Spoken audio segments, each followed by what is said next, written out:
AMI's here. Are boys be monetized? Yeah. Yeah, we are. Which, congratulations on that. Thank you so much, and thank you to everybody else for actually giving us the watch hours to be able to do that, because that was the big problem. Oh, man. I hope that's just my computer being fucky and not the stream being fucky. Sometimes it's the computer being fucky. Yeah, it's the computer being fucky. Because that's fine. You just gotta move over. Anyway, hello. Hi. We're playing Sonic Heroes today. I have Adam here, Hi. the fat man to my little boy. Aww. And Adam was bored today, and I decided that we should acquaint him to Sonic even more. Yeah, I know Jack about Sonic. As the podcast we did. Well, you know Barbara Streisand's in it. That's all I know. Yeah. I saw the tweet. Hell yeah. Thanks, Ash. Secret Fat Man and Little Boy episode. I mean, kinda. Well, kinda. We were going to try this, but someone left mine in the someone left car. him in the car. Maya, want to turn yourself up? You're very quiet at full volume. Okay.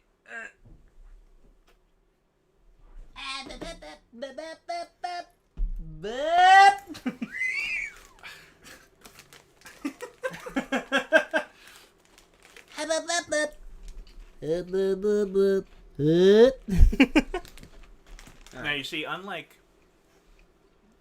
certain people that you have on the stream, I'm not probably going to be shouting a whole lot. Yes, thank you. Sometimes Steve so you should be able to turn the gain up on that, and I'd be fine. Yeah, sometimes Steve makes my ears ring. Now that's some volume, now we can hear yous. Cool. Oh boy, so yeah, we're playing Sonic Heroes. Sonic Heroes. Yes. So this came out, you know about Sonic Adventure 2, because that's the game. One, it's my favorite Sonic game. Yes. And two, that's the Sonic game where you donated your $500 to make my hair pink. Yes. This is the game that came out right after that. Right after that. Now, is this the one that everybody thinks is controversial for no reason at all, or is this the good one? The really good one. This one currently has a mixed reception. A lot of people think it's good. Some people think it's trash. It's trash, not just bad. Yeah, like it's... Check your sound before you go live, I did. You ninny. Anyway. But yeah, so... My opinion, I like this game. I'm gonna put Yeah. that here. Okay. My opinion, I like this game. It's not great. It's good. So... Is this part of the completionist? So I'm doing the Sonic completion chart, which is it shows a list of Sonic games and you check off whether you finished or completed them. And I'm gonna be like, man, I want all these boxes to be checked. So this is the next game in the lineup. I would have gone to Sonic Adventure 2 right after Sonic Adventure, but I already completed that game on the channel. Oh. So I feel like I don't have to do it anymore. It's true. So, first of all, we have our story.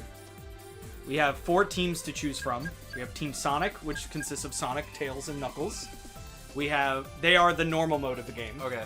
We have Team Dark, which consists of, Shadow. I didn't know Shadow. You know Shadow. Yeah. Heroes is bad, but has charm. I think it's mostly nostalgia talking. When I was little, this game was advertised everywhere. Yeah, this was a very well-advertised game. Yes, I remember seeing trailers for this. This is the first Sonic game that was multi-platform. Oh, really? Yeah, this came out on the GameCube, the Xbox, and the PlayStation 2. It was the first Sonic game to ever do that. Before that, it was either only the GameCube, or before even that, Sega had their own consoles that they made, and Sonic was exclusively on those. So yeah, there's Team Dark, which has Shadow. Do you know who's above Shadow? No. That is Rouge the Bat. And then above her is a new character that was added to this game for this game, E123 Omega. I know E123 Omega. I know the design. I don't think I've ever seen the bat before. Yeah. I literally don't think I've ever seen that before. She first appeared along with Shadow in Sonic Adventure 2. Mm-hmm. First Sonic game to be multi-platform, and ooh boy, does it play like it. This game's a little slippery. Like what do you mean by slippery? So like the momentum feels a little weird. Where like okay. if you okay, so literally slippery. Yes. Okay. It's also like I the didn't kind know of if you game. meant, like when they first imported, they've since changed it, but when they first imported Mass Effect 1 to the PlayStation 3, finally for the trilogy, originally it was just for Xbox and PC. Yeah. It felt like an Xbox game. Yeah. Played on the PlayStation, so it feels weird. Mm-hmm. I didn't know if that's what you meant. Eggman buttered the floor. So they're the hard mode of the game. Next up is Team Rose, which consists of, I'm going to go from bottom to top, Cream the Rabbit. Barbra Streisand. That's Barbra Streisand. Some uncultured people call her Amy Rose. Barbra Streisand. It's Barbra Streisand the Hedgehog. Everyone in this game has ice shoes on. I hate it. You learn. You get used to it. Is how I see it. Okay. And then above her is. What's the first thing you think of when you see him? A rabbit. He's not a rabbit. He's not a rabbit. He's a cat. But like, if you were to use one word to describe him, what would you say? Thick. Close. Think simpler. Oh. Big. That's his name. That's his name, Big? His name is Big the Cat. I love him. I love him already. I think he's now my favorite. He first appeared in Sonic Adventure, and his gameplay style was fishing. Okay. I kind of want a Heroes remake. I'd welcome it. I don't actively want it. And then this is Team Chaotix, who first appeared in a game for the Sega 32X called Knuckles Chaotix, and they rebooted them for this game to make them part of the main core cast. There's Espio the Chameleon, Vector the Crocodile, and Charmy Bee. Who's the crocodile? Vector. Vector? Vector. Okay. Now, with each one of these... Yes. See, guys, I know nothing about this. Seeing Adam introduced to Big the Cat was the best way to join the stream. Hi, Steve!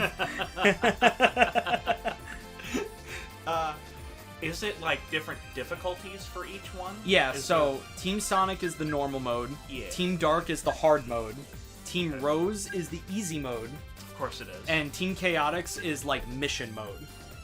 Ooh, okay. Personally, I like Team Chaotix the best. I can't stay for long, just wanted to stop in. Also, Bottle's new remix coming your way. Okay. But to beat this game, we have to complete all 4. Ooh, okay. And then we have to unlock the final story.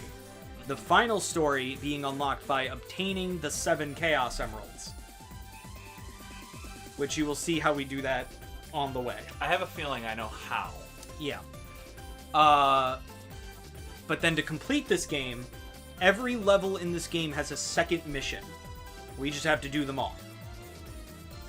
Okay, we gotta catch them all. We gotta catch them all. Okay. Pokemon. So, I'm gonna give you first choice. Who we going with first?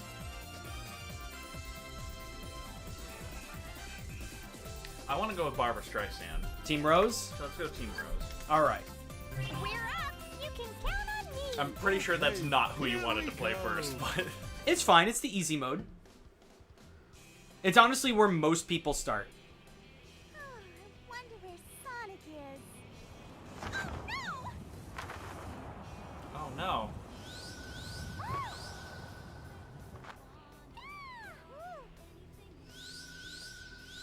Amy, please be more careful with our only clue. You're right. I'm sorry. Seems rather windy. Oh no. Oh. Does the cat talk? Yes. Yes, he talks. He sounds exactly Hey, you guys. like I thought he was going to sound. Find them. Oh, yeah. Time to waste just You want a little fun fact about the cat's voice actor? Oh. It's the same voice actor as Duke Nukem. As Duke Nukem? Oh, good God. Okay. Okay. So I'm just going to skip through the tutorial parts. But it's essentially saying this has a team-based system where you can choose who your leader is going to be. The blue character, which right now is Amy, is the speed character. They run really fast. The next character is Red, which is the power character who's really good at fighting. And then there's the yellow character who's good at flying. And you just switch between them for the whole game. For whoever's best suited for the job. That makes sense. Yeah. This game was all about teamwork. It's teaching me about the homing attack that I literally just did. You know what other game was all about teamwork? Mm-hmm. Left 4 Dead. This is true. This is good for Cream. Uh-huh. I think I can already kind of see what you're talking about by it's kind of slippery. Yes. So, like, if I run really fast and then turn, it's, like, real sharp. Yeah. Yeah. It is a game that you have to get used to, but I played this game a million fucking times, so I'm already used to it. Well, I'll tell you this. Oh, here's the Rocket Excel, which is a move that we will use only now. Hold on. Because it barely works. There we go. Anyway, you were saying? See, I have a much easier time with games that look like this than I do with, like, the platform. You mean like a 2D platform? Yeah, 2D. Yeah. I'll do my best. Classic Omo Chow telling us stuff that we already know. Here we go. Yeah. I love how the flying character, she's really defined a lot of the physics during the video. Yeah. Here we go. She is. She's a trooper. I really want to emphasize this. Cream is Here we go. 6 years old. Oh my. And her name is Cream. Yes. I'll do my best. Here we go. You are not the only person to have made that joke. I didn't make any joke. I Okay. just asked if her name was Cream. Yeah, her name's Cream. No, I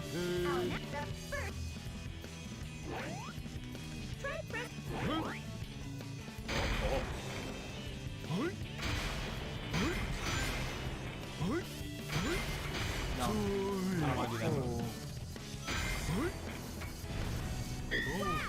that. Team Blast. When did this game come out? This game came out in 2003. Okay.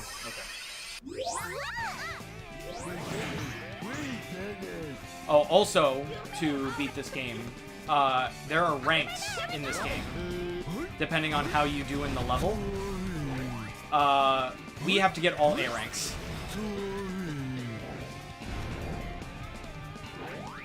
So, that's also another completion requirement. Steve says, yo, I'd be down for a Left 4 Dead stream. Hey, Steve, actually... Wait, is it our Steve? Or Yeah, that's our Steve. Steve, yeah, I have Left 4 Dead 2. I know Bottles does, and I think Lucas does too. Hell yeah. Hell yeah. We should all play Left 4 Dead 2 sometime, says Mai. Yeah, we fucking love playing it. Absolutely. Yes. Now, I'm not going to tell you I'm very good at the game, but I do have fun with it. All right. The way Frontiers looks reminds me a bit of Heroes Combat. I guess. Not really. Ash also says I'm up for some Left 4 Dead 2. Everybody wants to play Yes, Well, I then love we should play Left 4 Dead 2. we should play It clearly...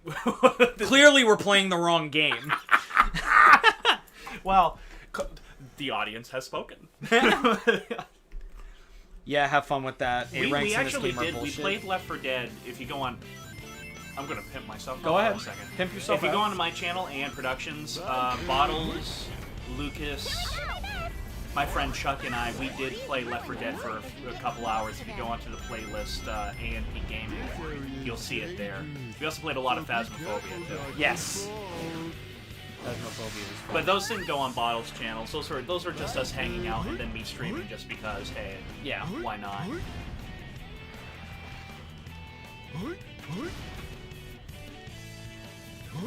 A lot of World at War zombies too. Yes. For no reason at all. Oh, because we're so determined to get past really level funny. 20. That's really funny. Here we go. Here we go. All right. You see, believe it or not, despite the fact that I have not played this game at all before, or really any Sonic game at all, for some reason I have a wicked sense of nostalgia right now. Oh yeah. And I think it's because this is gonna sound really crazy. When I was They're gay rings. The gay rings. Oh yeah, my favorite kind of ring.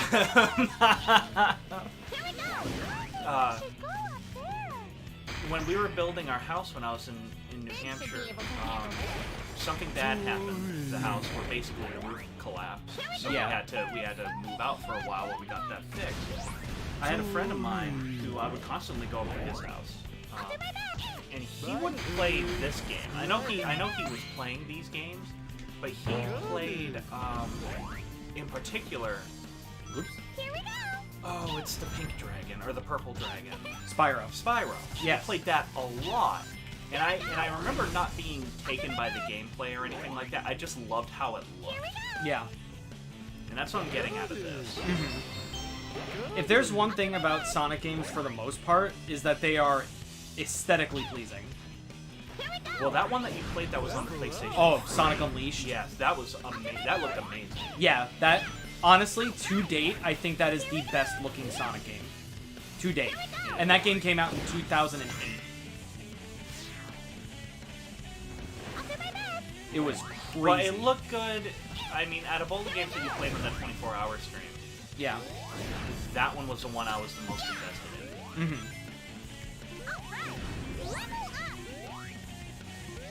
I have to kind of manage my levels. The characters have like a 3-level system. That was cool. And I have to I have to try and get everybody to level 3 because it's more points at the end. So I have to level up Cream a lot. Okay. Go ahead and level up that Cream. Yeah, I gotta level up that Cream. There we go. I gotta level up one more time. Level 3 Cream is busted. Once you have level 3 flight character, like, you're just destruction. I have seen you play this before. You know why I know I've seen you play this before? I think it's because of the whales. They just jumped over the platform back there. I distinctly remember that. Hello, this is random, but I'm on a That 70s Show kick lately. Oh, welcome, Jackie. That is a good show. I have not seen any of that. It is I really like it.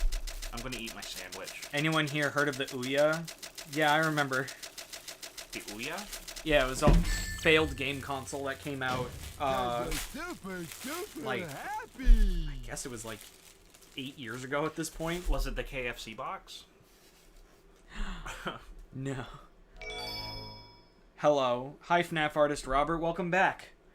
But yeah, it was a game console that came out, and it's essentially just a Samsung phone as a game console. Wow, what a beautiful And that's the only draw. That sounds suspiciously like there was another thing that I used to sell quite frequently, and I used frequently, called the YOLO box, and that was a live streaming platform that was essentially on a Samsung phone. Interesting. Yeah.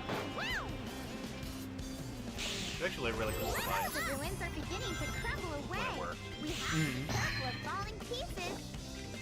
Got it. I wonder if we can use I used that to mix when I was with Jenny and Jim. I was to mix that stream where I was getting spammed by the sex bots. Oh, yeah.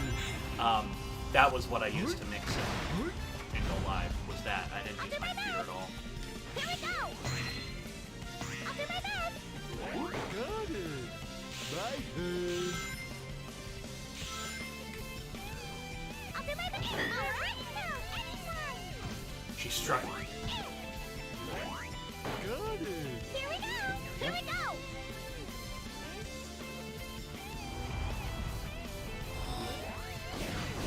Level up. Level up, boy. Right here.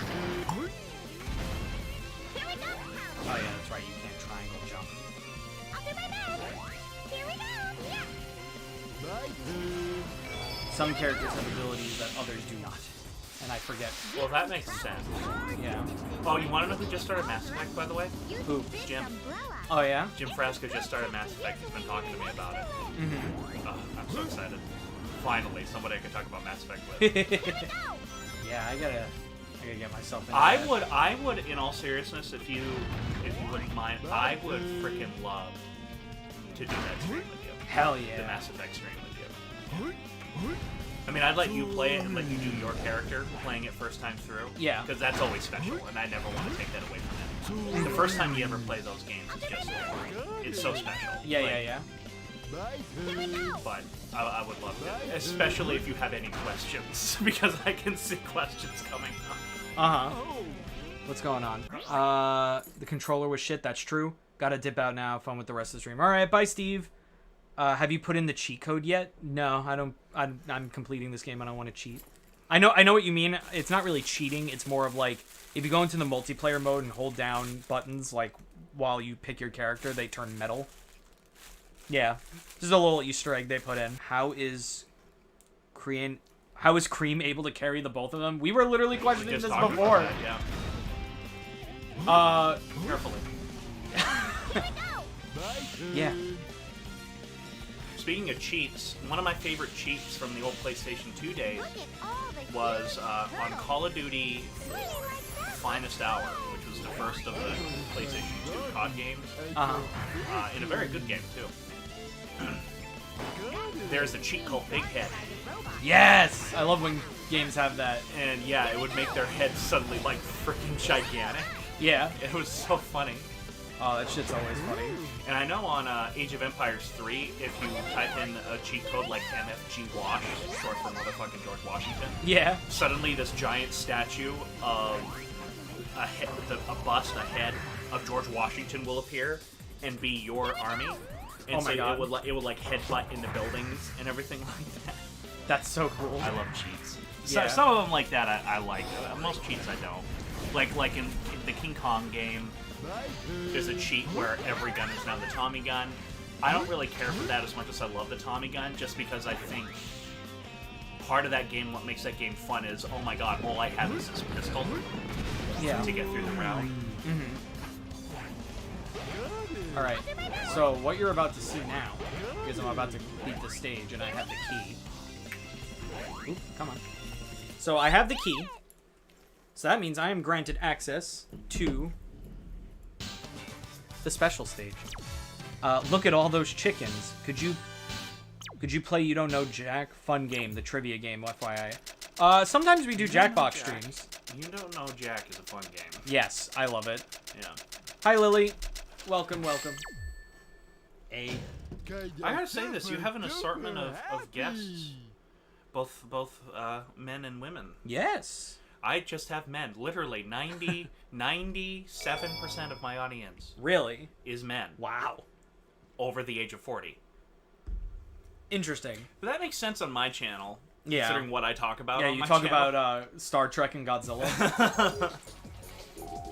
Alright, so what we have to do is we have to collect these orbs. This is pretty. And what the orbs do Oh, this is trippy as fuck. is they give us boost. So I have to build up as much boost as I possibly can. And then my goal is that I have to pass the Chaos Emerald. Right now I'm going to try and build up my boost as high as it possibly can go. And then if I remember right, because these special stages are a little shitty, Right here. it's best to go to the power character and really have at it. That makes sense, actually. And boom. Chaos Emerald obtained. 1 of 7. Gotta do it. Yeah, I can totally see that he's a cat now. He's like a jungle cat. He's got like really big ears. He lives in the jungle. So, I don't know if that changes anything, but Oh, it changes everything. be right back eating dinner. Have a nice dinner, Jackie. So you're the Oh. ones who are playing It's games Jim Carrey. with my heart. Eggman. I'll show you what they want to.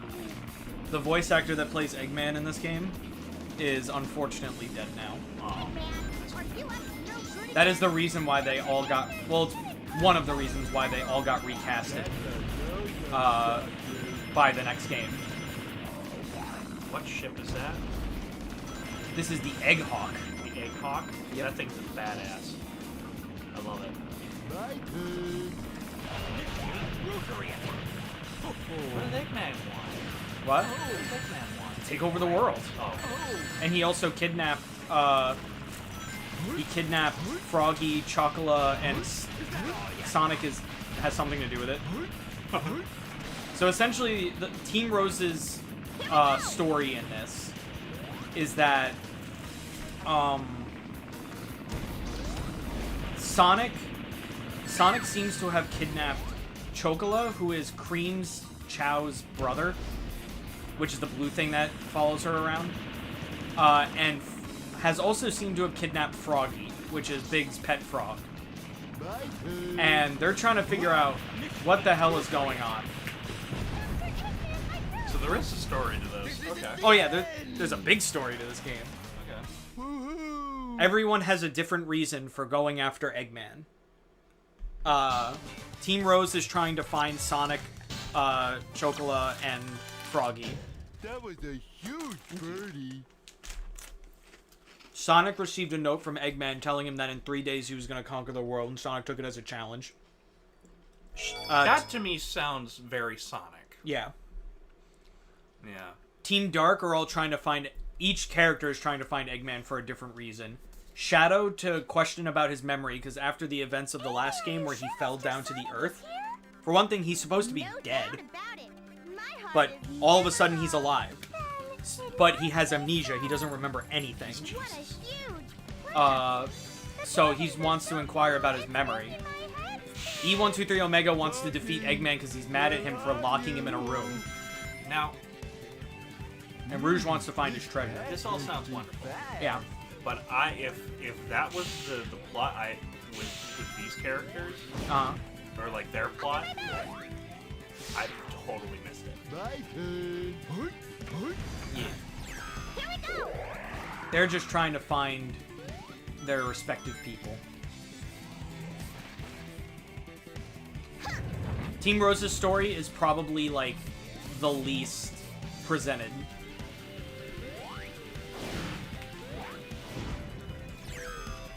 I love how you defeat those things by like kamikaze. Yeah. It's a nice little homing attack. Wow. There's a lot of there. Here we go.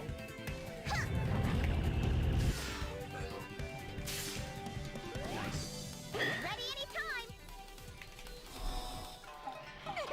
Hey Bottles, did you see Moogie Mikey's His History Revealed Metal Sonic? It's fucking dark, and I love how he told Sonic Hero's story through Metal Sonic's eyes. I have not seen it, but I guess I have to now. To get the emerald to harness its power, you need to surpass to control the chaos. That's a very poetic way to say that I have to pass by the emerald to collect it. I forgot Big lives in the jungle. I always think he lives in the swamp. Nah, he lives right in the Mystic Ruins. So I'm going to ignore that key because I can't get a Chaos Emerald from this stage. It's like every second stage you can obtain the Chaos Emerald in the special stage. Because it works on like an act system almost, like the classic games. Where it'll be 2 levels next to each other that kind of have the same theme. And the second level is the one where if you go into the special stage, you get the Chaos Emerald. Of course. Yeah. It's needlessly complicated.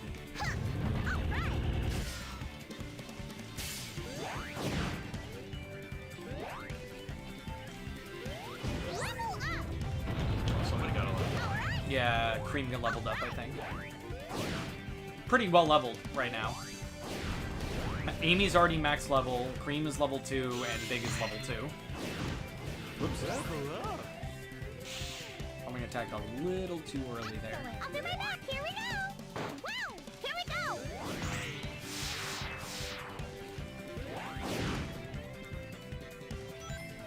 Wow, here we go.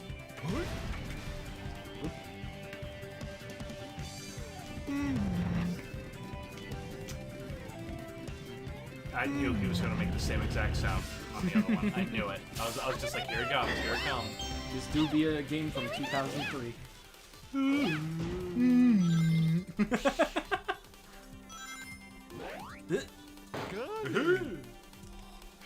Godzilla says I should fight my own battles, you know.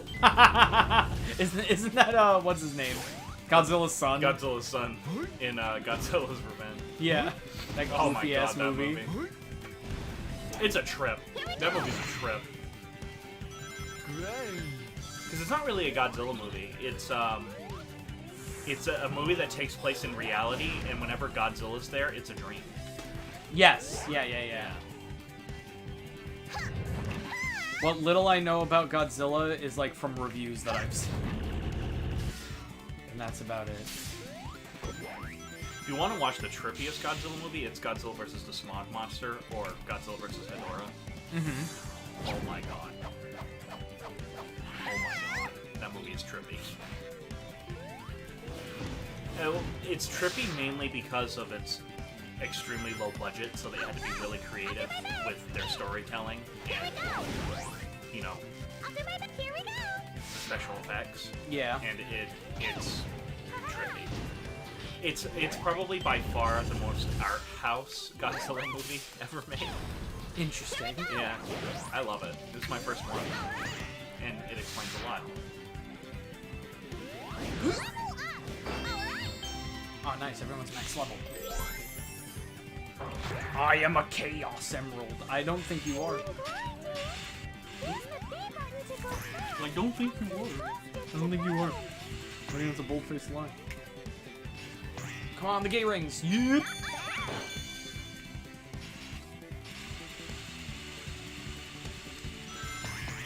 And done. All right. Is that the one with the theory is Metal Sonic is Sonic from a messed up Sonic CD timeline where he was turned into a robot? Okay. That's an interesting direction for Sonic, to be honest. My favorite Sonic rival / enemy is Metal Sonic. Yeah, same. He definitely is the best one. Mecha Sonic, as I like to call him. Yeah. Metal Sonic, his, like, main motivation is that he wants to surpass Sonic so that he can prove that he is the real Sonic. That has a lot of dark implications. Oh, yeah. Also, it's kind of, confirmed at this point. And it's kind of cute that the comics put them in this direction. Eggman kind of sees Metal Sonic as a son. Aww. Like, in the comics, there was, like, a memory that Eggman had where it, like, flashed back, and it was like, right after, like, a battle with Metal Sonic and Sonic. Eggman's, like, fixing him up because Sonic beat him. And he just says, it's like, Sonic wouldn't know a great piece of hardware if it punched him in the face. You did punch him in the face, right? And the Metal Sonic's like, good.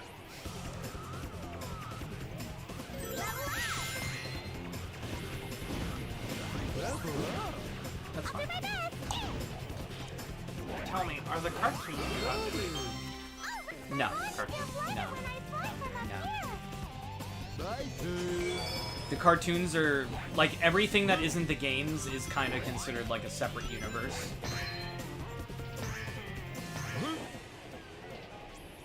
Was the cartoon a Saturday morning cartoon, or was it produced? Depends on which cartoon you're talking about. Because there's Sonic, Adventures of Sonic the Hedgehog, and then the one that was called Sonic the Hedgehog. Yeah, the Adventures of Sonic the Hedgehog is the one that I know. The comedic one, with Scratch and Grounder, and it was just Sonic and Tails, really. That's Adventures of Sonic the Hedgehog, which was produced in America. Then there was Sonic the Hedgehog, which people call Sat AM, because that one was a Saturday morning cartoon. That one was a bit more serious, where Eggman is actually kind of a terrifying bad guy. And it has one of my favorite quotes. For one thing, Eggman in that game is voiced by Jim Cummings. And there's one line where he has a nephew who's also like his #1 minion named Snively. And he goes, "Snively." He's like, "Look in my mouth.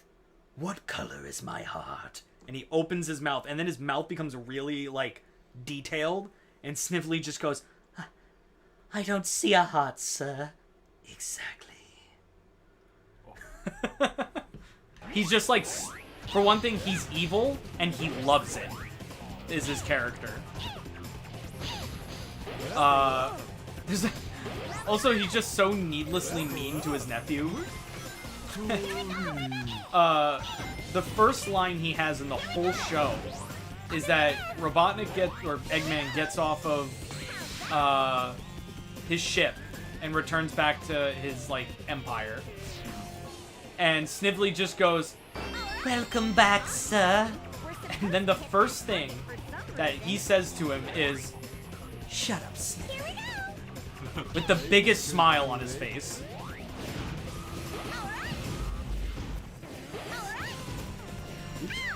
I actually think I've seen that meme. Or that clip on like shorts on YouTube. Yeah. Sat AM Robotnik was fucking terrifying and I miss it. Yes. Yes, he was. A. A. And Steve said it was hard to get A ranks in this game. You just gotta know how to do it. Maybe he just sucks at playing the game. Maybe that's why he thinks it's bad. Oh, is this the one where you guys... Oh my god. I've heard the arguments you two have gotten in over it. I didn't realize it was this game. Yeah. Okay.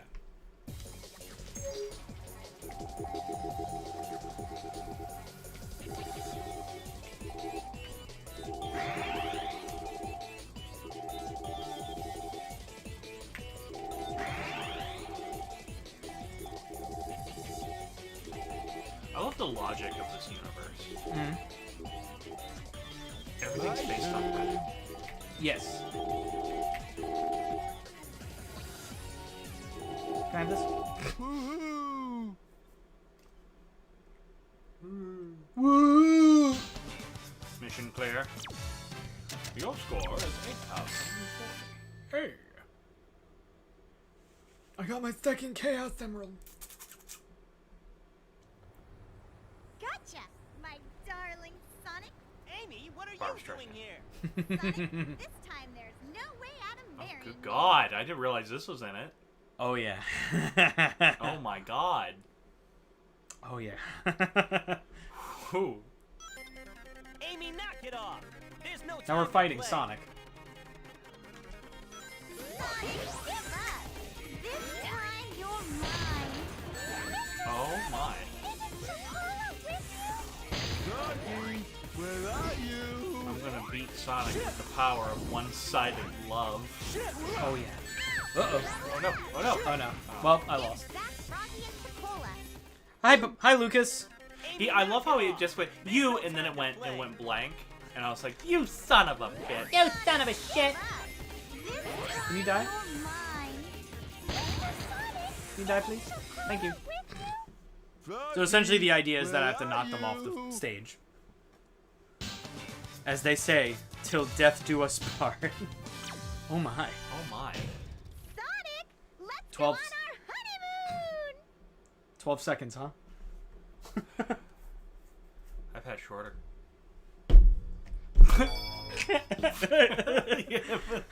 Wow. I tried to say that with a straight face. I was good for like good 3 seconds. The most extra part of this game. Oh, I can't believe he did that just so he could get away. Mr. Sonic must be really... Really? Why?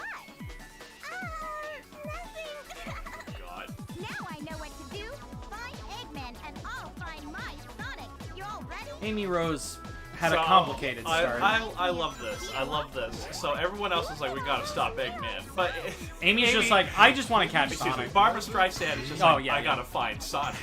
Yeah. Quite frankly, I think my arc I gave for Barbara Streisand was deeper. Yes. Than yes, it was. Amy got better as the games went on. Let me scratch that. Amy got good recently.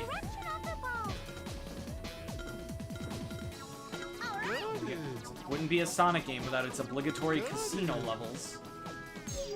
I was gonna say this is insane. Yep. I love this. I was like, this is literally pinball. Yep.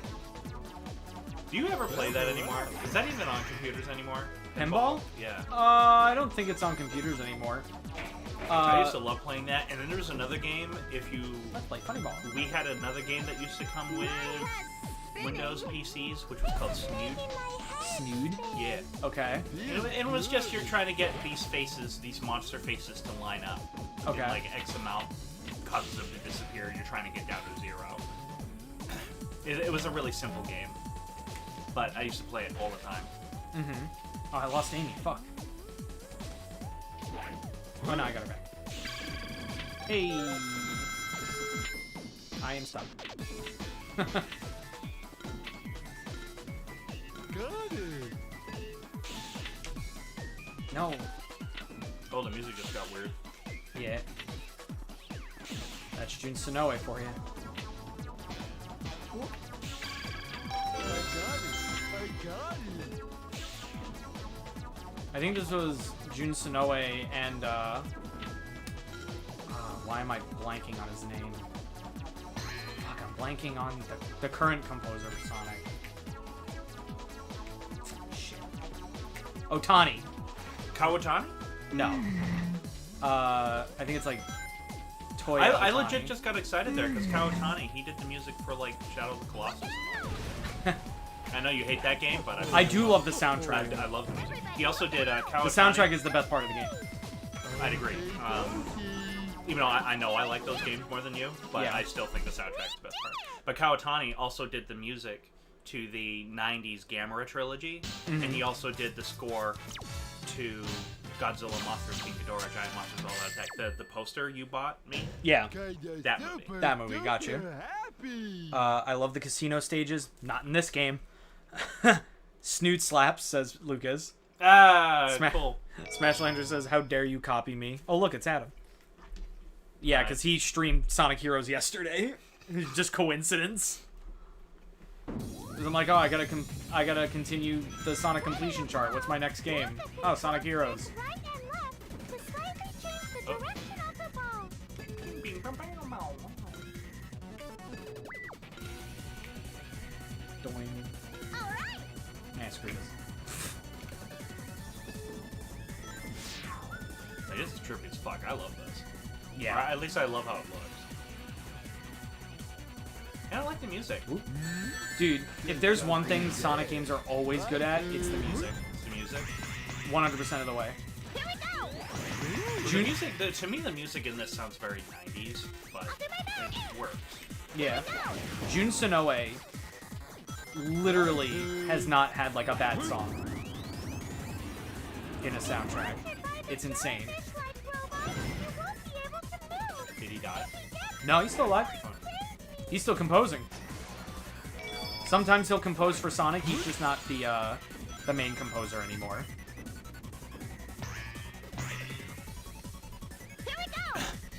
Will he be like Akira Ifukube and Godzilla?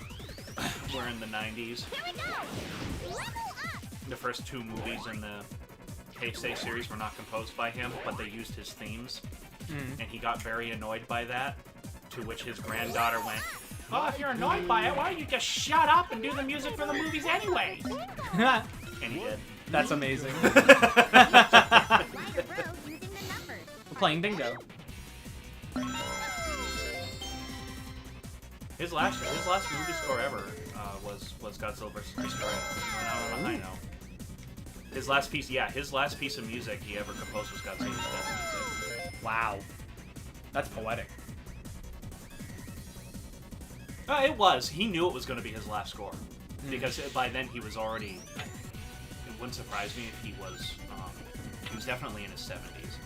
And he wasn't in very good health. Because, like, he wrote the music, but he did not conduct it. He was too weak. Wow. You're right. I wish that was a sound effect. Why don't we go up? I'll do my best. See you later, Stinky. Fucking right. Here we go. Here we go. Oop. Here we go. Yeah. Well, I still have my thing. So. Everyone, let's all go sideways from here. Big.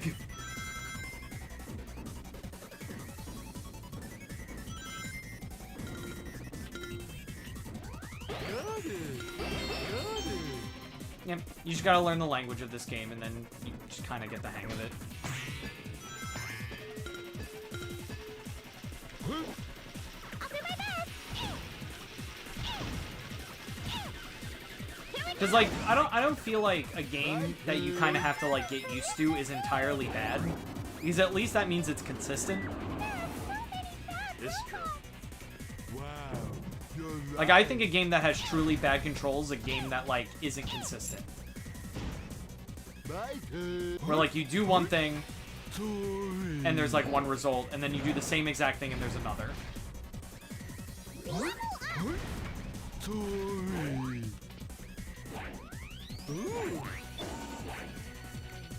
Here we go. This is gonna be a rough table. Mostly because it's very easy to fall off and die. Be careful not to And die. And die. Ooh, crash into the thingy and die. No, go back down. Oh, jeez. Bingo.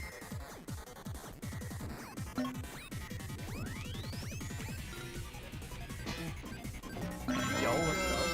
Come on. Stop. Stop, please. Just go down. Bingo. Woo! I was at full board there. Oh, Amy and Cream are dead. They're Sorry. dead. They fell off the board. Alright, this one I just have to go to the bottom. Come on. And the back.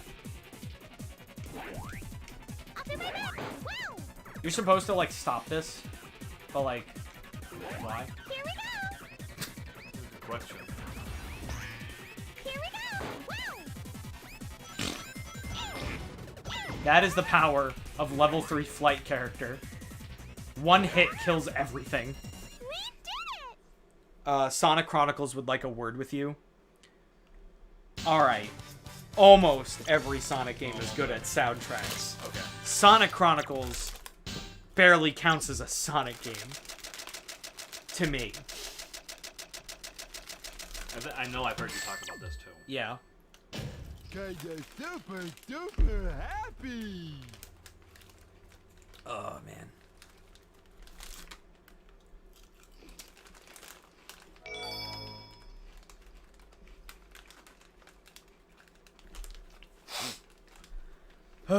Yo, Gage. Hooray!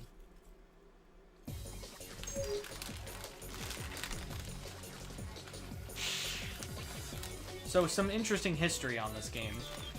This game was created as, like, a response to criticisms that they were having with Sonic Adventure 1 and 2, where people were complaining that it kind of strayed too far from the 2D games.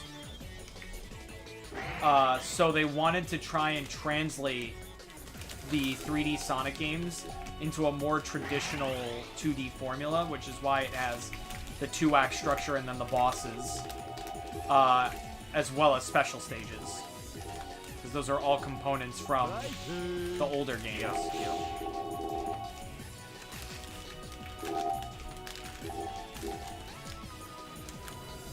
Oop. Oh.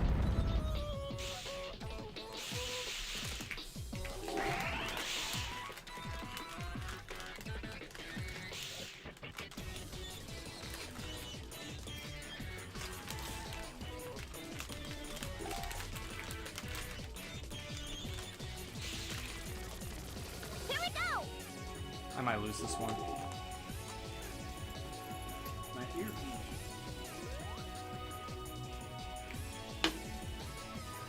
Yeah, I'm gonna lose this one. Oh no. You can't lose.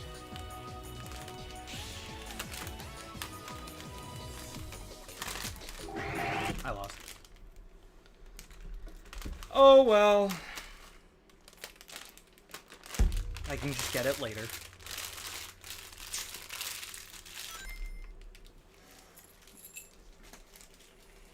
You guys again? Doctor Eggman! Him again. Past your bedtime, kiddies. Now to tuck you in. I personally think Dean Bristow is and always will be the greatest voice for Eggman. I think you And that's the guy voicing you here. Yeah, in this game. Because it sounds like he's just having such a good fucking time. Smash them all. Level up! So this is just enemy rush. I could cheat. I'll do my best! Here we go! I'll do my best! Whoops. Here we go! I'll do my best! Nope. Here we go! I'll do my best! Here we go! I'll do my best! Here we go! Ready? So I'm initiating a glitch where I'll do the thunder shoot, and then Cream will do that. I'm like switching at the same time. And essentially what that does is it makes it so that my Team Blast meter fills like really quick. Oh, it's a glitch. Yeah. Too many of them. Not bad. So I can just do that over and over. Level up! Excellent! I'll do my best! Here we go! I'll do my best! Here we go! I'll do my best! Is that the best I can do? Smash them all. Dr. Eggman, please give up! Enough already. Explosion with flowers. Level up! This is only the beginning. Here we go! Come on. Here we go! Here we go! I'll do my best! Here we go! I'll do my best! Here we go! Here we go! Smash them all.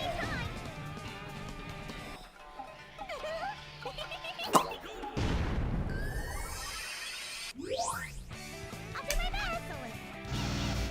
I'll do my best! Don't get too excited, boys. Those were the easy ones. We did it! Woo. You like how he called them boys even though there's only one? There's only, yeah. That's because they use that line for every boss fight. That was quite Oh, a damn. challenge. A B. How dare. A B. How dare I? I should just give up Sonic. Yeah.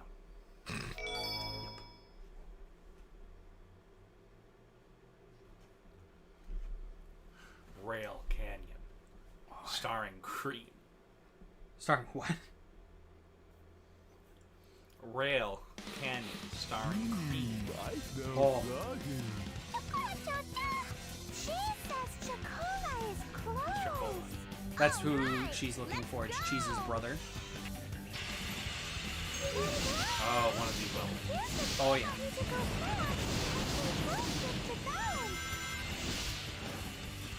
Move the control stick left or right and press the A button to jump from rail to No, rail. because I don't trust that system.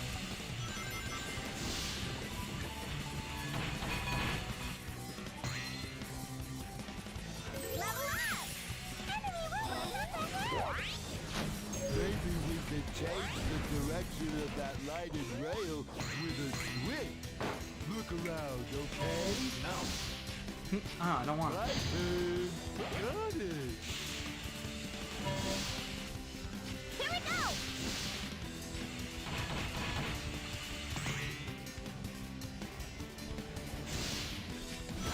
I do like how you can switch from one character. It is really cool.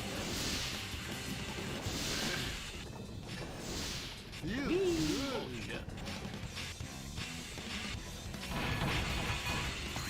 Everybody look out!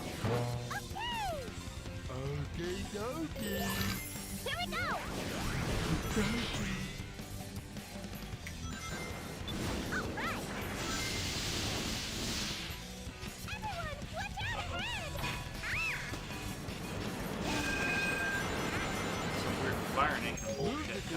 left or right and press the A button to jump from rail to rail. Oh, thank God he knows what the A button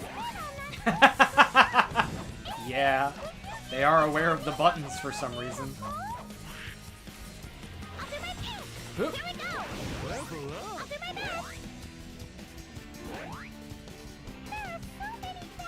Let's kill them all. Wow, you're right. I always had way more trouble with Egg Emperor yesterday than I should have. Egg Emperor is a fucking asshole.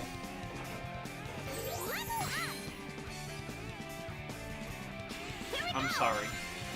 Egg Emperor? Yes. He is the I love it. final boss. I love it.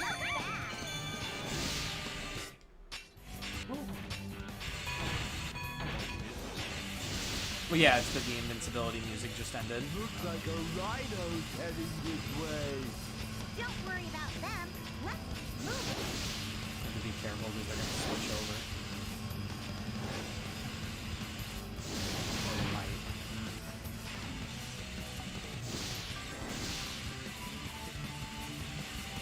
This sounds like Power Rangers music. I could hear it.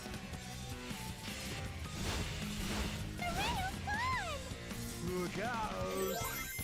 I'll do my best.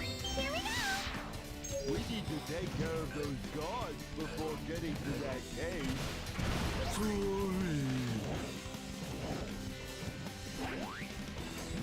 Sorry.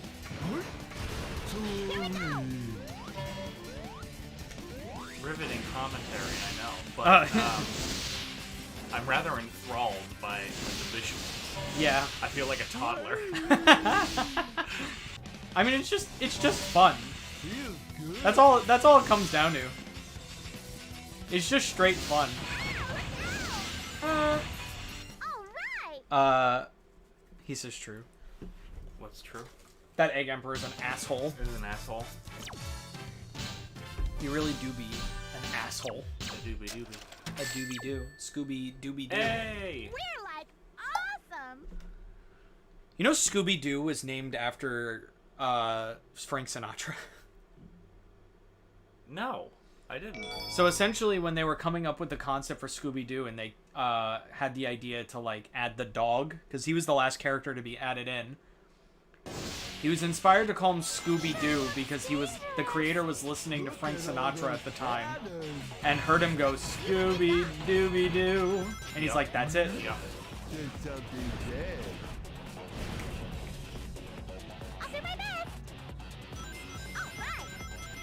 We could probably spin up that pole to go up. Amy, why don't you use your tornado hammer theory? Scooby Dooby. Right?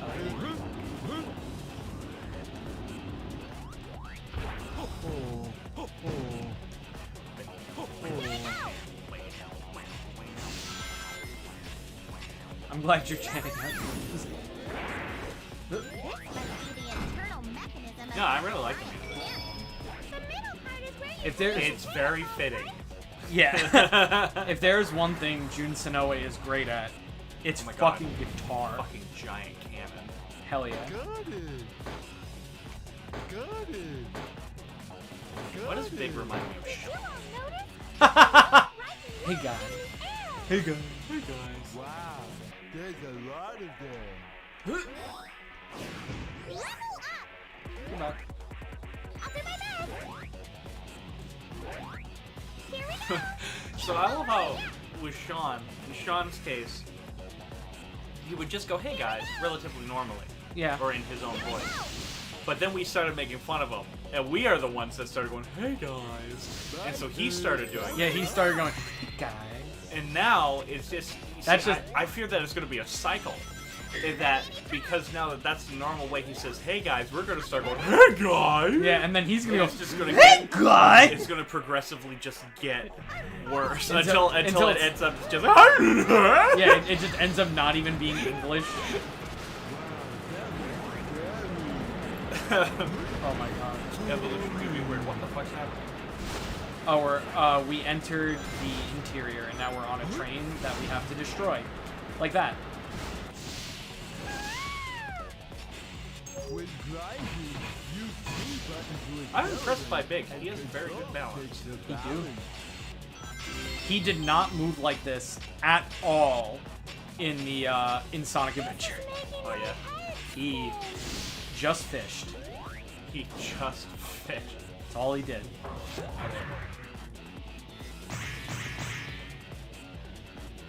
He just fished. All right. Ugh. Mission clear.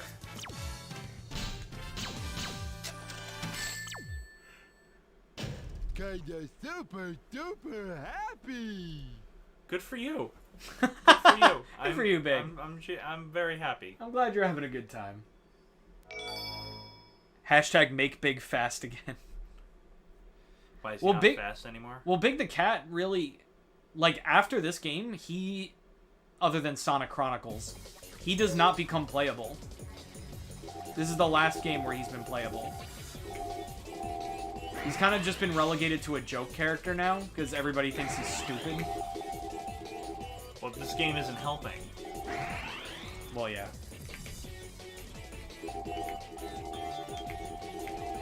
It's also because in Sonic Adventure 2, he does make an appearance. He's not playable, but he's an Easter egg character. He just appears in stages sometimes. Now he has a pet. What is it? What Frog. is he after? He's a pet frog. Yeah. Hi, Brandon. Yo, what have I missed? We're just playing through Team Rose, giving Adam the basics of Sonic. Smashlander says, well, he should be playable. I mean, they confirmed fishing in Sonic Frontiers, so maybe he's in it. Now, here's a weird thing that not a lot of people know about. There's a future title called Sonic and the Secret Rings, which the story of that game is that Sonic gets transported into the story of the Arabian Nights. Something weird in there. Jeez, you'll be Okay, I'm all on board. All right. So, in that game, on certain levels, Get him before Sonic if you does. stop in a He'll very run over specific spot, Ready all cannons. Big will just appear. Fire. This is It's it. very strange. It is a strange inclusion that they decided to do. Okay. I'm sorry, you had me at a radio. Yeah, like Arabian games. That was an Aladdin reference. So I this was is actually checking out the movie that inspired Aladdin. It was called The Thief from Baghdad, including the name of the villain, Jafar. It's identical to the one from Aladdin. 1940 film, like 1940 special effects arcade. He uses like a lot of force perspective, mad tricks. Oop. So this boss. So before it was the Egg Hawk. This is the Egg Albatross. Oh, I was gonna say black, but okay, all right. This is the Egg Albatross. It has 3 faces.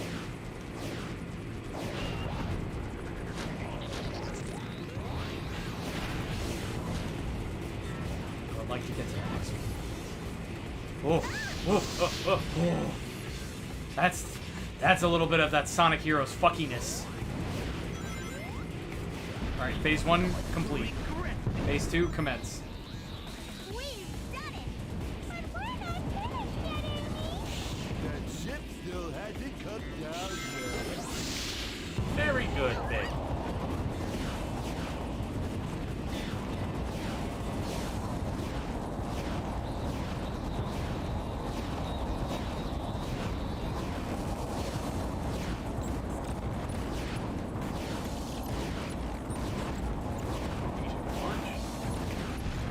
And we're back to the Egg Hawk. We got him now, didn't we? Amy, Naka's getting away. We gotta catch him. I wish that was Eggman manning the turret. Here we go. Yeah. He's in the cockpit. Oh, he's flying it. Yeah.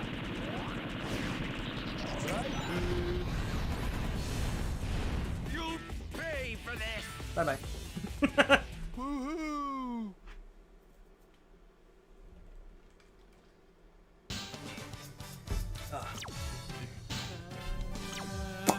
Fuck! I have to find Froggy. You gotta be. Gonna B for big. Me for big. B for big. That's me. I wish he said that every time. That's me. So the Eggman that we just defeated was a fake. Hey, it's just a stupid copy. Froggy. Oh no! Let's go home. Cheese, what's wrong? Yes, a chow nappy. But why? I'm not really sure, but betcha Doctor Eggman has something to do with it, and we're not gonna let him get away with it. Come on, let's get out of here. Okie dokie. Oh, okay. So now we're going to Frog Forest. I wonder what happens in this series of missions. You see, we're in a forest. You all And ready? it's full of frogs. Froggy. Look, man, I'm just so on Big's side right now. It's not fun. Like, You just want Big to find his I friend. want Big to find his Froggy. Oh, he'll find his Froggy. Feels good. I'm sure it does, Big. You're in your home turf now. There's a frog over there. So, fun fact, that's just Froggy, but bigger. Oh, yeah? Yeah, Here we go. like that model. I guarantee you that that was a budget Here we thing.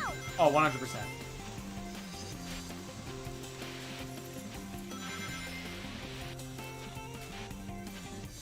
Adam thirsty. Are you becoming big? Let go of the ivy when it reaches the highest point of its So, the gimmick of this level is that when you get seen by the frogs, it makes it rain. And that makes plants grow. That was my phone.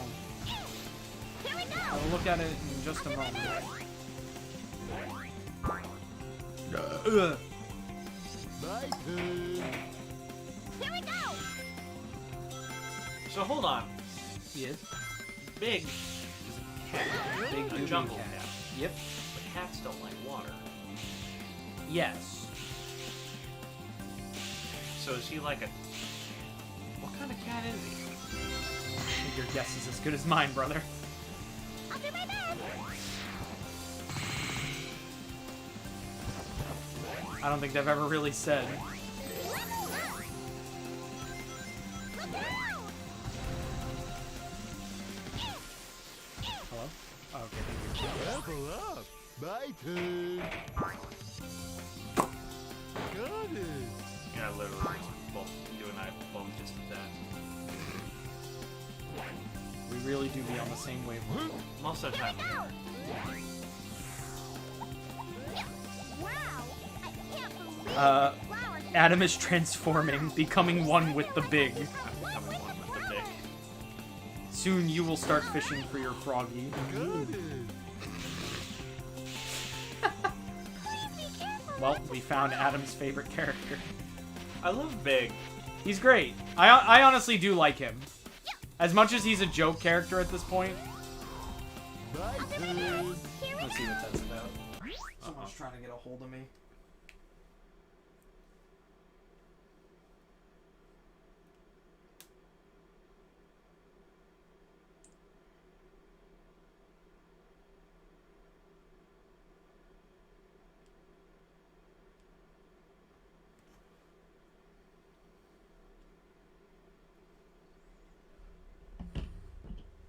Put that right there. Everything alright? Yep. So many bad robots. Wow. You're right. The frog saw you!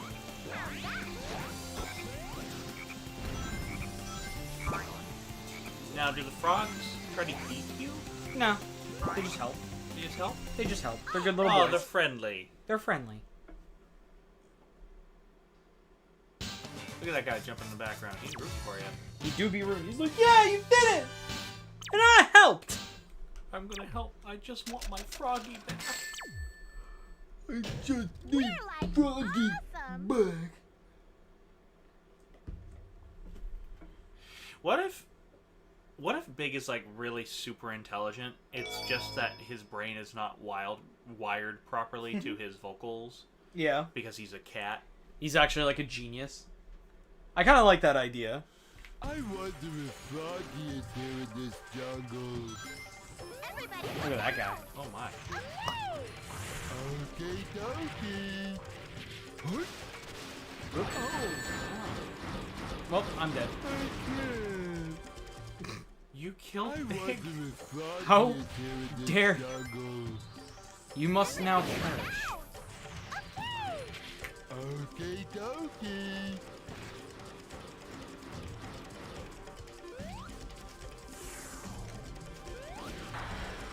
My turn. Oh.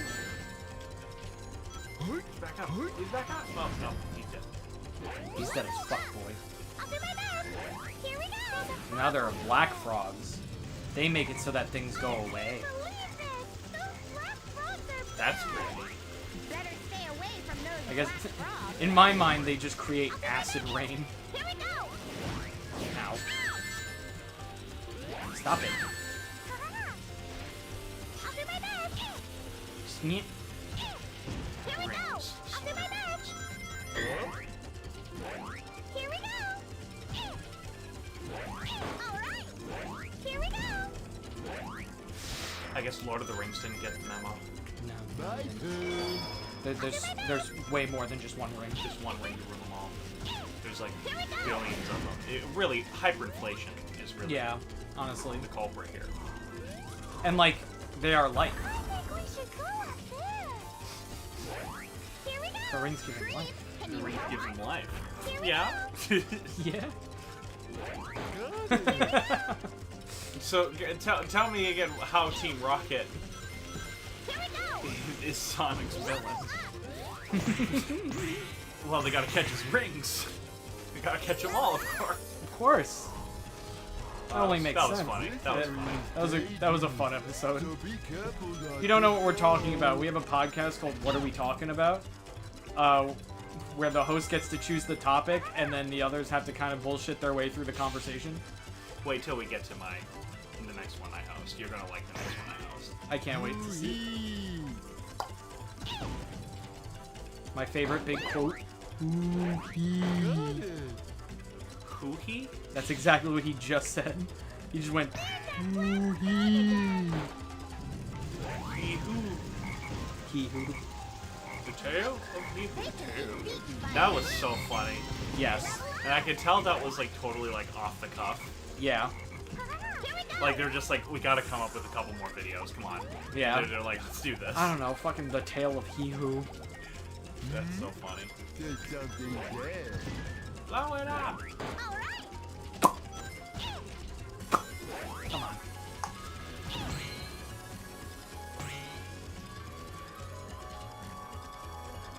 Level up. Here we go. My turn. Yeah, I don't feel like dealing with these. Wow. You're right. So just like Slow King? Yeah, exactly. Where he's just really, really smart, but he sounds really, really dumb. Really, really, really dumb. Yeah. Oh, I think we're coming up to the most memorable part of the stage. Oh no, they don't do it. Fuck. What? I forgot that they don't do it. No, there's a part of the stage you're gonna see with the other stories where the ending is that you go on those vines that you swing on, and you have to do that over and over again to get away from a giant alligator. I like kaijus. Oh yeah. Hey, I'm so happy I want to tell everyone. go put that on my fridge. How's everybody doing? Hope everybody is having a good time watching the Sonic Heroes. The Sonic. The Sonic. You made fun of me for saying the Sonic. I do not recall.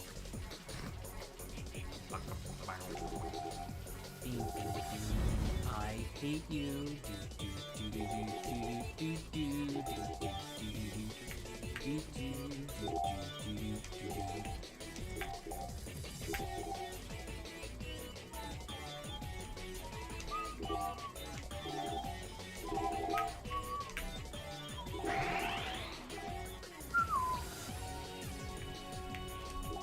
My turn.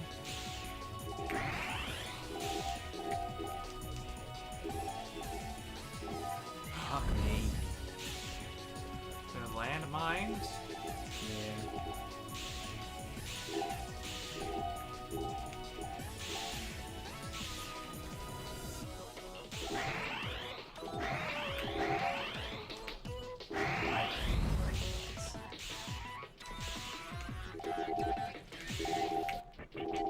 Now Steve hates this game.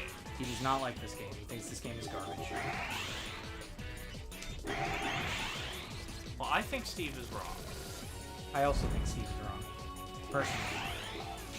I think this game is cool. It's pretty cool. Oh, that's tripping me out. Come on, Chaos Emerald.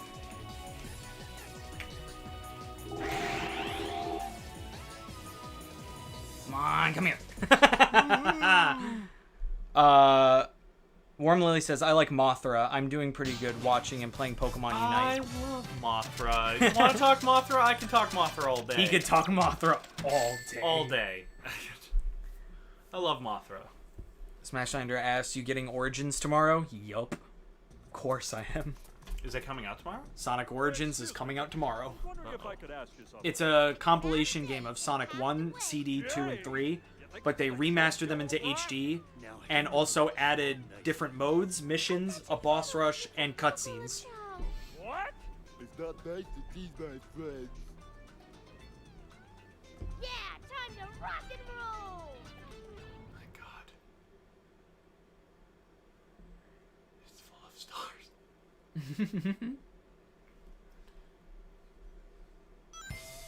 There's gotta be a major misunderstanding here, but we can't back down now. Yes. He's a horned chameleon. And they're also dead as fuck. Alright! Like, they're extinct? What? Like, you said and dead as fuck. Oh, like. Oh dead. no, like in Yeah. the game. Game, you fucking idiot. Yeah.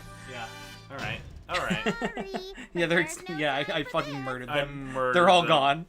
It's like mass genocide. Gonna download Origins in 10 minutes. Yeah, you're fucking lucky because you live in fucking Britain where it's almost midnight. So you get it way earlier than we do. Ooh, I like these set of levels. The Hang Castle? I think we're lost. This place is creepy! I have it Come preloaded. on, you guys. Nice. Don't you want to find Takoa and See, in Rocky? Big's head, We can he's do saying, this. I'm afraid we do not know where we are at this moment. I do not recognize these surroundings. But when he tries to speak, he says, I think we're lost. Yeah. I think we're lost. We're in the haunted house themed levels now.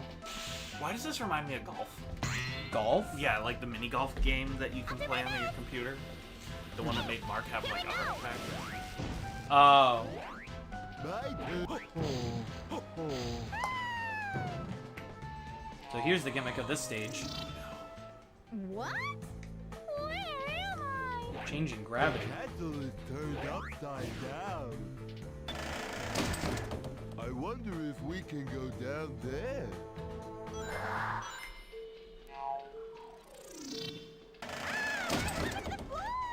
I love that. Ah, it's happening again! The castle has returned Yeah. back to normal. It's happening again!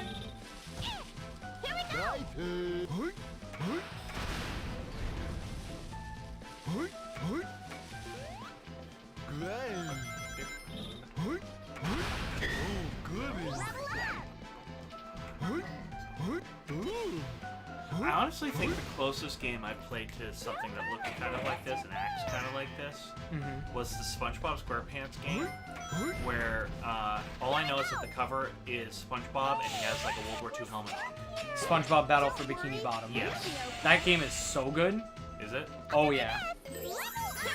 So I remember I had to stop about halfway through it because I couldn't beat it. Like, I couldn't get past a certain point. I couldn't figure out what to do. That game is so good. They actually remastered that game Did they recently. really? Yeah, it's called SpongeBob Battle for Bikini Bottom Rehydrated. That's funny. I like that. And it was pretty good. It was a pretty good remake.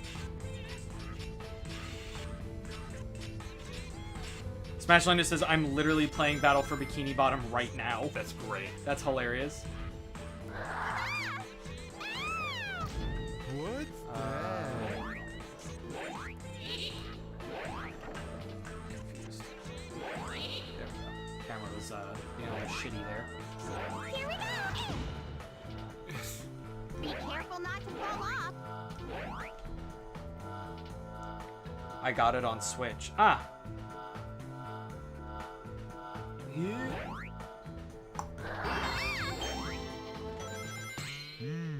There are so many of those robots around here. So many.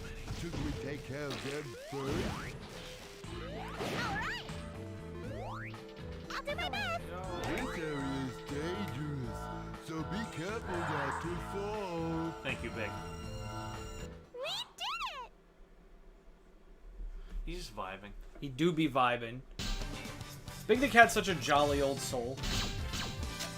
He's like Frosty. Yeah. He's like, Except he doesn't melt. Happy birth. Have you seen the fucking video? Ugh. It's big on YouTube right now, but it's a guy going, he's like beating his dog, Uh-huh. but like playfully. Mm-hmm. He's going happy dog. It's like a happy dog. Yeah, I love that I video. fucking love that video so much. Kinda scared. He's just a happy dog. Happy dog. Happy dog. Here we go. I love that video. It's so I think good. I'm turning into a dad. My turn. Got it. Stuff like that cheers me up. My turn. Oh, what was that? My turn. Say hi. Oh, he just chuckled. Everybody, look out. Okay. Okay.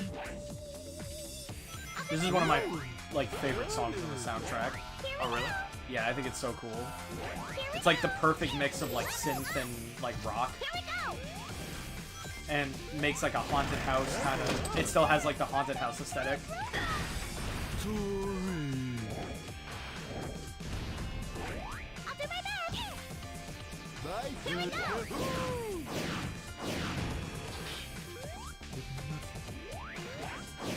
We don't know. Paintings Which could trick. become real.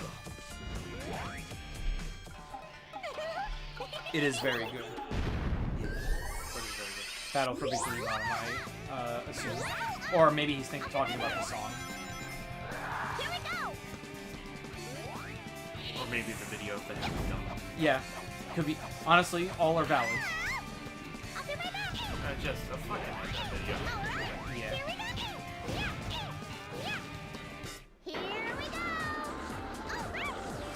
I love the dog's face in that. Yeah, he's just Where like. he's just just smiling. like he's smiling, he's loving it. Yeah. I'm like, that's so funny. It's so good. I love I think Bill Burr's skit about dogs.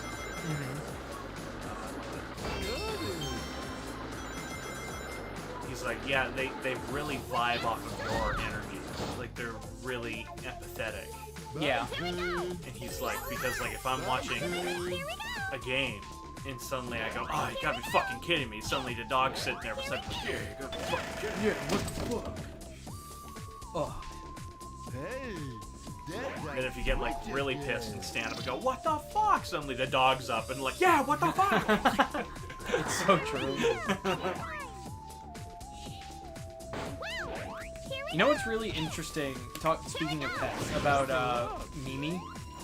She loves to just watch things. That's a cat. It's interesting, Cats though. do that. Like, I was cooking dinner last night, and she was watching my every move. And just like, super happy. I'm like, are you trying to learn how to fucking cook soba? Like, what do you? No. I think she's trying to learn how to kill you. That makes sense. No, I think she was very patiently waiting for soba because she likes to eat noodles. The hands down, yeah. No, I've noticed that with cats.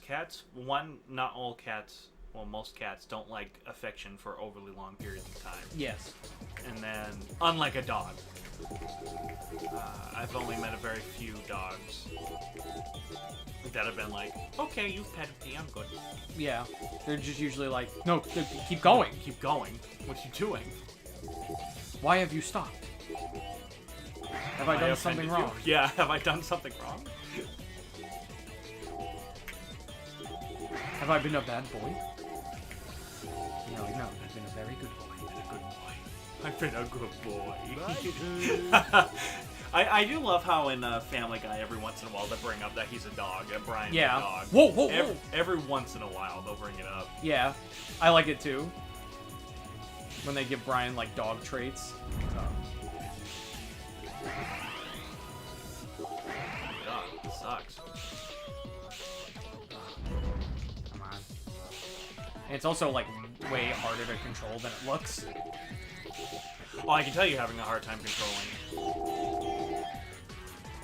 Now I'm good.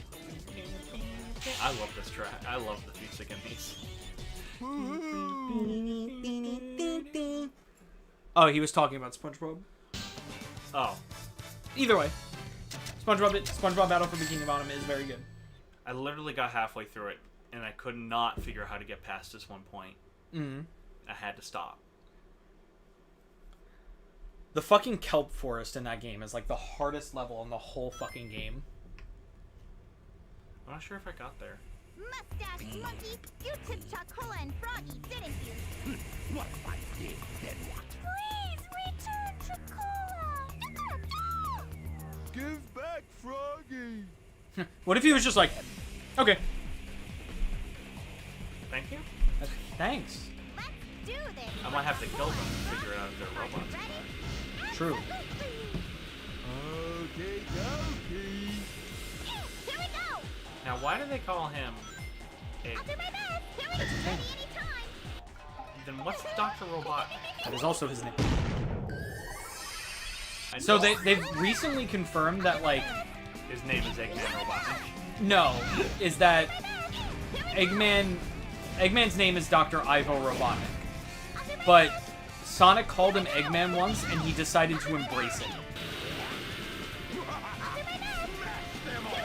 To, like, That's get... a very Eggman thing to do. Yeah. How many of them are there? To me, it sounds like the whole relationship between Eggman and Sonic is one of them says something and the other person says, sure. Meaning? Try. Like, okay, you said on one game, Eggman says I'm going to destroy the world in 3 days. Yeah, that's Sonic, this one. Yeah, and Sonic goes, challenge accepted. Yeah, essentially. Well, Sonic goes, you look like an Eggman. And Eggman goes, Alright, I'm Eggman. I'm Eggman now. Well, the funny thing is that there's actually a real reason why they changed the name. Is because in Japan, he was always called Eggman. But they changed the name to Robotnik in America. Enough already. So they just changed it to Eggman in America to make it the same. So why would they change his name to Robotnik in America? So it didn't sound as ridiculous. Because Sega really wanted Sonic to do well in America, so they Americanized it a little bit. It was going to go way harder, though. Oh, Originally, they were going to give Sonic fangs. They were going to give him a human girlfriend named Madonna. And they were going to put him in a rock band. of course. All of this very American. And then the CEO of Sega of America was like, no, just release the fucking game. No. I love this. No. That won't be necessary. The Egg Fleet? Yes. Oh no. You fools must all have a death wish. Death Switch. It's a good movie. Yes.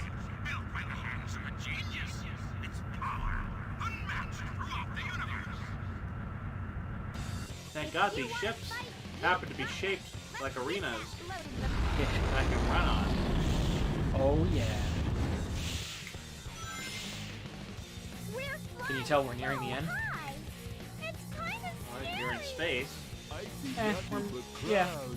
Better Did she not just fall die? off. Cream fell, yeah. That's fine. She'll come back.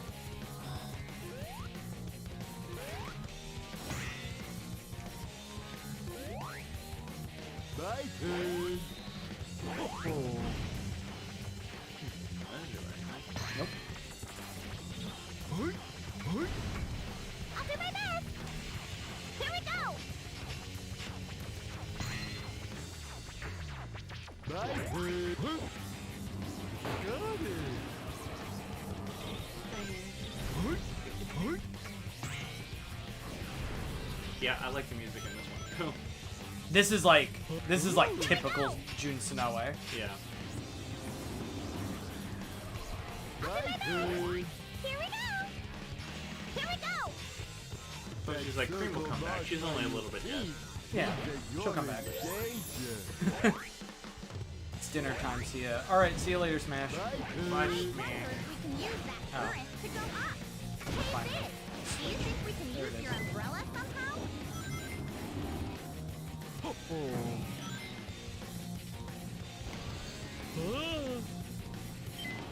Well, you see, there's Smash and then there's Smirsh.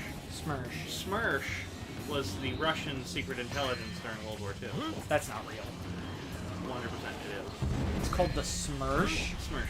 S-M-R-S-H. Sounds like the mockbuster to the Smurfs. Oh, look it up. My turn. Smurf. Smursh. Hoi, hoi. I'll do my best. My Here we turn. go. Hey, we're live. Oh my god. My turn. Hoi, hoi. I'm looking this up. Hoi. I'll do my best. Here we go. Yeah, Smursh. My turn. Hoi, Smirsh. hoi. That's Level up. Yahoo! Smursh. An umbrella organization of 3 independent counterintelligence agencies within the Red Army. Smursh. Oh my god, that's amazing. Smursh. That's the greatest name to anything like that I've ever heard.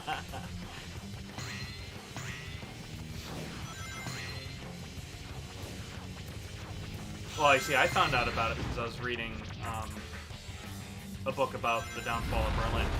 A wonderful thing to talk about when you're playing Sonic. Of course. The downfall of Berlin. The downfall of Berlin. However, in the audiobook, the guy kept saying Smursh. And I was like, what the fuck is... What is Smirsh? Is he saying Smursh? Am I going crazy? And I had to look it up, and I was like, no shit. Huh. It's literally called Smursh. That's hilarious. Alright. Why would he need so many ships? Maybe he just had a lot of time on his hands. That is the most accurate commentary I've ever seen on anything. Did he get all these ships? I don't know. I guess he had a lot of time on his hands. Well, because it's implied that Eggman builds all of this I love it. Alright. by himself. I love it. All Well, the he's got robots that we robots. fight too. Yeah, well, all he's got to do is he's got to build his robots first, and then his robots can help him build this shit. That's probably what he does, Yeah. but it's still like he still designs all this shit. Why not? Why not? You know what? If you're good at something, He at least found his niche. he did find his niche. That's his niche. Yes, That's smart. your Smirsh. I'm gonna niche all over my Smursh. Oh god. Why does that sound like a concept for a South Park episode? It kind of does. Oh, she's got a snook in her sneeze. Here we go. She's got a snook in her sneeze. That was one of the funniest episodes.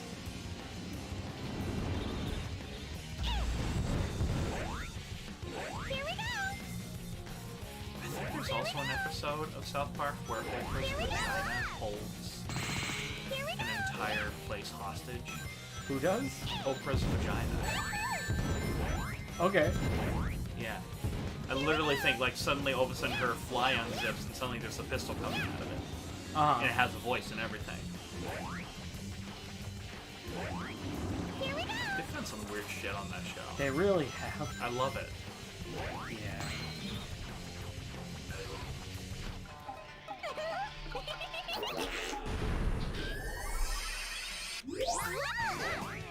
Here we go. Go up, please. Thank you. I'm gonna look it up. I'll do my best.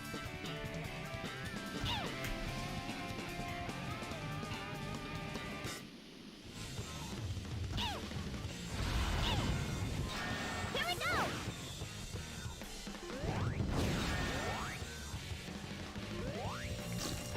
All Yep. right. Tally publishes his memoirs, and the work is selected for Oprah's book club. The book becomes a bestseller, with everyone getting a lot of help from from their addictions. Oh yeah, and Towley lied about the whole thing. That's what it was, because Oprah, there was a thing where this guy wrote like an amazing. I remember now. This guy like wrote like a huge biography of himself, or an autobiography about himself, of all the stuff that he did to get self-help and all that stuff, and how he came over it. It was all a lie. Oh. But he was on Oprah. That's what it was making fun of. But yeah, somehow Oprah's vagina has sentience. And I am. You gotta.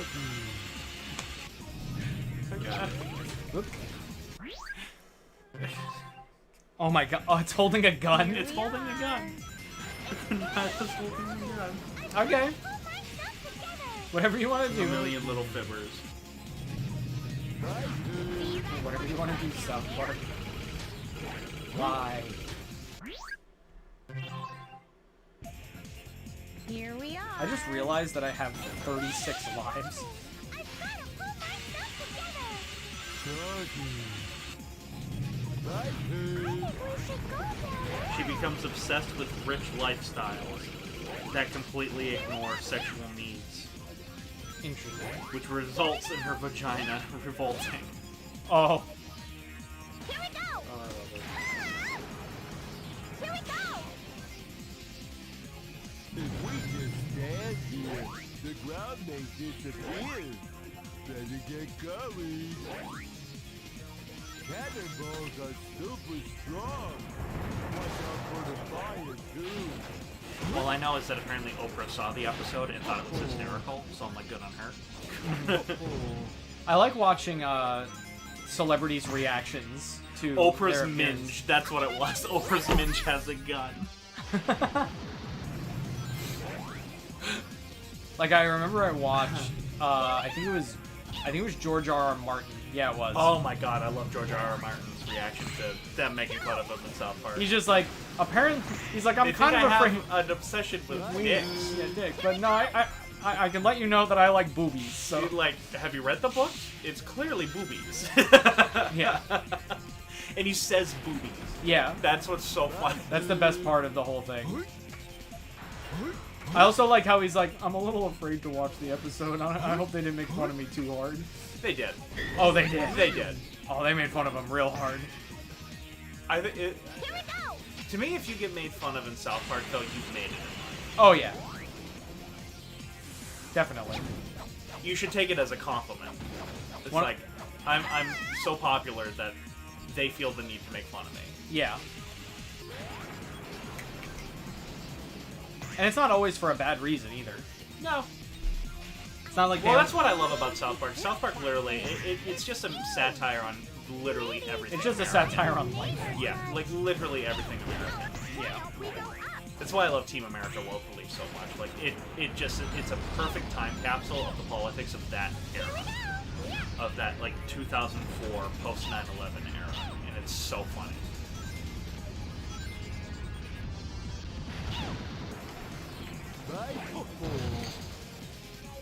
Like, I think too many actors take it too personally. Yeah. Tom Cruise and Sean Penn are the two big ones, they said. Yeah. Well, Tom Cruise threatened to like sue them, didn't they? Big time, yeah. His affairs got out of the closet. Eggman's robots are everywhere. What are we gonna do? And then Tom Cruise lost his job, so he's working in a factory. Yeah. Fudge. Oh, it's so good. Here we go. My turn. I'll do my best. My turn. I love how they give, like, no shits, too. Oh, I love it. Like, they'll make fun of anybody and anyone. No regard. Weather reminds me of our And if they're told no, they just do it anyway. I love that I think they are still convinced that they have not been nominated for any like big Academy Award or anything like that since All right. the South Park movie, because they offended so many people when they showed up in dresses. Like, they were actually convinced that they were going to win Yeah. until they showed up in dresses. The Academy saw that they showed up in dresses and said, no, we got to give it to Phil Collins. Oh my god. And I love how peeved they get. They're like, a fucking Phil Collins love ballad? Come on, guys. We have a song called Blame Canada. Yeah, come on. I do love their just no shits It's so good. mentality. It's really good.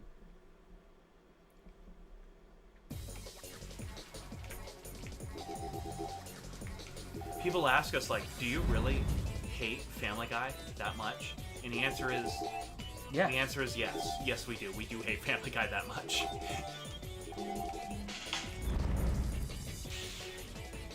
That was my fault. That was your...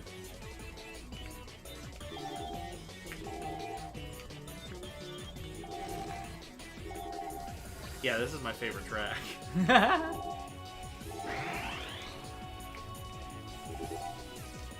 This do be a bop, even if it's for shitty special stages.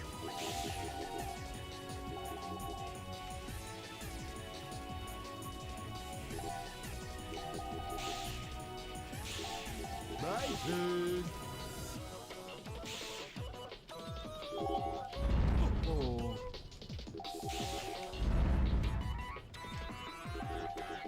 Here we go.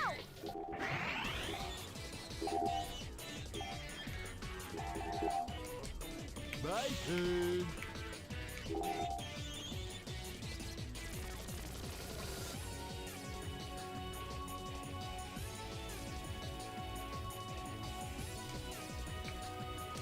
Oh, really? Here we go.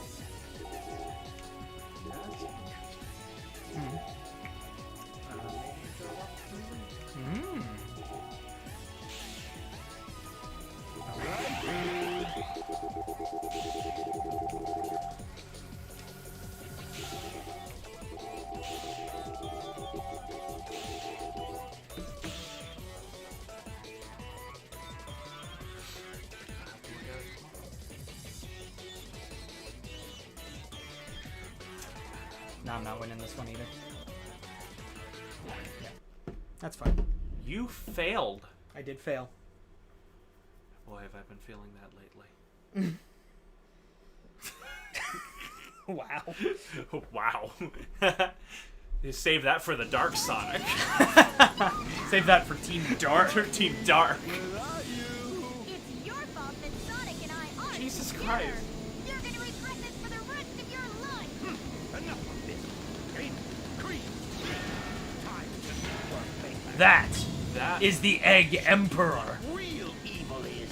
That looks. That's amazing. That's amazing in every way, shape, and form.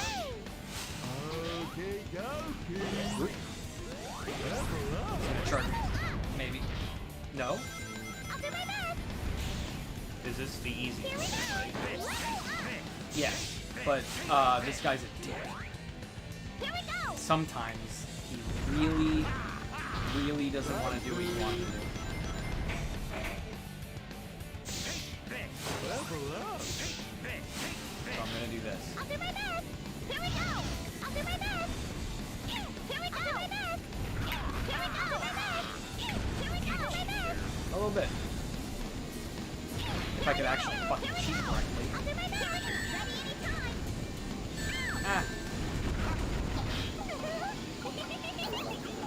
that way. Didn't stop. Like, I legit like that design. Yeah. It's like a flying blossom. It's great. I love the Egg Emperor.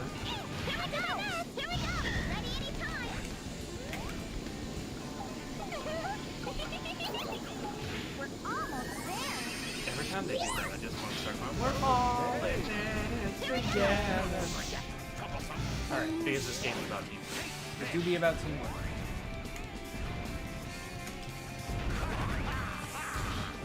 Don't charge me. I'll kill you. Oh, you charged it. It did not matter, though. Because I'm invincible. I'm invincible. So yeah, so the Team Blast for each team has, like, a different side effect.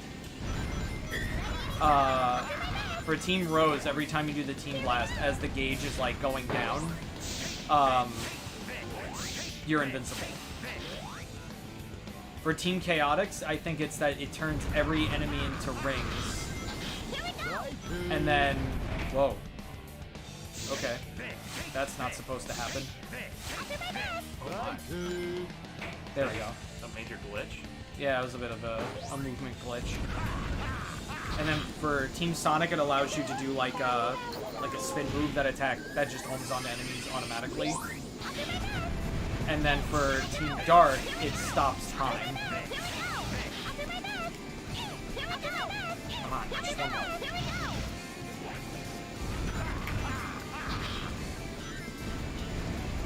Eggman. Egg shit, time to die. I think that's it. Nope.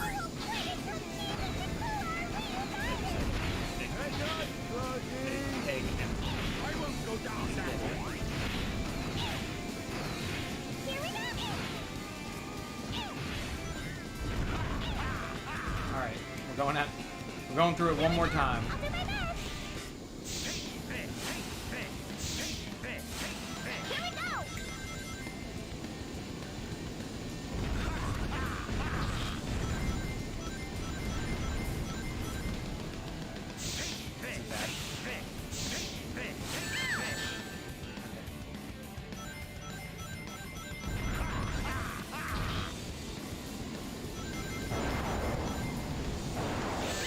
That's fine.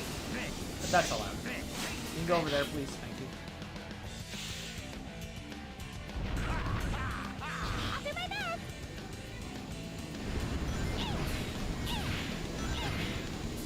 And come on. What? Alright, go. Thank you.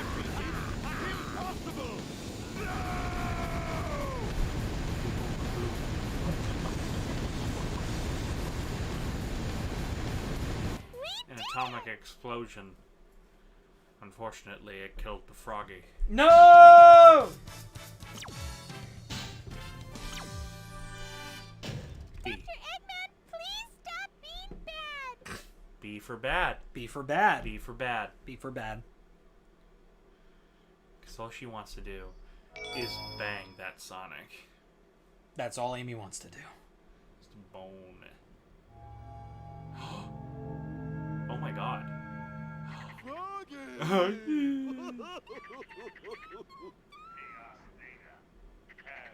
But who's that mysterious voice?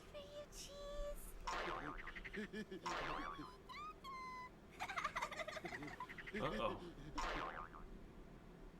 Hey, isn't that Mr. Sonic over there?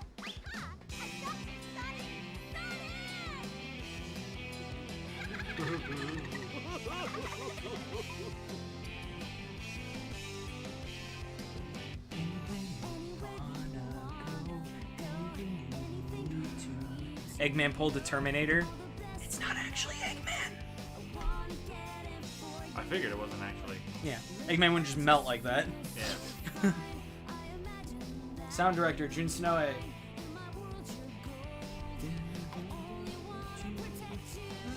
Well, that was short. Well, it's only one of 4 stories. Yeah. This is Team Rose's theme. It's called Follow Me. Okay. Outside through the stratosphere, moon is You know, shining this song would have been a lot better had Barbara Streisand It sang it, yeah. sang it. Yeah, you're 100% correct. And that's not even a joke. Well, Barbara, yeah, no. Barbara Streisand can sing. She can. She's got those vocal cords. She's got the pipes. Oh yeah. Oh, I really have to pee. Oh, I'm gonna take a pee break. Well, there's one down, ladies and gentlemen. One down. 3 to go. 3 to go. I guess I'm gonna have to entertain these people. Entertain the people. All right.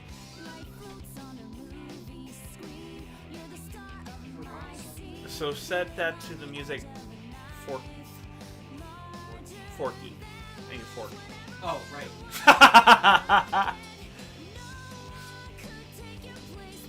Hi guys.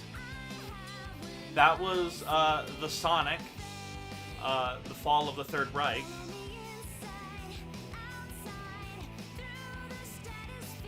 Kind of an intense battle of life and death, you know. How are you?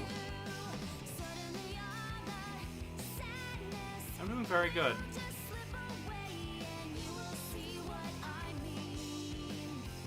I don't think you should be saying any spoilers.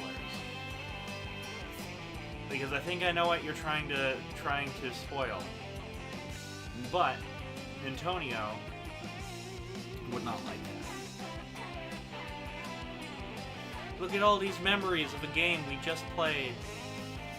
Ah, memories. Because it's a game about teamwork. It's all about family. It's a game about family. Aloha, Godzilla guy. Nice to meet you. Nice to meet you, too. I am the Godzilla guy. If you go onto my channel, AN Productions, you will see nothing but Star Trek and Godzilla content. That's my niche. Do I more focus on the history of the whole thing than anything else? Like who made it, why they made it, where it was from. Forky. Thank you, my sir. Now, before you sit... Oh. I had to pee. Oh, okay, go ahead. I had to pee. I had to pee since I got here. Oh. Oh my god. Oh my god. Oh my god!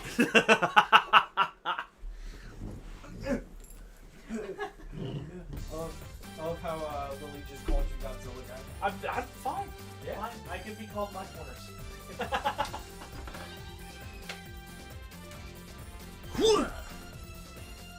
Alright. Now it's mine to entertain the people. Hello, everybody. How's the vibe going on? See, Lily's here. Smashlander's eating dinner. First of all, I thank you guys in the beginning, but I want to thank you guys again. Please, thank you so much for watching the streams and staying and really engaging with the channel. It is because of you guys that we are monetized now. And honestly, I've been wanting to be monetized. Like, in the beginning, GCN was monetized, like, since year 1. But then they put in the policy where there's, like, a minimum for YouTube monetization now. And that broke my heart, because I'm like, I guess we're not monetized anymore. So monetization has been something I've been wanting for, like ever since they put that in place. And we finally made it. And I'm so happy that we're finally here. And it's all because of you guys. Hi, Lucas. Welcome. Welcome. I don't know if you left, but, like, welcome back. Hi again. But I really am thankful for you guys. And I know it sounds like some, like, shit that every other fucking YouTuber says. Well, it's all thanks to you guys. But, like, it really is. It really is. That being said, hey, we got merch. Oh, man. I've been working on this fucking E3 video for so long now. For so long. Hold on. I really want you guys to know the magnitude of this fucking video that I'm making. There's my notebook. I'm spelling everything. Let me just grab this real quick. I've been here since I came in, just working on stuff as I'm watching. Understood. I hope you're having a good time working on your shit. I really want you guys to know the severity of, or like how in depth I'm getting with this video. My notes start here on this page, right? I don't know if you can see properly. So my notes are on this page right here. Let me show you how many fucking pages. All of those pages are notes for this fucking E3 video. It is insane. The amount of work I'm putting into this video. It is insane. Hello? I was just saying. Oh, E3. Yes. The E3 that didn't really happen. Yes. Look at how many pages of notes. That's a page I accidentally skipped. Pages and pages, and I'm skipping, and I'm still skipping, and skipping, and I'm not kidding. When I did my show, the show that actually got me the most subscribers, yeah, like in a period of time, was a show called Congratulations, a Neon Genesis Evangelion Retrospective. Yes. That was like that. Yeah. Look at that. Yeah. Yeah. It's no, crazy. I fully believe that. It's crazy. So you guys better fucking watch the video. Well, congratulations, the Neon Genesis Evangelion Retrospective. First off, terrible series. Like, if I watch it now, it's awful. But and I disagree with a lot of what I said in it back then, because I've matured and learned since then. However, that was literally every episode, scene for scene, breakdown, shot for shot breakdown. Wow. Nice. Yeah.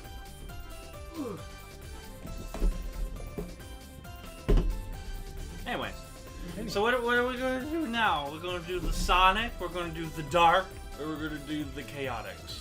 What do you think? What do you think we should do?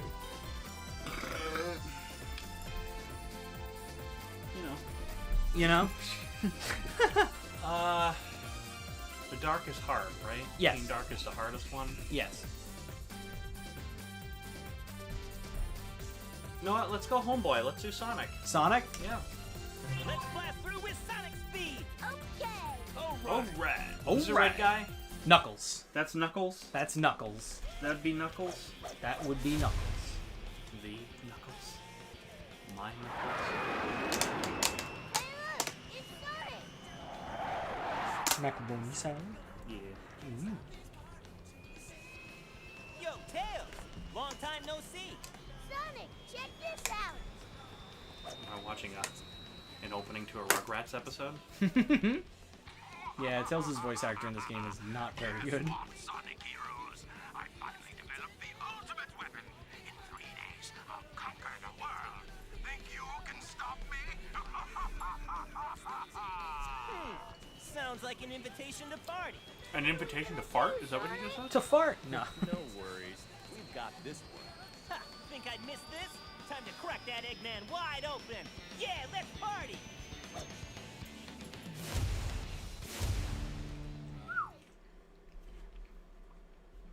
So before we continue, because I just remembered that I wanted to do this, just because it was funny, and I still have them.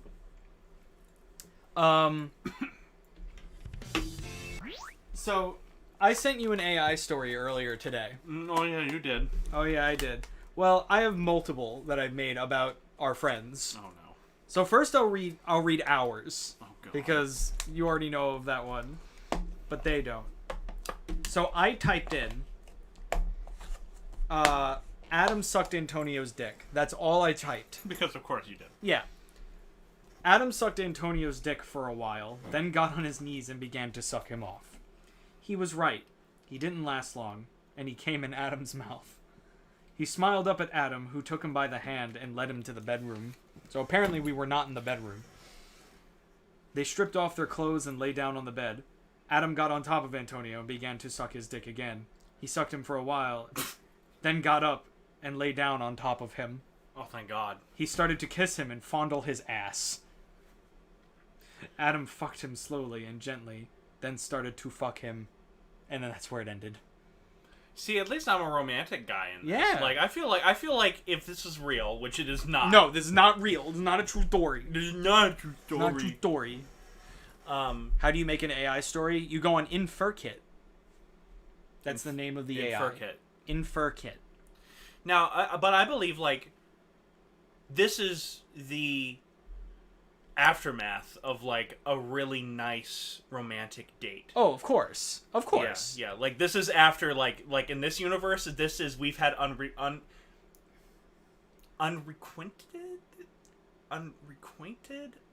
What's the next word? love. Unrequited. Yeah. Yeah. That. For a long time. Yes. And that it was building up. Yeah. This is the result. This is the last act of a yaoi novel, essentially. Yes. So then, after I sent you that one, Uh-oh. I made one about Steve and Lucas. I love this. All right, go on. I just typed this. Steve walked downstairs to see Lucas, who was butt naked on the couch. That's all you typed. That's all and then Steve to start the next sentence, and then let it continue. Steve walked downstairs to see Lucas, who was butt naked on the couch. Steve's eyes grew wide, and he stared at Lucas. Lucas's cock was rock hard and sticking straight up. Steve could not believe his eyes. He was not sure what to do. He knew he was not gay, but he had never seen anything like this before. He looked over at the clock and saw that it was almost noon. He needed to get ready for work. Ooh. He went upstairs and got dressed. When he came back down, Lucas was still on the couch. Steve was not sure what to do. He went over to the couch and sat down. Lucas sat up and looked at Steve. "What are you doing here?" Lucas asked. Steve could not believe what he was hearing. He was in shock. He had never been with a guy before. He had always wanted to, but he never had the nerve to do it. "I came over to say hi to you," Steve said. "You can go now." You can go now. Lucas got up and walked over to the door. Steve watched as Lucas left. He could not believe what had just happened. He sat down on the couch and looked at Lucas's cock. So apparently he's back on the couch. See, like, this is stuff like, I think we should change the characters, but yeah. I think we should make these into films. Oh, of course. Absolutely, of course. 100%. He looked... he was shocked that Lucas was not hard anymore. He looked at his cock. That's because he was let down. Yeah. He was let down by Steve's lack of action. I mean, he was sitting there. He was begging. Yeah. Essentially. Not like he was sitting there. It was a very passive-aggressive way of saying, "Steve, fuck me." By laying naked on the couch with your cock rock hard standing straight up. Like, he walked downstairs, saw that, and then walked back upstairs and got dressed for work. And then came back downstairs and saw that he was still there and still didn't really take action. Yeah. So, yeah, Steve sucks. Yeah. Or he doesn't, I guess. Yeah. He looked at his cock and saw that it was getting soft. He stood up and walked over to the couch, apparently for a third time. He looked at Lucas's cock again, and then he grabbed it. He pulled it towards him, and then he put it in his mouth. So, hold on. Lucas is now back inside? Yes. Okay. He teleported to the couch. Immediately. Okay. He pulled it towards him, and then he put it in his mouth. He started sucking on Lucas's cock. Nice. He was not sure what to do. He was not gay, but he'd never seen a cock like this before. He knew he was not gay, but he had never seen a cock like this before. He sucked on Lucas's cock, and then he started stroking it. And that's where it ends. This is a cavalcade of comedy right here. It is. So, hold on. I want to know Yeah. why. Why did you do this? Because it's really funny. Because you sent me this thing on my chat. I'm sitting on the toilet taking a dump, right? And I get this message and I start reading it. And I'm like, oh, he's playing something with AI again. I love how you knew immediately. That damn Antonio is backed into the AI again. Playing with his AI again. So now I have two more, and they're both about our friend Matt. Oh, Jesus Christ. Okay. So this one is just funny because it's so haunting. So I typed, Matt found himself swimming in a pool of popcorn. Here's the full story. Matt found himself swimming in a pool of popcorn. He had been trying to catch a stray piece for the last 5 minutes. The kernels were popping all around him. Oh my god. They were the size of his fingers, and they were everywhere. He was getting tired of trying to catch them. He was getting tired of the popcorn. He wanted to go home. He wanted to go home. He wanted to go home. Oh my god. He wanted to go home. He wanted to go. It just repeats that over and over. How fitting, though, considering that every movie we've made this year has been the theme of I just want to go home. Jesus Christ. And then the last one, this was a prompt that Jess wanted to put in, where it was, Matt was in a room filled with chicken tenders. And then I let it continue. Matt was in a room filled with chicken tenders, potato chips, and soda. His stomach was growling so loudly that he was sure everyone in the room could hear it. He was sitting on a couch surrounded by his teammates, and he was staring at the TV. It was showing a news report about the war in Iraq. The report was talking about how many Americans had died in the war, and how many more were wounded. Matt didn't really pay attention to the news report. He was more concerned with the food that was sitting in front of him. Hey, man. That's where it ends. I love it. I love it. Oh, my God. That's art. That is art. That is art. This is why when AI overload raise up, you guys will be the first to fuck up. Yeah. Yep. Yep. Sorry I dipped, got food, and started playing Origins. This is the best version of Sonic 2 I've ever played. What did I miss? Oh, I was reading AI stories that I generated earlier today. AI porn. AI porn. That's exactly what you were... Not for Matt, just for me and you. And Stephen Lucas. Separately. Not a foursome. Anyway. I love this shit. I think that's so funny. It's so funny. I think that's so funny. Oh, man. Anyway, I just love the Steve one. I mean, ours is sweet. Yeah. Ours is romantic. Ours is actually really sweet. Steve and Lucas were just trouble in paradise. Oh my god, it's so... Oh god. Because the unfortunate thing is I can picture it. At least until the end. You know, the bit where Steve grabs Lucas's cock. Everything before that, I'm like, I can picture that. Why can't I picture that? Why can I picture this happening? Why can I see Lucas being naked on his own couch? I didn't realize you were coming home this early. What's funny is it's very similar to the fan fiction that I wrote about them. Now, you wrote... What? Gameplay Fuck Buddies? Yes. Yes, I wrote it. Because you wrote this, no AI involved. Antonio was just being a freak. Well, what happened was, I can tell you why it happened. It's because there was a Gameplay Buddies episode where before they even did the sync, Lucas said, because he was over at the computer hitting the record button, and he jokingly goes, "Ugh, I'm coming, Steve!" And he's like, oh man, Antonio's gonna take that out of context and do something with it. Oh boy, did I. I wrote a whole fan fiction about it. And ended the fan fiction with that line. Some of the submerged sea ruins move. Now I know about this fan fiction. Yes. Because you read it to me while you were pissed drunk. Uh-huh. After we played zombies. Yes. Let's go. Now, I must also admit, Uh-huh. I was not much better off Yes. in terms of my soberness. All right.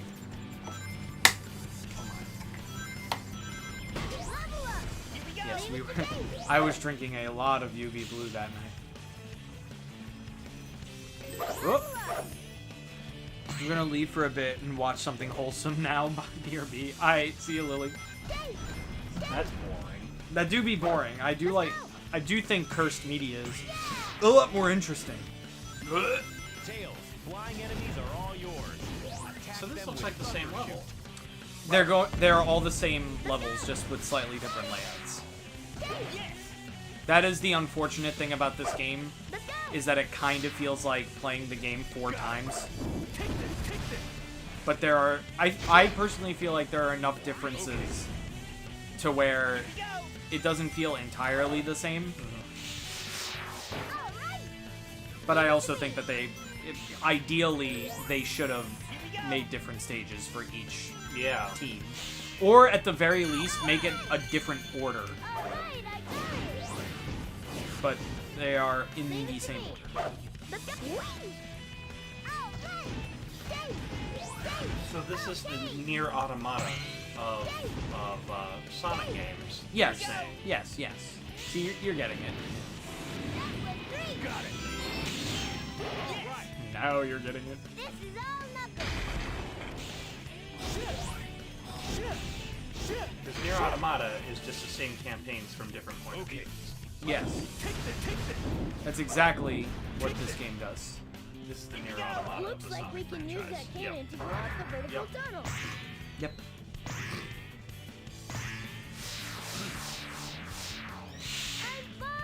And Sonic Adventure 2 did something pretty similar too, to where there's 2 campaigns. There's the hero story and the dark story. And it's the same story, just one's from the hero's perspective and one's from the villain's perspective. Oh,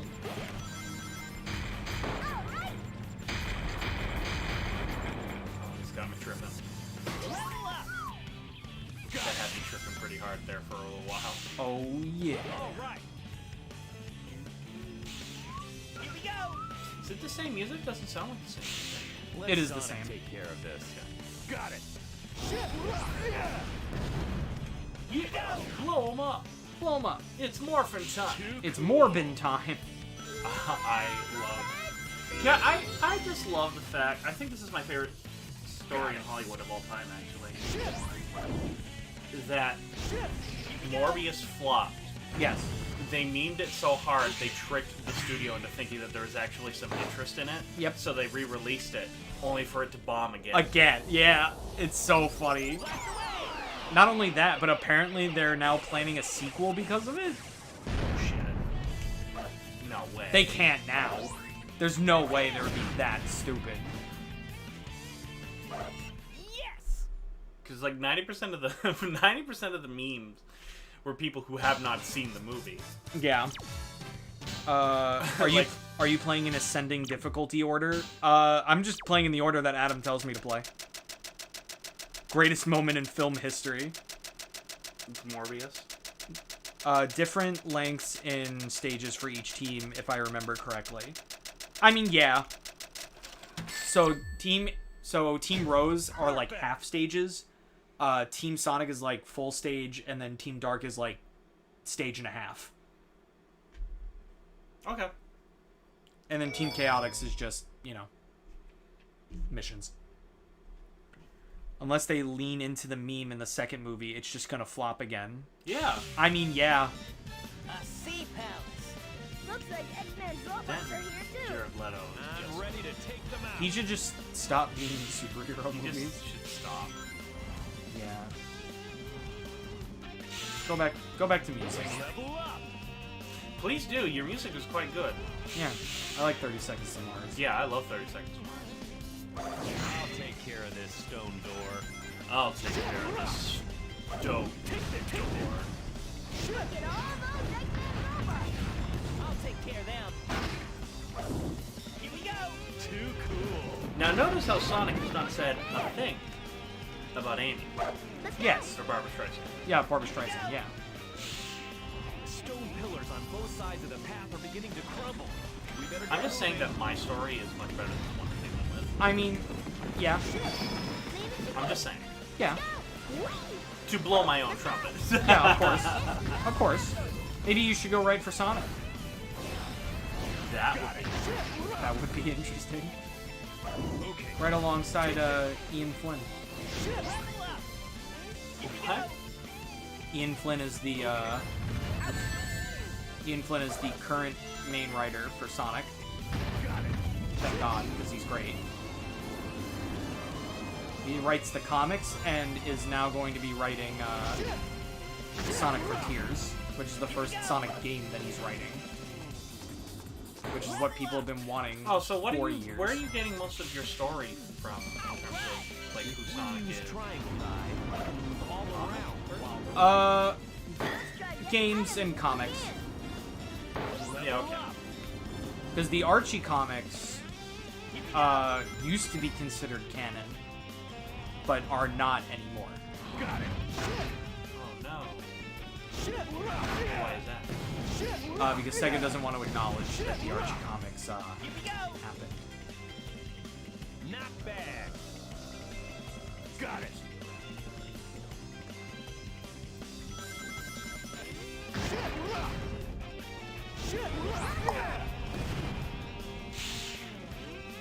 It sounds like he's yelling shit rocks. Yes. Yes, yes it does. And I love it. Shit rocks! Yeah! This turtle is swimming with a block on his back. It looks really heavy. Well, at least he'll carry it and not us. Unless, Best left to tails. in the words of social media team, everything is canon. Alright, listen. Everything can't be canon. Yes, yes. No, it can't. Looks like those creeps are Star Trek can do it. Let's take care of them first. I would love to see them try.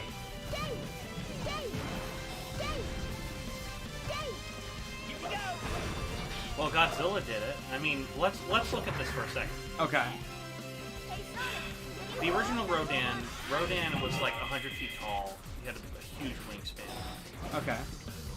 Dies in that phase. Dies. Okay. Level up. Each of the three-headed monster comes along. Suddenly he's 50 feet taller than he was before. Okay. Right. And he's coming out of a volcano. Yes. So clearly he lived. He was just fine. Yeah, he's alive.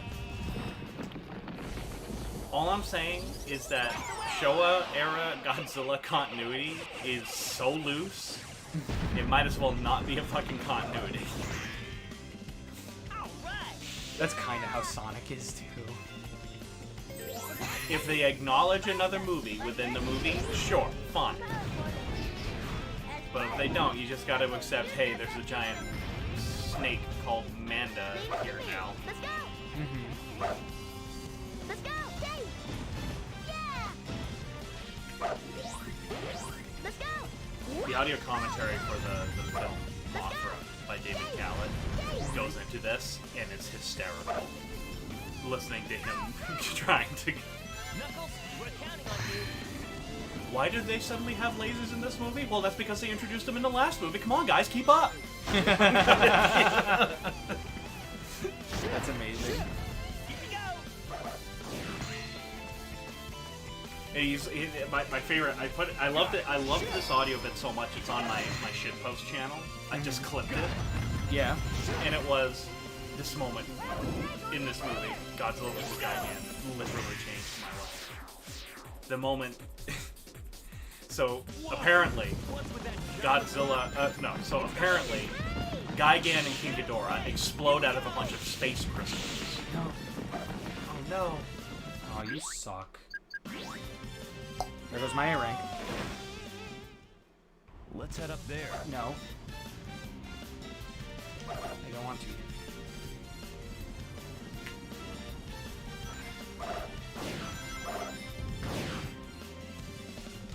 No! Whoa. God, it kind of sucks.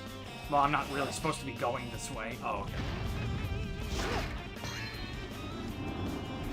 So, Gigan and King Ghidorah. Right. I have to buy the Gigan and King Ghidorah are now...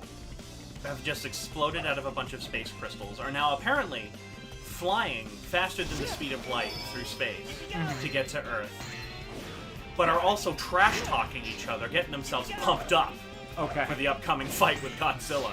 Beautiful. Only for it to then go back to Earth. Someone on Earth in the Japanese Self-Defense Forces can hear them, and he goes, I recognize that one, that's King Ghidorah. I don't recognize the other one. Here we go. And he said, that changed my life. He said that single moment changed my life. Because he's like, this is so ridiculous that we have to buy all of this. And then he went on to explain how I was talking with one of the writers of these, and I asked him, expecting to get some snarky, or no, some deep philosophical conversation about Japanese culture and everything like that. And I asked him, why is it that in Japanese movies they don't seem to really care about explaining where the monster comes from or his origins?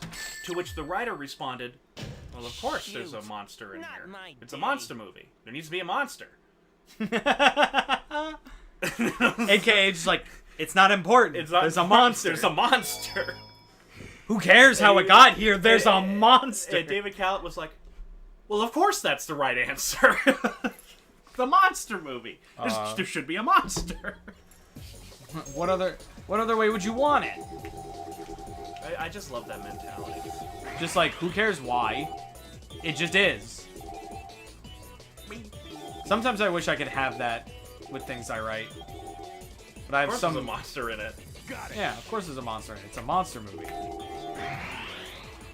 I'm always blocked by like, but why? And I'm like, I don't know, that's always the fucking problem I have explain it. too. I literally only did this to see what Chaos Emerald I was missing. Monster's gonna monster. Yeah. 3, okay. Yeah, Third. actually, monsters are gonna monster. They do be monster. Ing.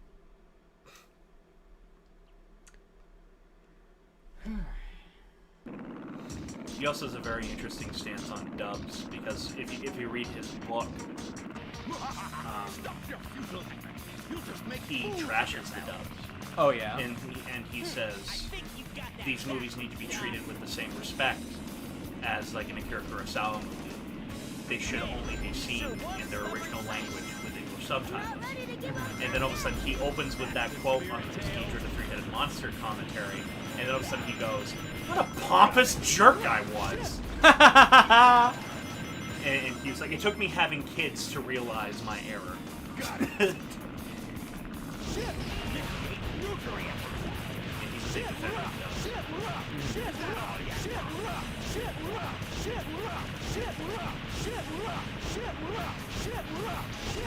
I think that's probably the best audio commentary I've ever listened to. It's the one he did. It's so good. Look, he did that quickly. It's easier to do it with Knuckles. All right. Because of the way that he punches. I just can't help but hear shit rock. It really does just sound like shit rock! Yeah! Yeah. It really does. I thought so ever since I was like 10. Ready for the junk pile. Why is he saying shit rock? Why is he saying? Why? Does it matter? No. No. You know what? You're right. You know what? It doesn't. There has to be a shit rock. There has to be a shit rock. It's a shit rock No, game. no. The answer is yes, that's a slogan. Of course there's a slogan. Yeah, of course there's a slogan. It's a cartoon. Now it sounds like Knuckles is saying Shinra to me, like Final Fantasy. Well, I thought that's what he was actually saying, was like Shinra. I think it's just like shit. Ruh! Man, does it sound like saying shit rock to me? Yeah. Shit rock. I was gonna say like, is it sheet rock? But I was like, no, it's clearly shit. What's with this path? Just standing on it carries I me get that isolated. It's clearly shit.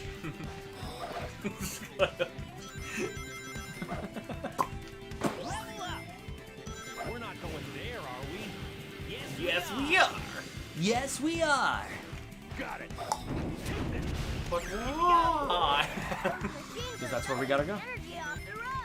It's a that's where we gotta go kind of movie. We can't let him get away with this. Well, South Park plays with that on the pandemic, not pandemic special. Sorry, the startling, where it's like, why do we have to go on this adventure? I'm not going on this adventure. Yeah.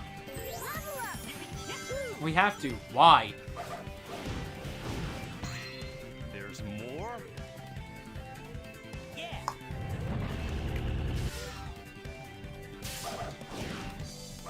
Ready anytime. What? Fuck you. I'll see if I remember to click. I think Knuckles plays Final Fantasy VII. Good for him, getting into other genres that isn't his own.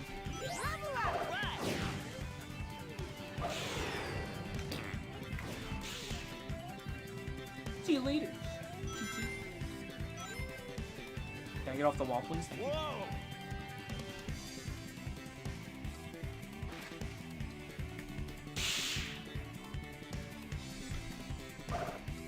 Got it. Level up! Holy shit. Oh, yeah. Okay. Here we go! That was a great example of, wow, look at this architecture. It must have taken them years to build. Look, I made a bridge. It took me what? Took me 2 seconds. 10 tops. All it took for me was to destroy this robot, and then it came down. That would have been funny if it suddenly just fell on you. You push it in, you wait there. Have you ever Over. have you ever heard of a game called I Wanna Be the Guy? No. That is the type of game that literally does that. I love that. It's literally a game made to be unfair. That's funny. It's made so that you get mad at it because of how fucking unfair it is.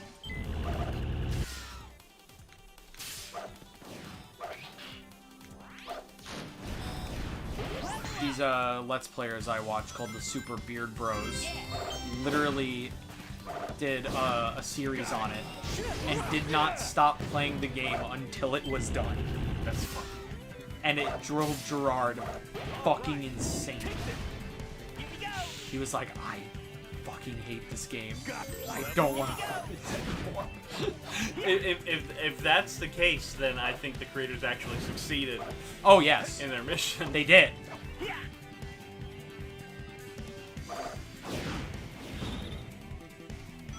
The whole plot is that you have to defeat the guy so that you can become the guy.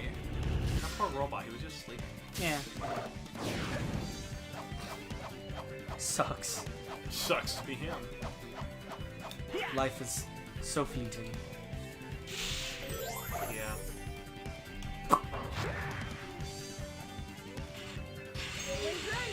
Use the B button to accelerate, and the controls keep the balance. Oh! Okay. I'll take it. So this is where the stage ended for Team Rose. You gotta go further. We gotta go, Because you're the Sonic. we gotta go even further beyond. Gotta learn the truth about Yuji. Oh my god. I gotta learn the truth about Feature. You have to infiltrate. Yeah!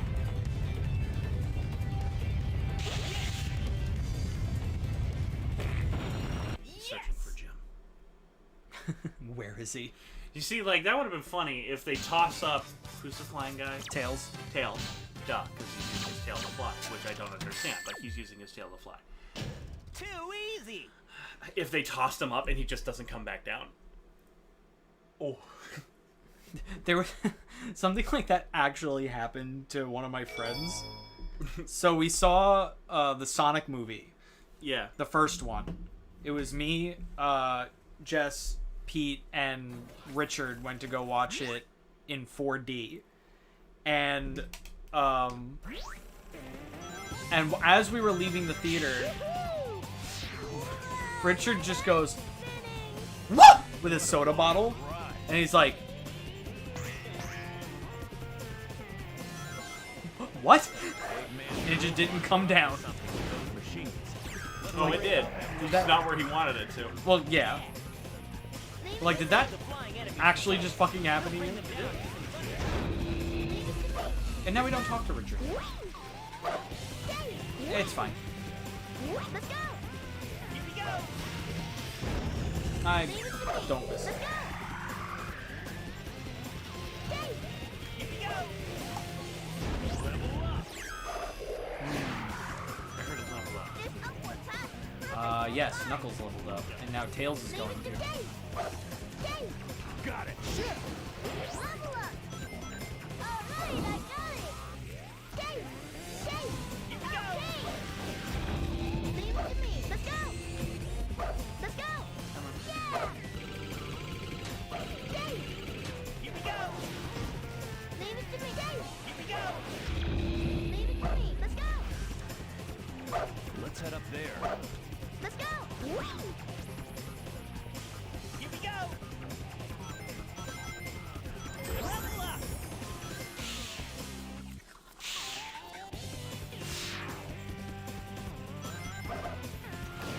Level up! Leave it to me! Here we go! All right! All right! Leave it to me! Oh, okay! Level up! Nice. Tails leveled up again. Take this! Yahoo! Take this! Yeah! Take this! Leave it to me! Let's go! Let's go! Dave! Let's go! Dave! Dave! Stop it. Let's go! Yeah! Let's go! Here we go! Yes! To the elevator.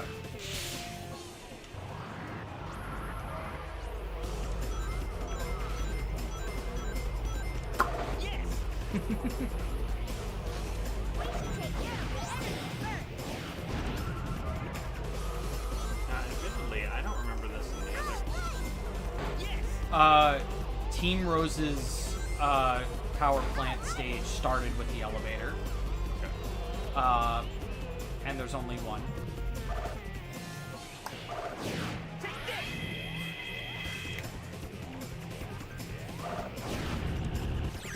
So this is also the first Sonic game that had a bit more focus on the combat instead of just getting through the stage. Yeah. Because like as you saw even with Team Rose, like sometimes the game will just stop you to like do an encounter first. Nice. I would like for this to stop.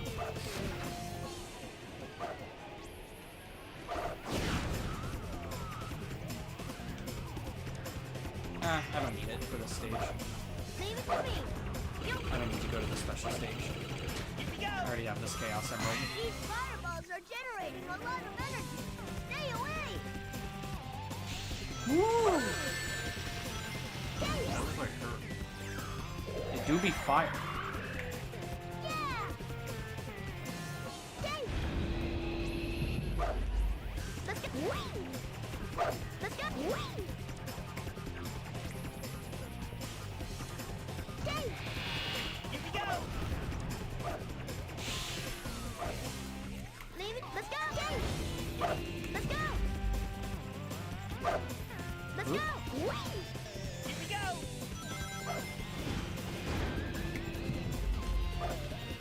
Level up! Nice. Everybody's fully leveled. Leave it to me! I like to see it. Dave! Dave! Let's go!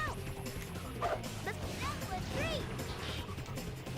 After the stream, I have to show you some shit I can do in Sonic Adventure because it's really funny. Leave it to me! Dave! Here we go! And I don't think you were there for any of the streams where I was playing that game. Let's go! Probably not. Let's go! Yeah! Let's go! And if you saw me play during the marathon race, I play completely differently now. All right! Dave! Here we go! Yeah! And it's just really funny.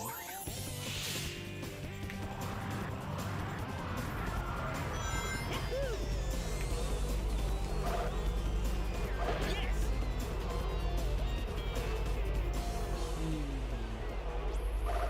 Can I have this? Yes! Oh, can I have that one? Yes!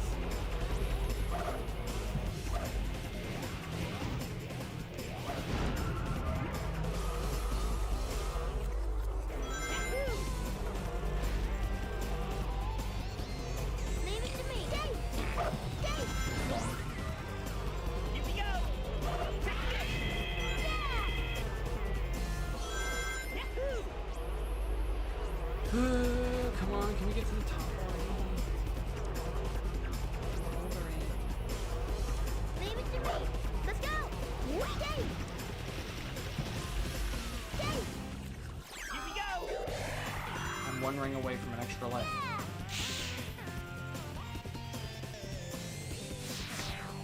There it is. I am mesmerized by the image right Oh yeah. Got it. Shit. now. I don't think I blinked once in the last 2.5 minutes. Here we go. Wow, what? I'm just like being bombarded. Oh, hello. It's alright. Everything's fine. Everything's cool. I mean, not really, but Everything's cool. Leave this to me. No! All right. No! Stop it. Stop doing this to me. Yes, leave it to me. Let's go.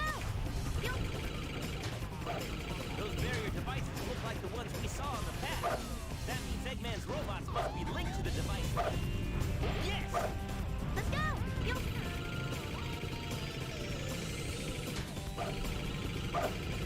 Let's go. Whee! Boing, boing.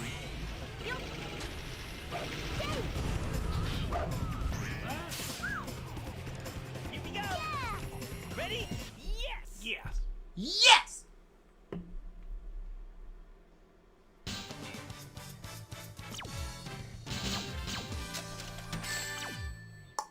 Damn it. Too easy! Eh. That just means I have to replay more levels.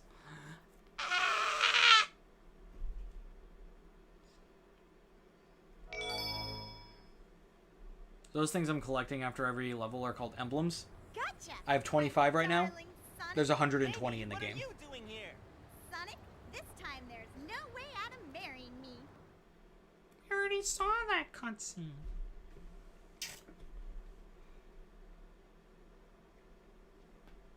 Oh. Is she gonna take a shit on his bed too? This time you're mine. And chop off my finger. Amy, knock it off! There's no time to play! Everybody, Goodbye. away. Are you playing Big, with go that away. girl's heart again, Big, Sonic? big, leave me alone. Holy shit, Big, go away. No, don't hurt Big. Oh my god. Big is a maniac. It's crazy. Oh my god. Did you hear what he said? What? He said, I feel numb. That, yeah, that is what he's saying. I was wondering what he was saying. Did you fuck off, maybe? Holy shit, Big. Fuck off. Fall off. Thank you. Yes! So I just want to say this. Yeah. You just beat 2 girls, one of which is 6 years old. Yeah. Marriage? No way! And I'm pretty sure you just also hurt Big, who is clearly a mentally disabled individual cat. Yeah. Yeah, what's the problem? Okay. Sonic's the hero of this game.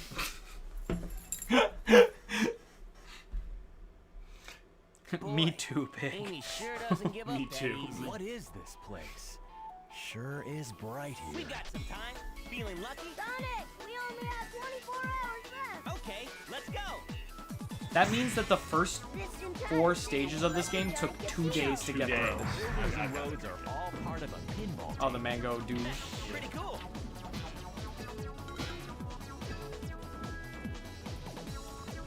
Ooh. Hey, there they are!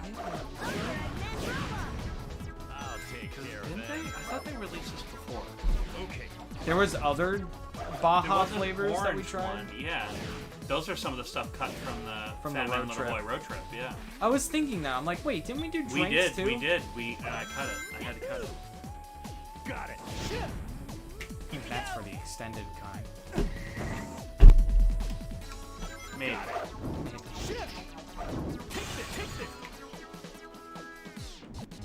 Here we go! I would like to fall down.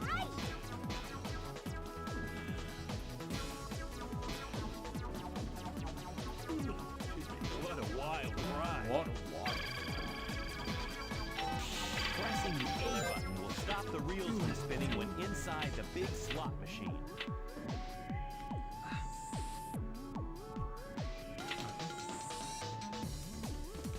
Okay.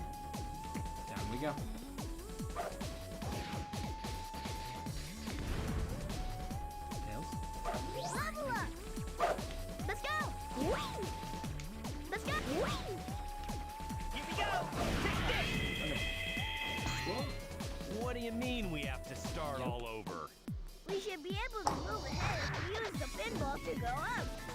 I pressed right so hard. What do you mean we have to start all over?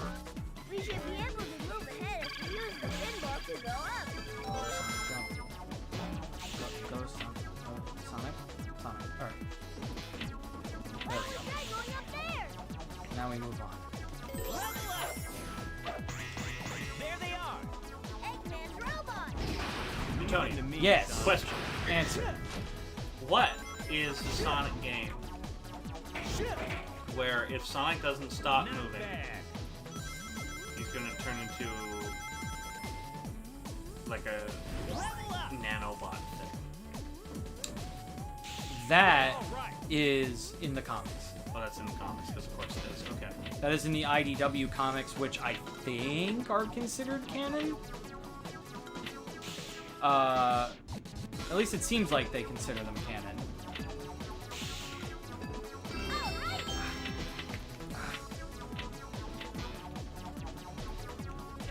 Yeah, the Metal Virus Saga is honestly like the peak of those Sonic comics right now. Ooh, that sounded interesting. Leave it to me. Yeah. Let's go.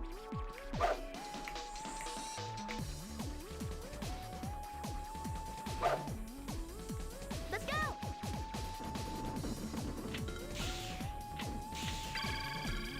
You know what's like entirely coincidental, but honestly really interesting though? The Metal Virus Saga that they came out with for the Sonic comics came out right before COVID hit. Leave it to me. Let's Alright, go. what's happening? What the fuck I'm just scared. happened? I'm scared. Okay. Dang. Team Blast time, Knuckles, get over here. Blast away! Ugh.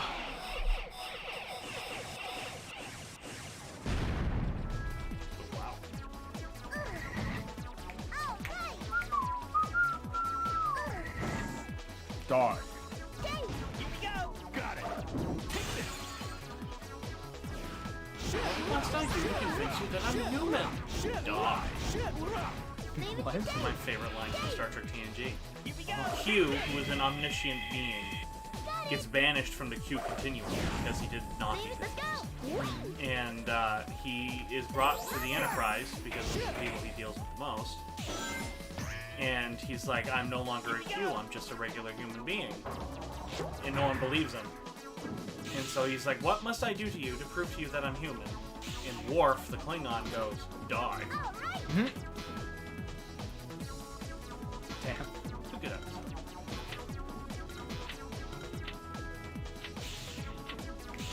Really, when I look at it, there are very few truly bad episodes of Star Trek. Got it! No. Why did you jump? No. No. No! Stop! God, Knuckles, please. Ugh. Awful. Yeah, I do not like the bingo or the pinball in this game. Much easier than the other. Here we go! Knuckles, can you get over here, please? Thank you. Level up!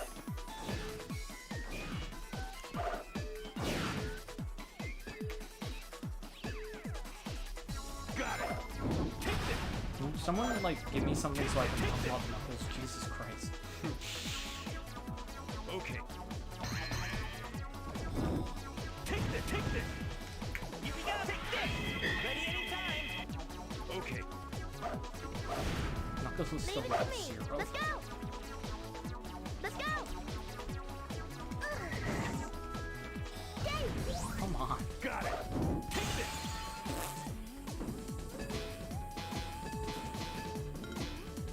All right!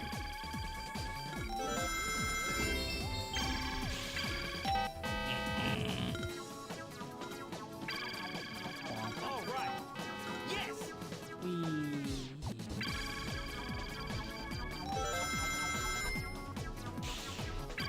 Tails, stop gambling. He's got a problem. Fucking Tails, All bro. right. Hi, Pete. Welcome. Hi. He just put 15 hours. Let's go. That's how long it took for us to beat this game on the Generations race. Generations race 15 hours. Yeah. Guess that's Which about it. it would not take me that long now because I'm not exhausted. And also like 6 games in. Yeah. Oh. And Bingo was his name. Oh! There was a dog sometimes and his name was Bingo. B-I-N-G-O. B-I-N-G-O. B-I-N-G-O. And Bingo was his name. Oh! Yeah! Bingo was his name, bitch! Bingo! B-I-N-G-O. B-I-N-G-O. The B as in boy. I as in this guy. N as in... Got it. Leave it to me. Here we go. G as in good boy. O as in oh my. As in, oh boy! Oh boy. N as in... Level up. G as in...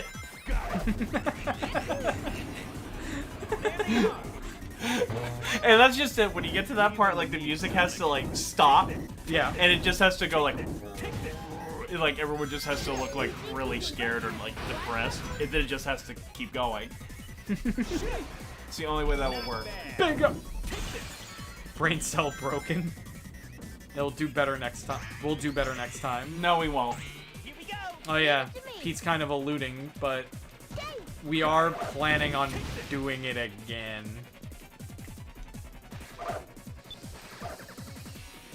Leave it to me. I should be in here for moral support. It'll be my advantage against Peter. Level up. I'll have moral support. There's Bingo. Peter's just gotta wear a dress the entire time. Fun is Oh my just God. about to begin. Did he wear a dress? He wore a dress for the second one because someone donated for it. Right. There was the opportunity to put me in a dress, but no one went for it. I don't blame them. I would look hideous. Yes. Yeah, I would even argue that you would look worse than me. I mean, have you seen me dressed up as a girl? No. I could show you. Maybe I have, actually. I dressed up as a girl for Halloween once.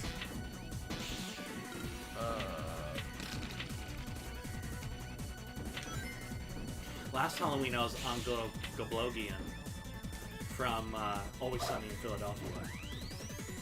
Yes, Danny DeVito's art Here we go. collector. Got it. Leave it to me. Dave. I remember you saying. Got it. Shit, rock. Shit, rock. Here we go. Not bad. Leave it to me. Dave. Here we go. Leave it to me. Let's go. I do not want to do bingo again, please. I don't want to fall. Oh, but. No. Oh no, I have one already. Okay, never mind. I was like, wait, but there's the key down there. But I'm like, wait, I have one already.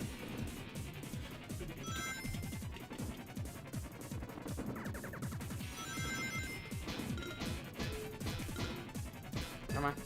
Yes, yes, yes. Let's go.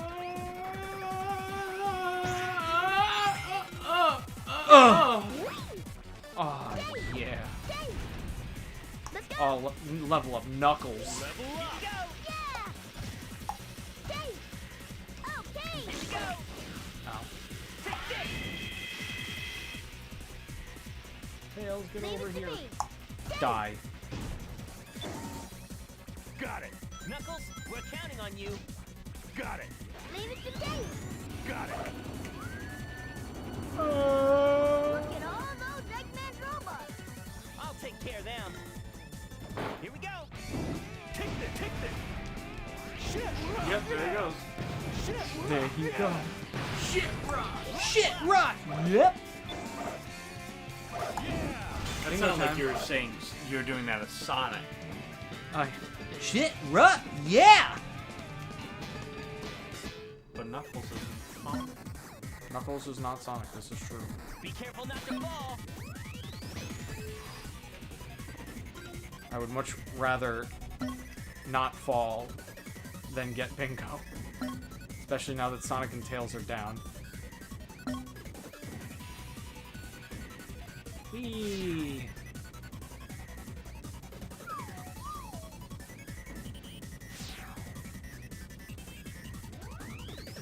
Oh, now we just gotta fall.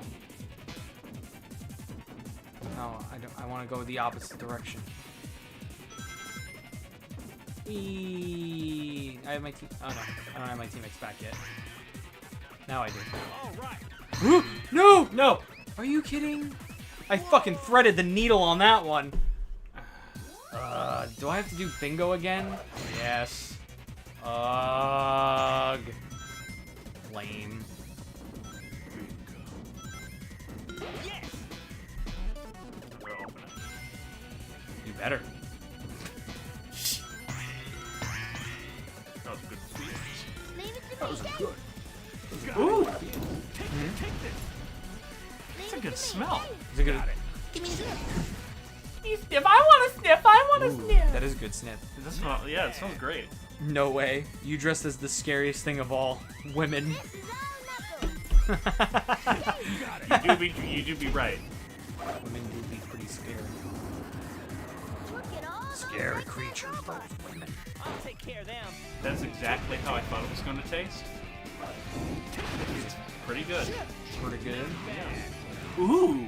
It's got a nice mango aftertaste.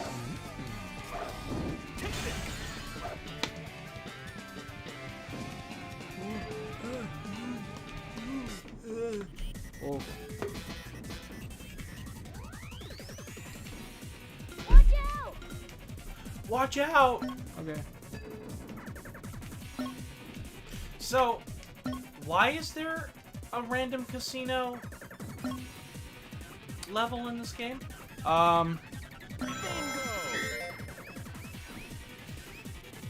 Because like all It's- the other ones to me made sense, Yeah. and then all of a sudden you get to this. So, it's just kind of tradition to have a casino level in a Sonic game. Well, that's something I learned. Most Sonic games have a casino level. Leave it to me. Let's go. Here we go. Oh, I ran out of fly. All right. Dave. Oh, he can't fly. No. Leave it to Dave. Here we go. Level up. Sonic level, Leave it but to Knuckles me. still has it. Yeah. Well, it's because when I died, it reset all my levels. Look at all those Eggman robots. Take this. I think one of these has a key in it that I can snag. Not bad. If I could get to a special stage, that would be amazing. No, Here we go. Leave it to me. Let's does go. not look like there is a Let's key. go. You can't destroy the boxes. I can, but it wouldn't be in those. I didn't need to do that though. Here we go. Leave it to me. Let's go. No key. Hopefully, I can still find one. Let's go. All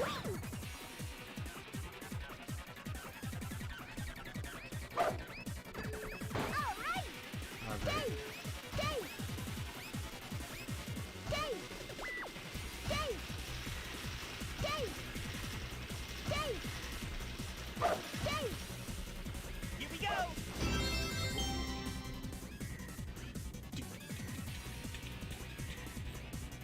Whee! Alright, this is the real risky table. No. Oh my god. No. Stop. Stop. Stop. Stop it. Oh my god. No. Stupid. God, I hate this table. MZ. Nimsy. I don't want to go to summer I don't want to go to summer camp. You don't want the light on, dear? I don't want to go to summer camp. I'm sorry, kid. I'm sorry. I just don't speak retarded. No! Mom! No! What's the matter? He says he doesn't want to go to summer camp, but I'll be damned if he cuts into our sex time. I don't want to go to summer camp! Oh, you don't want the light on? Okay. That's so good. Oh, it's so fucked up. Yes. Yes! But it's funny in a cartoon. Yes. Like, just imagine that in, like, a real... Like, a live-action thing. You'd be like, oh my god. Oh my god, that's horrible. But, now that it's in, cartoon, who gives a fuck? Yes. Who indeed gives a fuck? B. D. Yeah, Didn't it's because use I all lost a my life. strength.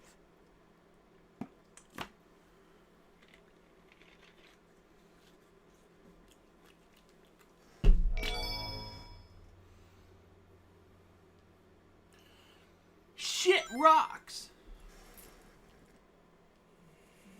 Eggman.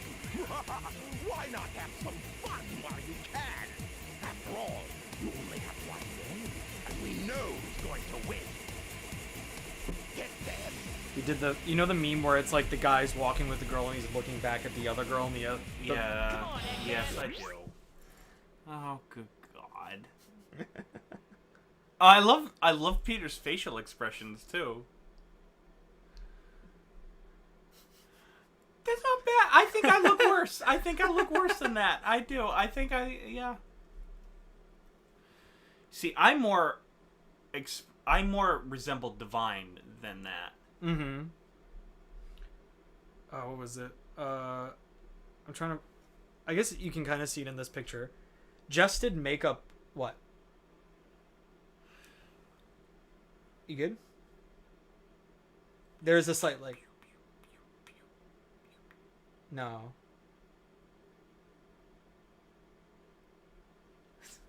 Anyway. No, hold on. Wait, no, you're right.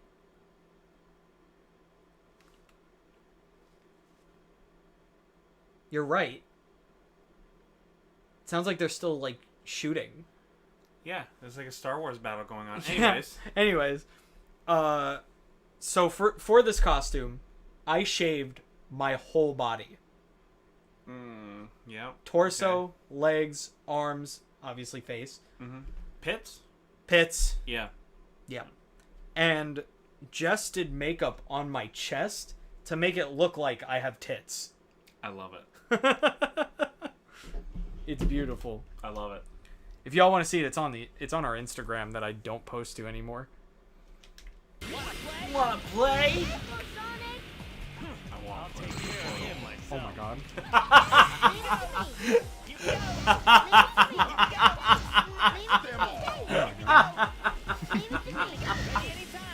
I don't know. I just thought I should say like the most heinous thing for the situation. Oh my god. Leave it to me. Here we go. Leave it to me. Here we go. Leave it to me. God. No, but it has to be fun.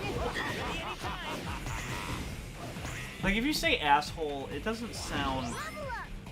Level up. like to me. It doesn't sound as nasty as butthole. This is true. You know? Yeah. Yeah. Leave it to me. Like to me, cock. Like if you say cock, that just sounds fun. Leave it to me. His cock. Leave it to me. His raging cock.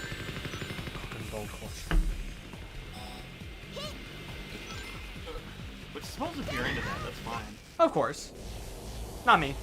I can't say I would be into that. Like I do like some BDSM stuff, but not that. Not to the extent of Adam in Leave it to me. AMA, but Of course. Songs of Whips and Chains. Come and get some. Such a good title. Yeah, I love it. That's such a good a song of whips and A chains. song of whips and chains. My only issue is that with that episode, there's currently no song. Yeah. Maybe there should be a song. There should be like a bard. A bard like singing. This is the tale Of whips and chains. That's like the narrative frame of the It's gotta episode. be. It's gotta be like Lemmywinks going through Slave Dad. It would have to be like that. Yeah. Making his way out of a gay man's ass. That's just such a funny. What? You don't know the Lemmywinks one? No, I was talking to the game. Oh, I'm sorry. No, I like died, and I really shouldn't have. Come on, Eggman. Wanna play? Careful, Sonic. The game's like, if you're gonna cheat, I'm gonna cheat. Here we go. Oh no, it's learning.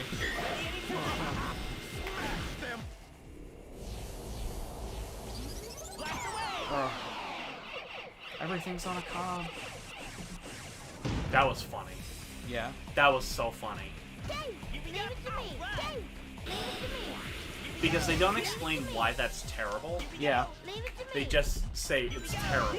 Yep. And I think that's what makes it funny. Is Yeah. that they don't tell you why. Justin Roiland's making another game. I forget. I what saw it. Yeah. I saw it. I forget what it's called right now, but it looks pretty funny. No, isn't it Rick and Morty related? No. No. No, not at all. I thought it was. Leave it to me. Here we go. That's Leave it. it to me. Here we go. Granted, Leave it to me. it's all the same voices. So. Well, yeah, he always does that fucking like, oh, jeez, Rick. And Oh then God. it's, yeah, that's right. I'm fucking Rick.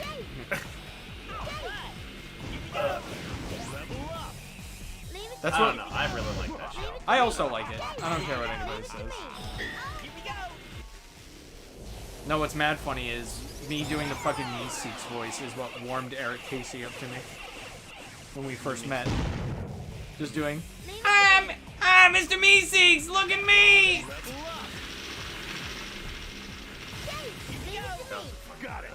Oh yeah. I love fucking, I'm actually a stickler, Meeseeks, how's your short game? Ready anytime. I love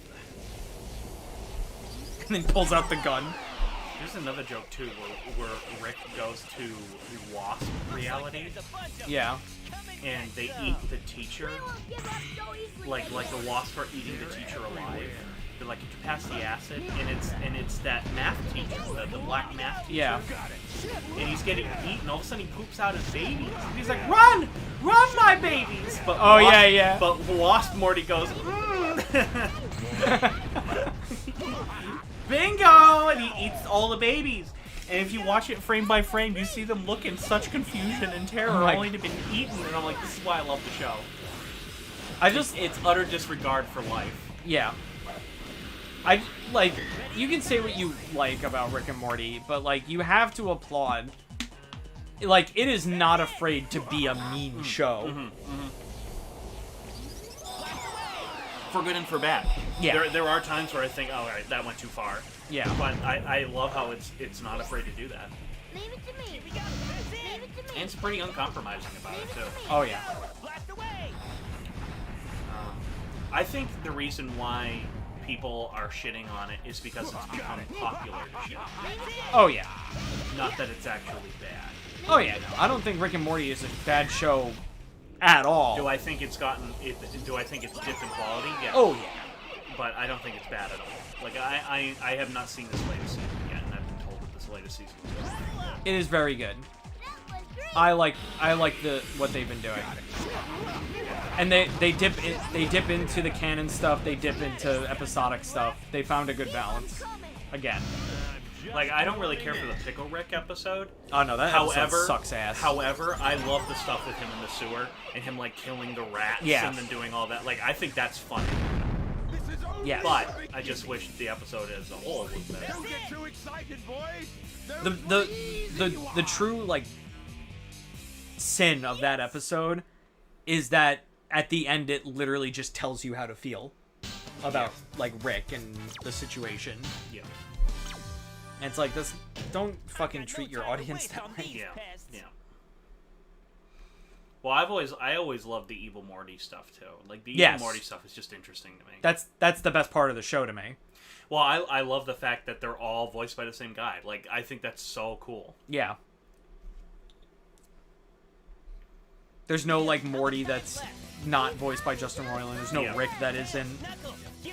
I like how Meeseeks is the training dummy in Multiverses. He is? I didn't know that. He's the what? There's a new game coming out that Warner Brothers is releasing called Multiverses. Yeah. Which is, like, their Smash Brothers. Ooh. And Rick is in it. And I guess Mr. Meeseeks is the training dummy. That's great. I love that. This is a game that crosses over, like it's a lot. It's like Rick and Morty, Batman, Adventure Time, Yeah. Steven Universe, Scooby-Doo. Let's find the switch. Oops. Yeah, I tried to jump. Rick isn't in it yet? Oh, I thought he was. I thought that was like one of the first characters to be announced. They're pulling out all the Unless that was out. just like the leak and that's it. All right.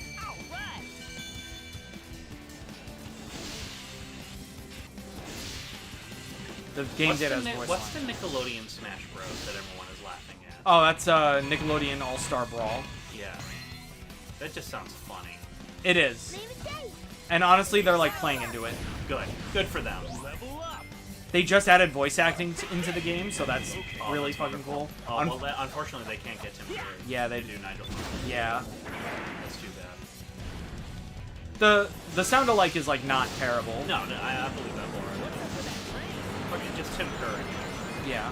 One of a fucking kind. I've never seen such a versatile actor in terms of going from unbelievably endearing and warm to being one of the creepiest things of all time, Yes. to downright horrifying, to absolutely hysterical. Yeah. Literally one of the he is literally one of the best actors of our time. Yeah, he really is. He really is. Tim Curry is a fucking legend. I fucking love him in the Muppets Treasure Island. Yes. Muppets Treasure Island, Tim Curry going full ham is wonderful. I also love him in Clue. I didn't know he was in that. I fucking adore Clue. That movie is so fucking funny. I understand why it was a bomb when it came out. I understand. But it's got a lot of people like Mel Brooks. Like Madeline Kahn. Oh my god, she's so funny. If you don't know who Madeline Kahn is on Blazing Saddles, she plays the stripper. On Young Frankenstein, she plays Frankenstein's wife, Yes. who then winds up sleeping with the monster. Yeah, she's wonderful. Let's go. Looks like that case. Madeline Kahn also said one of my favorite lines in cinema history on History of the World Part 1, where the slave goes up to her and starts pouring her wine and says and asks, "Say when?" And she goes, 8:30. Oh yeah. I think you showed me that. Shit, that's her. That's Madeline Kahn. 8:30. I also cannot now, since it's good. Not thrilling, but good. Nice. Nice. Not thrilling, but nice. I love quoting that. I've quoted that so many times. The other one is good. Yeah.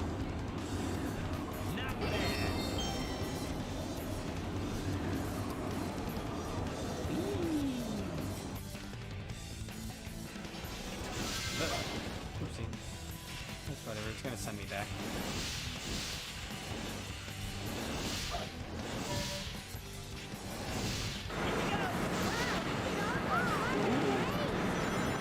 Oh my god, this is great. Yeah.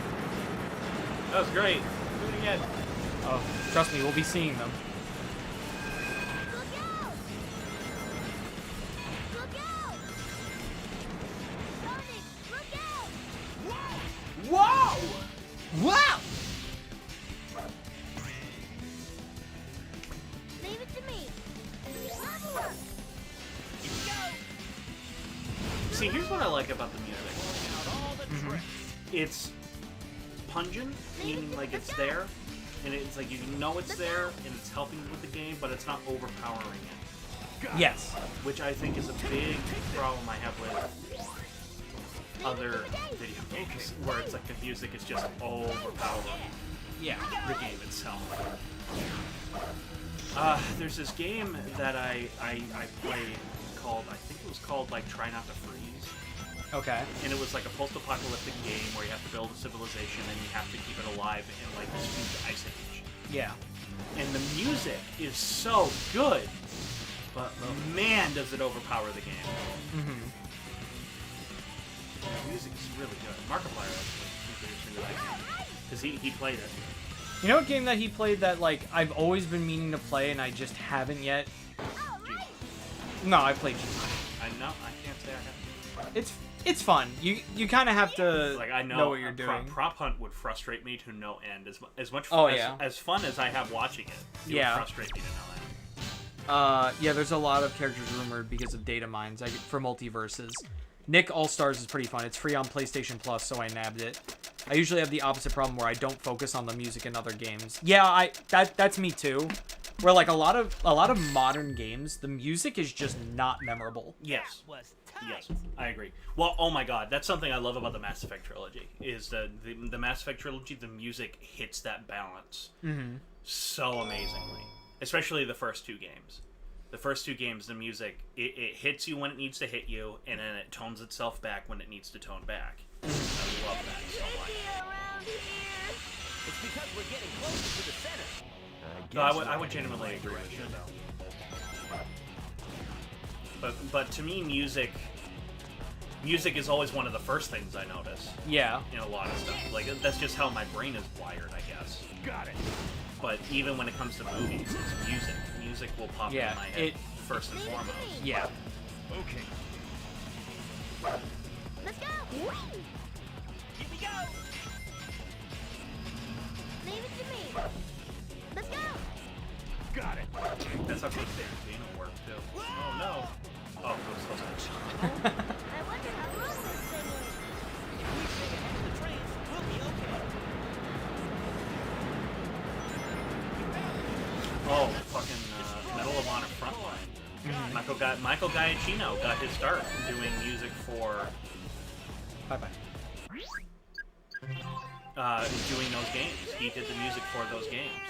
Medal of Honor games. And his music for Frontline is phenomenal, but there are so many places where it overshadows the game. Oh, damn. Yeah. There's the levels that take place in Holland during Operation Market Garden, the music is the perfect balance between... It sets the mood. That's the number one thing the music does in those levels in particular. It's beautiful at setting the mood.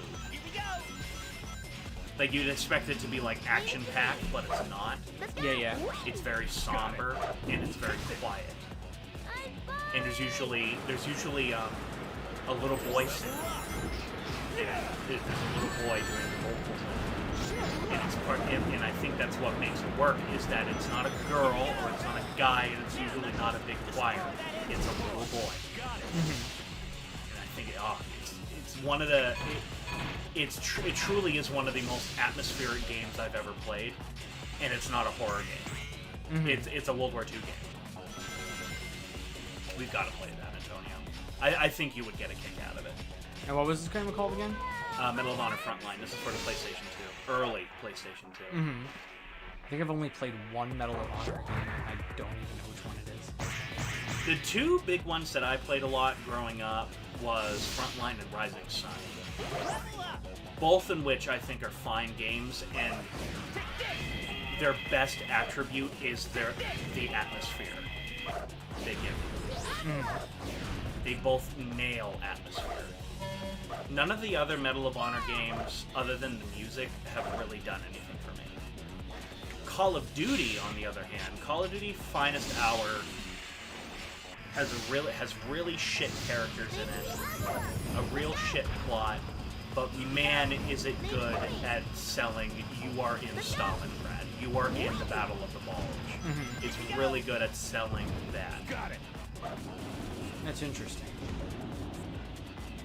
Call of Duty 2 Big Red 1, which I argue is probably the best of the PlayStation ones, is the only of the Call of Duty games that I can think of where you are not jumping back and forth between countries and campaigns. You are in one squad from the beginning of the war to the end of the war. And because of that, the characters are phenomenal. You literally grow and change and harden with these characters. And like when one dies, it has a big impact on you. It's a really good game. It's a phenomenal game. And it's just fun to play. Gameplay is really good. Be careful not to fall. Interestingly though, that game has almost no music to it at all. Yeah. And I think that helped the game. The fact that there's almost no music at all. Mark Hamill also does the narration. Nice. Always a good pick. Well, he does it in like a 1930s voice. And I didn't even realize it was him until I saw the credits. I was like, oh yeah, that's definitely Hey, let's try firing that thing. Then there's Call of Duty 3. Do it, Sonic. Call of Duty 3 I adore Yes. because not only are the characters fun, Level up. but Yes.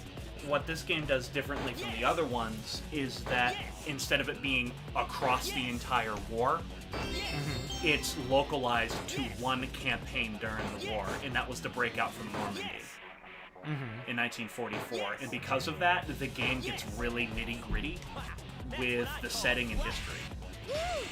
What happens in one level directly affects what happens in the next. Well, in the other games, that wasn't necessarily the deal. Yeah. Suddenly you'd beat this level, suddenly you're on to the next campaign. You know, you're no longer in France, now you're in Germany. Yeah. I remember when we were playing. Yeah, in this, in Call of Duty 3, yeah, it's great. Like, there's one level where you're and it's cool because it also introduces other factions that were fighting during the war that a lot of people forget about. It's not just the British, Russians, and Americans. In Call of Duty 3, they also included, like, the Free Polish divisions that were fighting with the British, and the Canadians, and stuff like that. I'm like, this is cool. And it gets down to the nitty-gritty. I think that was the last good, true Call of Duty World War II game. I know a lot of people say it's World at War. Yeah. I do not like World at War. Isn't that the one that we played? Yeah. Fun game in terms of gameplay. Oh, damn it. I feel like that was my fault. It was not. We're not going there. That was are we? 100% the Yes, game. we are. World at War has great gameplay, and I must admit the gore effects in that game are phenomenal. Like, you shoot somebody, they get shot, like, it does not shy away from, like, oh, their arm will get blown off. Yeah. You shoot them with a shotgun.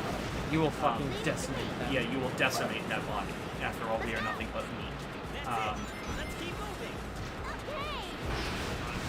But that's about all I can say about it. And don't get me started on Call of Duty World War II. That was That's more recent, isn't it? yeah, that was brand new. That was pretty good. That was abysmal. Yeah, I kind of heard. Well, the first thing that jumped out to me on the trailers on that, and this is going to sound absolutely horrible, but it's true, is that I noticed that there were multiracial divisions. Yeah. So there were African-American soldiers fighting along with white soldiers. Not true at all. Yeah. They were still extremely segregated in World War II. And what irked me about that is that on Finest Hour, the very first PlayStation 2 Call of Duty game, they mentioned that. Because when you play the American levels, you play as an all-black tank squadron that actually fought in World War II. And they talk about that, and they bring it up, and I'm like, this is... You did it back then, why can't you do it now? Because, I don't know, inclusion or something. Gotta have everybody get killed, not just the whiteys. Yeah. It's such a weird thing to have, like, diversity in. And it's like, look, if you want to have women in your divisions and stuff like that, because that was the thing also in World War II, is that there were women included in that. Yeah. Leave it to me. Let's go. Nowhere near as accurate as what is portrayed in the game. If you really wanted to show women fighting in World War II, go to the Eastern Front. And again, Call of Duty Finest Hour did it really well. You play as a woman named, I believe it was Tanya Pavlovna, and she's a sniper. And I'm like, that's accurate. Base straight ahead of us. Or, if you want to get into the Chinese market, fucking do a Chinese campaign. That'd be interesting to watch. That'd be pretty cool. You play as the Chinese fighting the Japanese, that'd be sick. I'd play that. Hell yeah. And if you want to show women fighting, that would be a perfect place to show it. Yeah. Oh.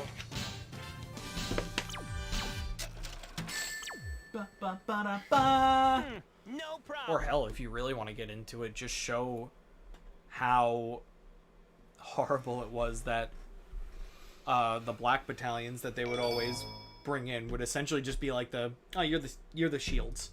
Oh, in World War I, it was bad. Yeah. Yeah. You could fucking do that. I wanted to show the horror of it. You know? Yeah, absolutely. I actually really wanted to do a video on it. I wanted to do a video on the historical context of King Kong 2005 because there's a fuck ton in there. Yeah. Especially on the boat, the Venture. The captain's German. The first mate's a black World War I veteran. He was a German World War I veteran. It's a whole hodgepodge of people who were totally disillusioned from coming back from World War I, including the captain. Yeah. And the first mate, Hayes, he fought in World War I. He was in the division, the first American division to step foot into Germany, which was a big fucking deal. A lot of people don't know that. The first Americans to step foot into Germany in World War I, they were black. And by all intents and purposes, that division, they should have gotten so many. If they were white, they would have gotten many awards. Yeah. Several of them would have gotten the Medal of Honor from the hell that they went through to get through that, to do that breakthrough. But because they were black, they were totally screwed over. They were 100% screwed over. And King Kong 05 plays into that. There's a few lines that hint that that's what happened to Hayes. You know that he fought in World War I. And stuff like that. And then there's a couple of lines on the island that really hint how bitter he is. Because his entire group got screwed over. Because I think Jack Driscoll jokingly says to him, what do? Did they give you a medal or something? And he grabs Jack Driscoll and says, they didn't give me a damn thing. And I'm like, that's great. Well, it's not great, but it's... Ready all cannons! Hey, sorry, I was playing Origins. What did I miss? Half of Team Sonic and a history lesson. Of course, it's a history lesson. It's always interesting. You do? Well, I like watching your history videos.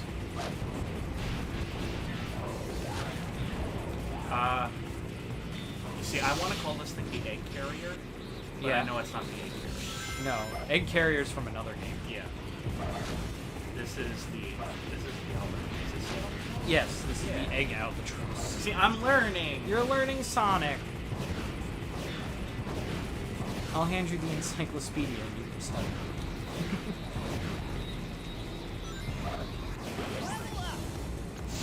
I made the same fucking mistake. Ready all I'm a cannons! big dumb idiot who doesn't fucking learn. There's only one way to go. What's the red one? What? The red ship. Red ship. Yeah, that's on top of it, shaped like a... Oh, Egghawk. That's Eggman.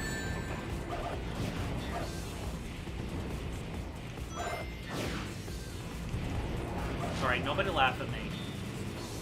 But what do the rings actually do? They give, they let you live. So they do give you life. Yes, that was accurate. Okay. Essentially, like, as long as you have one ring, you can get hit as many times as you want. Oh, okay.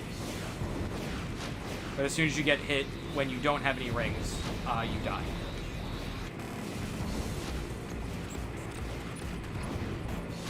Wow, I hope this doesn't fuck me over.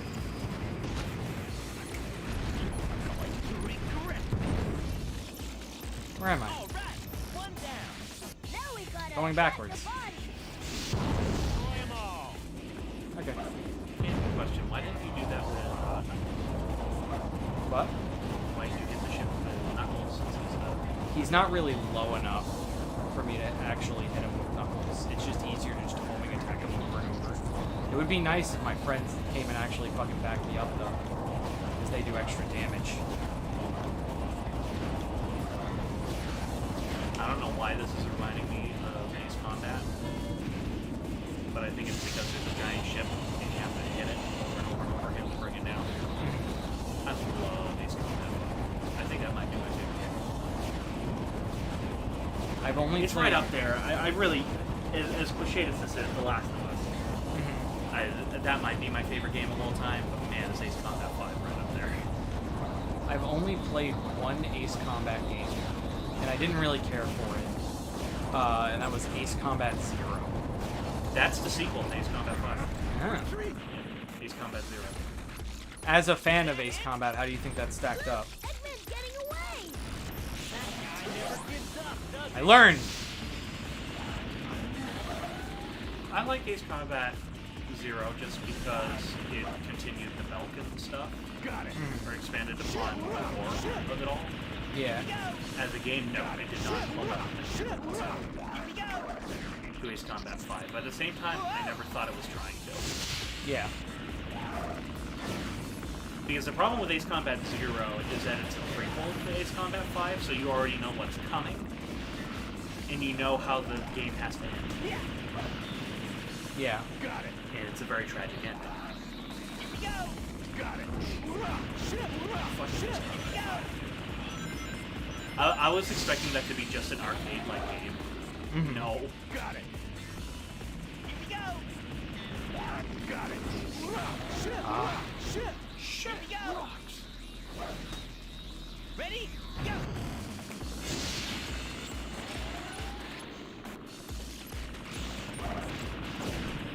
That's bad. Leave it to me! Dave! Dave! Dave! Here we go. I didn't learn, but I lived. That's all that matters. That was a 10. Ready? Go. Got it. Come on, he's almost dead. Here we go. Leave it to me, Dave! Here we go. Ready? Go. Where do you see its life? It pops up every so often, like near him.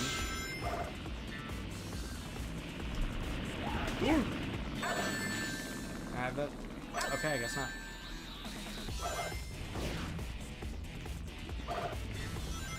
Ready anytime. Alright, well, time to do some overkill. Overkill. Knuckles actually mentions the egg carrier and egg fleet in this game. I noticed that yesterday. Yeah, that's true. He says like, oh, this is way bigger than the egg carrier or something like that. Yes. I think technically... No, I'm thinking of something else. I was going to say, technically, in Sonic 06, Eggman makes a new egg carrier. It's the Egg Carrier 3. I love it. Because he made a second one in Sonic Adventure, but that one immediately got destroyed by Chaos. Again, you fools have been tricked.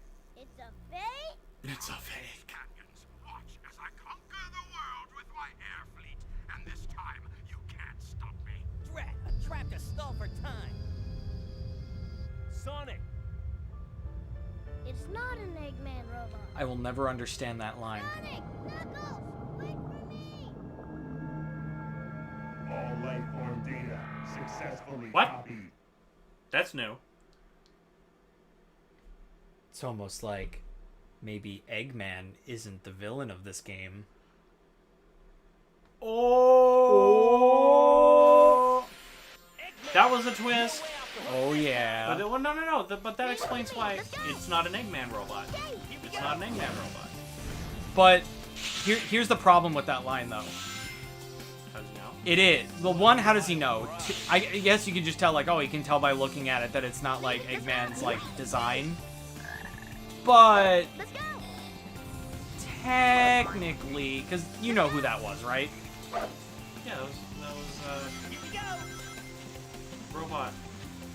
Robot Sonic? Yeah, it was Metal Sonic. Metal Sonic. I want to say Mecha Sonic. Yeah. Because, like, Because Mecha Godzilla. That's how I'm programmed. Mecha Kong, Mecha Godzilla. You know what's funny, though? And this wasn't really solved until recently. There is a Sonic in Sonic, like a Metal Sonic in Sonic Adventure that you can see in Eggman's, like, jungle base. And the way that he's designed, people finally figured it out. Because he never appeared in any other Sonic game, and he's just in this tube. Never used. He is 100% a reference to Mecha Godzilla. I love it. Let me show you. I'll show you the design. Hold up. Which Mecha Godzilla? Hey, sexy. All right. There's 3. Well, there's 3. Well, technically, there's 5, but there's really 3. Showa, Heisei, and the Millennium Era. Now there's 4, actually, because of Godzilla vs. Kong. Yeah, I can see it. Yeah. Yeah, I can see it. And for the longest time, it was like, what is that? It's the eyes. Yeah. It's 100% the eyes. It's the orange eyes. Yeah. Which is so funny because everyone thinks that Mechagodzilla came first. It was actually Mecha Kong. Mecha Kong was actually created by Rankin Bass, who did all of those horrible, not horrible, I love them, but the stop motion animation Christmas movies. Yeah. How could I they forget? owned King Kong forever. Oh, really? They owned the rights to King Kong forever. Yeah, they did an animated King Kong show. And then, of course, they made King Kong Escapes with Japan. Let's go. And yeah, that had Mechanic Kong. It wasn't called Mecha Kong, it was Mechanic Kong. But yeah. He has a grenade belt. A grenade belt. Yes. And they never use it once. Huh? And it irks me to no end. They just use it for mining, but when all of a sudden he fights the real Kong, I'm like, come on, he could have been chucking grenades? That would have been fucking great. That would have been cool. Nope. The movie's pretty bad. It's fun, but it's bad. Yeah. Look at all those I feel like robots. that goes for a lot of the Rankin Bass Christmas movies. They're not that great. Well, what's interesting is that the people that made King Kong Escapes, it was produced by Rankin Bass, but it was like directed, written, and put together by the team at Toho. So it had all the original creators from Godzilla on it. Like, all of them. Like, even the special effects guys. Be careful. The guy who actually played King Kong in that movie was Haruo Nakajima. He played Godzilla. Oh. Let's go. Interesting. There's that blower again. Should we use it to fly again? My issue with King Kong Escapes, and no one in this chat's going to understand it, but my issue with King Kong Escapes is that there were 2 teams going on at Toho at that time. There was an A team and a B team. The A team had the larger budgets and everything like that, Yeah. while B team had the smaller movies. To me, King Kong Escapes, it makes sense why it was the A team. It had an American actor in it. It was a big deal for Japan. It was a big deal for Toho. However, it was directed and written by the wrong person. It should have been helmed in terms of energy and in terms of style by the directors of the B team. The directors of the A team ones, which was like Ishiro Honda and Takashi Kimura, they were darker directors. They liked to take their stuff a lot more seriously than a lot of people were at that time. But the B team embraced the ridiculousness of the genre. Yeah. For example, the B team made Godzilla vs. Ebirah and probably most infamously Son of Godzilla. I love Son of Godzilla to no end. I think it's generally a great film. But they really embrace, like, let's make this colorful. Let's make this really friendly. Yeah. Let's Looks like that case. let's enjoy the ridiculousness of the genre. Yeah. And try to make something out of it. While the A team was making these dark, brooding films like Frankenstein Conquers the World, which we talked about. That was the one with the octopus ending. Yeah. I Oh, tried yeah, to talk that's to you right. guys about. But if you watch the movie, it's actually a really dark film. It's a really dark film. And then War of the Gargantuas is also a dark, brooding movie where the monsters tend to be the victims and everything like that. That team helmed King Kong Escapes, and if you look at the story, it doesn't fit. It needed more color. It needed crazier action. It needed silliness. It needed to be a little silly to work. And it just had the wrong writer, wrong director.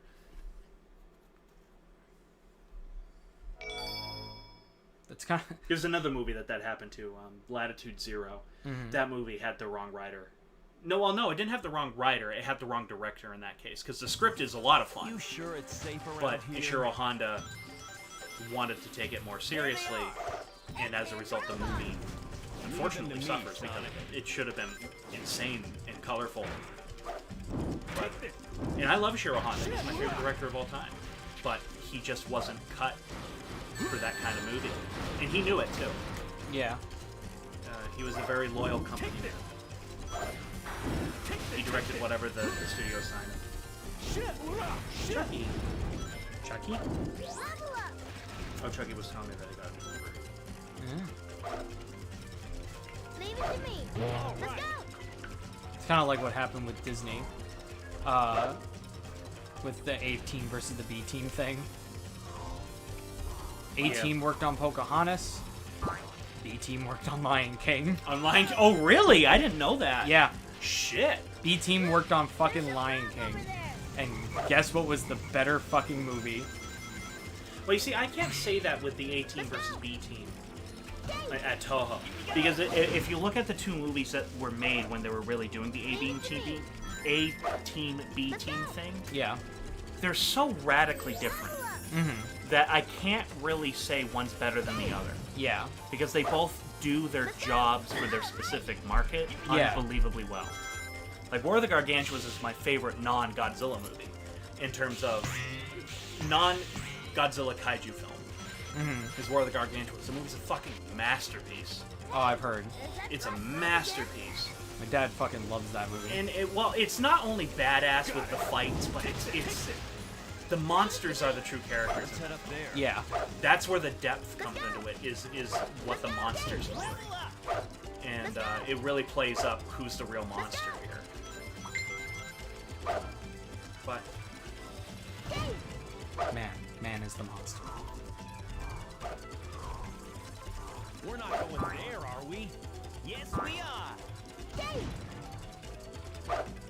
no, the fucking Ishiro Honda, when he started working for Toho, he was being groomed to not make science fiction movies. He was being groomed to make women-centric movies. Got it. Like romances. Be careful not to fall. Romances and documentaries were going to be his two. Well, goodbye. His bread and butter.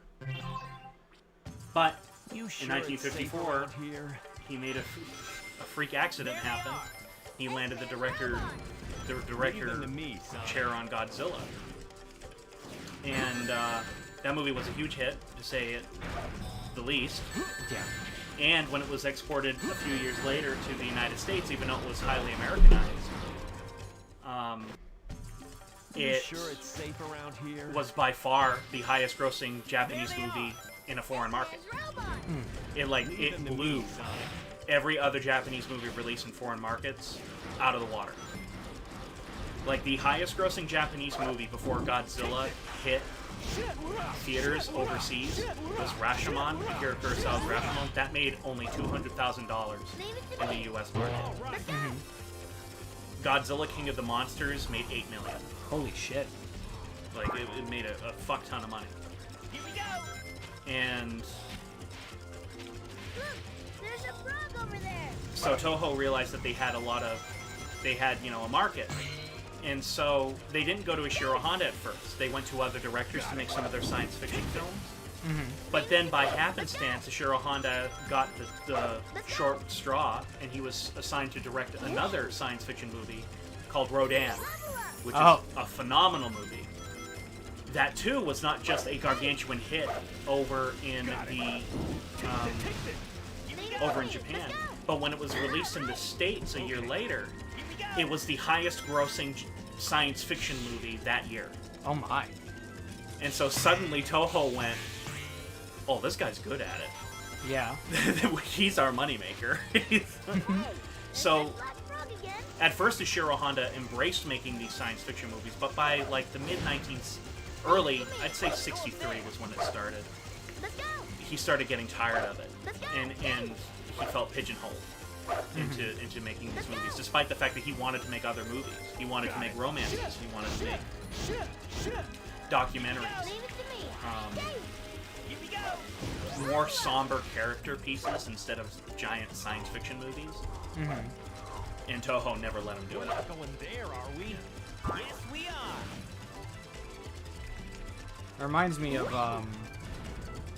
one of the funniest like stories of like how someone essentially made the decision to be like super successful, and it like worked for the company amazingly. Stan Lee of Marvel. Story. I think I know the story. Yeah. So he was hired at Marvel at a very, for that kind of job, a very young age. Became editor-in-chief essentially when he was like 13 years old. Or not 13, 18 years old is what I meant to say. He was only hired as like an inker post like World War II. And after a while, like, he didn't work there for very long. But Stan Lee's like passion has always been that he wanted to write like novels. That's why he went by the name Stan Lee instead of... I love the story. Yeah.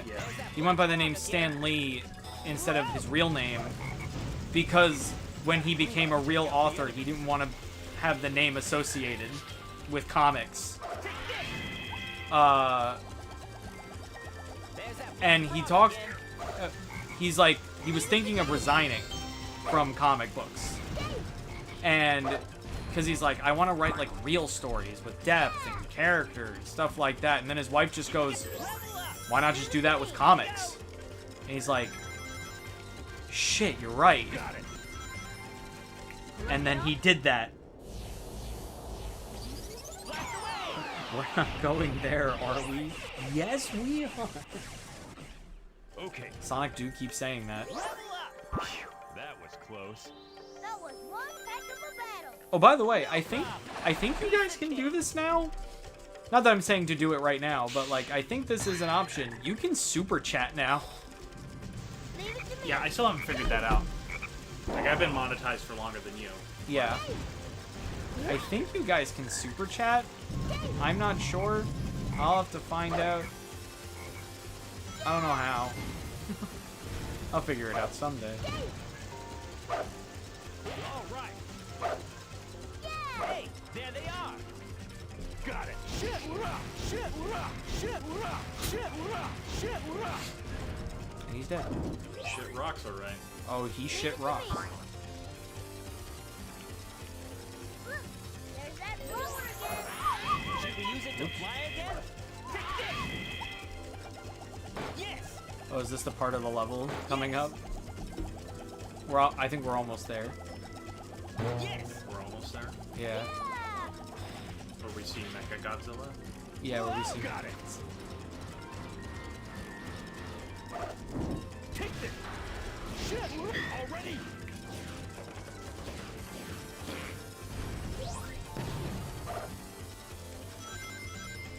Here we go. But the thing is that like Stan Lee wound up embracing the Yeah. he wound up embracing the comic book genre. Ishiro Honda never embraced science fiction. Yes. He never did. I mean, he was happy to be making movies until about 64. And then he... Yes. Okay. I don't think I've ever seen a director as professional as Ishiro Honda, because he treated every project very seriously and he gave it his all. He really did. Even if he hated the movie. Because he had no power usually over the screenplays, unless he himself wrote it. Yeah. Which there were a couple that he didn't write right. He tooled the already approved script. Yeah. Like War of the Gargantuas. Despite that not being... It's more of a of an Eiji Tsuburaya movie, the special effects director movie, than an Ishiro Honda movie. However, it has Ishiro Honda's fingerprints all over it in terms of the story and the characters. And that's how he considered it. He said it was one of his weaker movies, but it felt a lot like it, without it really necessarily being, you know. I'm backwards. Oh no. Oh.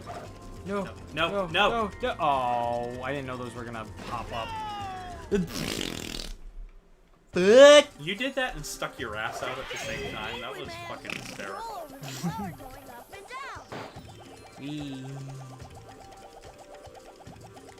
All right.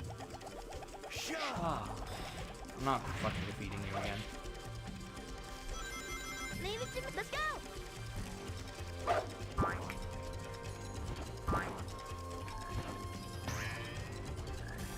Let's go.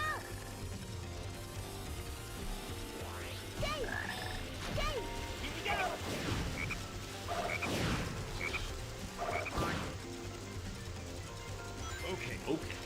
Okay. Leave it to me, Dave. Here we go. Leave it to Dave. Here we go. Leave it to Teddy. Free the frogs. Free the frog. Leave it to me. Let's go. Let's go. Let's go. Got it. Shit. See, the thing with Showa era Godzilla, or just that entire era of movie making in Japan, in those genres, the thing that... Oh, Jesus. And that's the Lightspeed Dash not working properly. You were saying? The thing is, that entire area, to me, it's full of such characters behind the scenes. Yeah. Where it's the stories of how they were made and the people behind them are almost as crazy as the movies themselves. And I can't say that with the 90s and 2000s era. I really can't. I mean, I can talk about those eras, and I enjoy talking about those eras, but the characters are not as interesting. The stories are not as interesting. So that's why I have a huge obsession with it. They're just interesting people to learn about.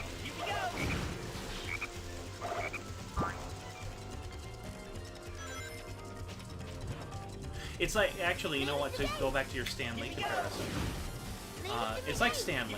Talk about some of the Spider-Man writers now, like we talk about Stan Lee. Yeah. Stan Lee was a character. Oh yeah.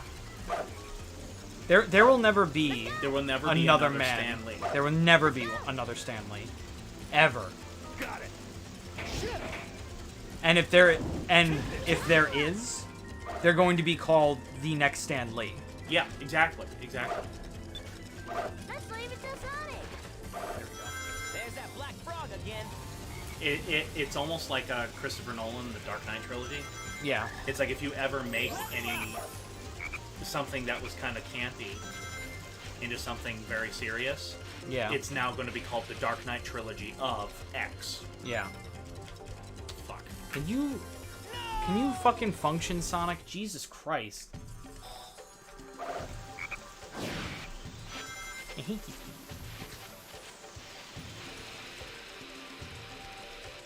To quote Steve, in a much calmer demeanor, it fucking sucks. And Steve do say that.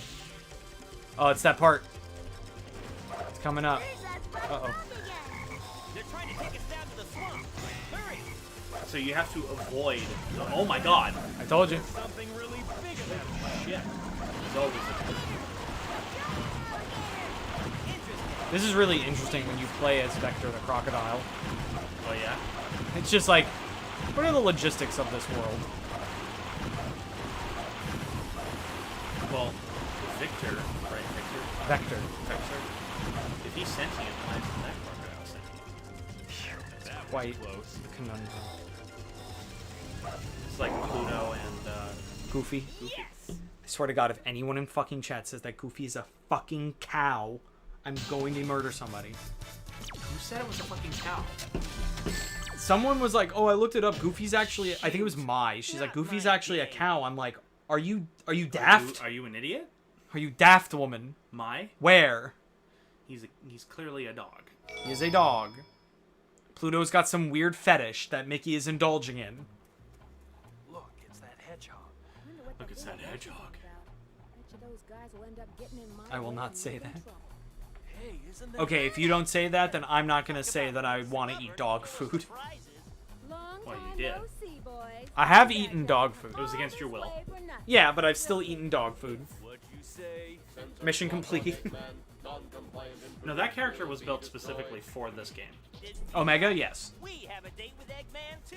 Is that so? Because people wanted Gamma back in the game, who was in Sonic Adventure. Hey, that's my line. But he's dead. And cannot come back. Who's dead? I'm sorry. I was listening to the game. Sorry. I was saying, they created that character because people wanted Gamma to come back. But he's dead. He is dead. And he cannot come back. Why? Because it wouldn't be the same. And it would be cheap. So they created a new character that kind of looks like him. And then put him in this game. And he's like a mainstay character. But have you seen Star Wars? No one's ever really gone. This is not Star Wars. Oop. Omega needs to fuck off. Ooh, this song's This is this machine. This is Team Dark's theme. This song is really good. Oh my god, Omega. Oh fuck, they team blasted. They're all back now. And also we're stuck. Wow, fuck. That's an interesting pose, Sonic. Whee! I knew that was gonna happen. Well, we That was try a again. cool song. Yeah, I like this machine. It looked like my twin. How come it's here? Best way to greet those you haven't seen in a while.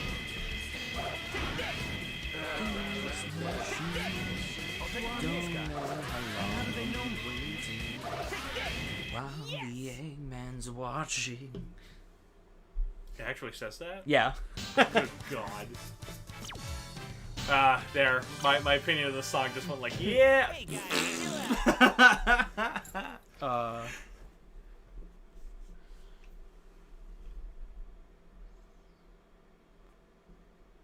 We're in the haunted house. Hang Castle. Hang Castle.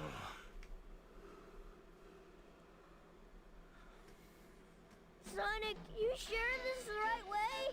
I saw Shadow and Eggman head this way. This has gotta be the right way. But it's so spooky here. Maybe that's the ghost of Shadow we saw earlier. Woo!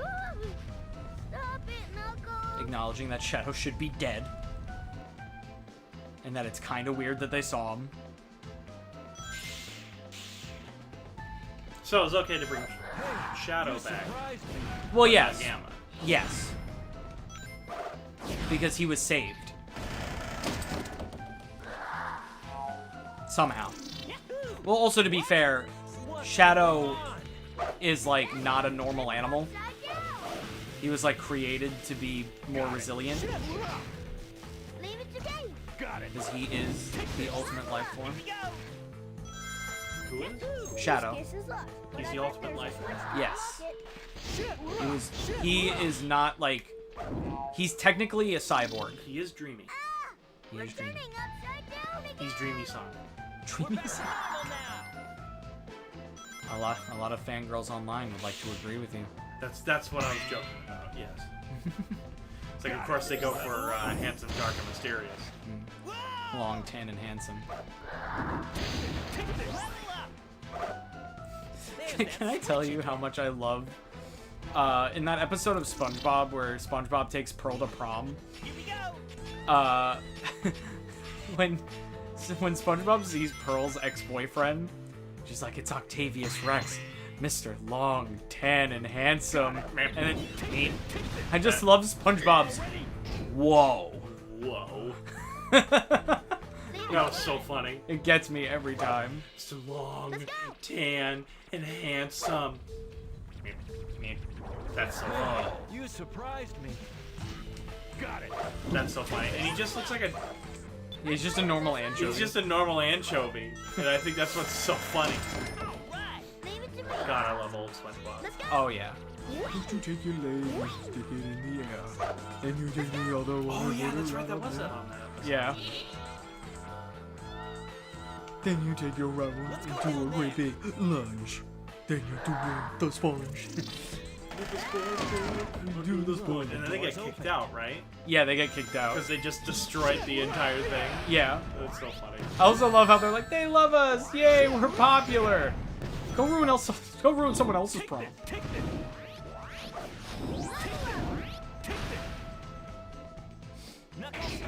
That's an episode I have not thought of since the last time I watched it.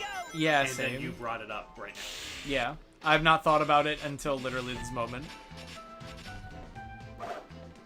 With brilliant word association. Word association with me when I'm drunk is really funny. Yes, it is. I have experienced this firsthand. Have you? I'm curious to see what your experience was. The castle is flipped upside down. Watch some of our live streams. This is true. There was one that happened while I was in Michigan that was just mad funny because it just turned into, like, not really a problem, but just like me whining. I was talking to Jess and I was like, oh, my shirt smells like smoke. She's like, why does it smell like smoke? I'm like, from the fire pit because I was sitting outside when I was watching them play dominoes. I want pizza. Yeah. That's exactly where I knew you were gonna go. And then the rest of the fucking night was, I want pizza. I want pizza. And Jess is like, man, it's fucking 2 o'clock in the morning. There's that Perfect switch time. again.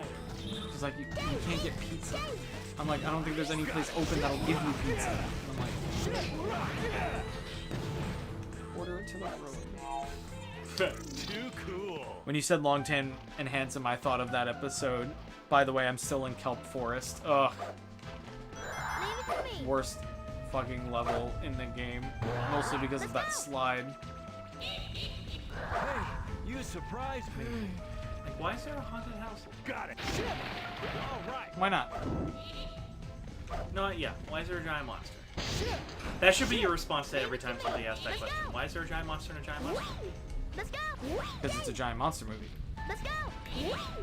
I would like... Thank you. Here we go. There they are.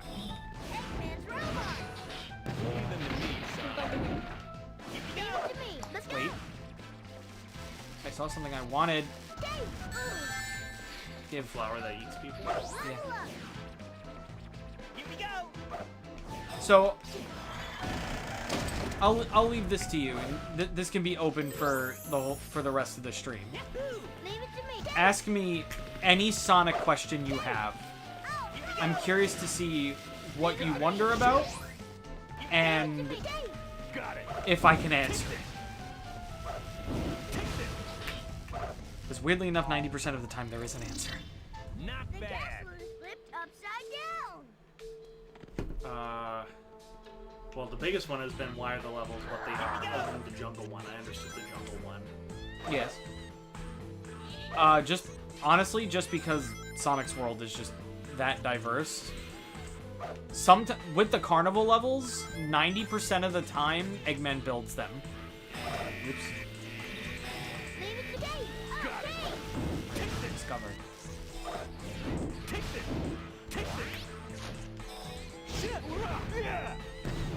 Leave it to me.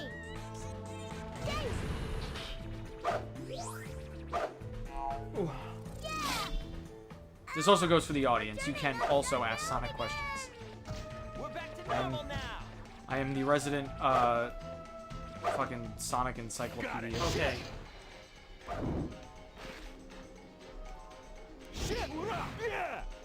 Why are these three people? Leave it to me. Why are these three people just happen to be together Here we go. for this game? They hang out a lot. Is honestly the answer. Right. Okay. So it's just kind of natural that they would all go on the adventure together.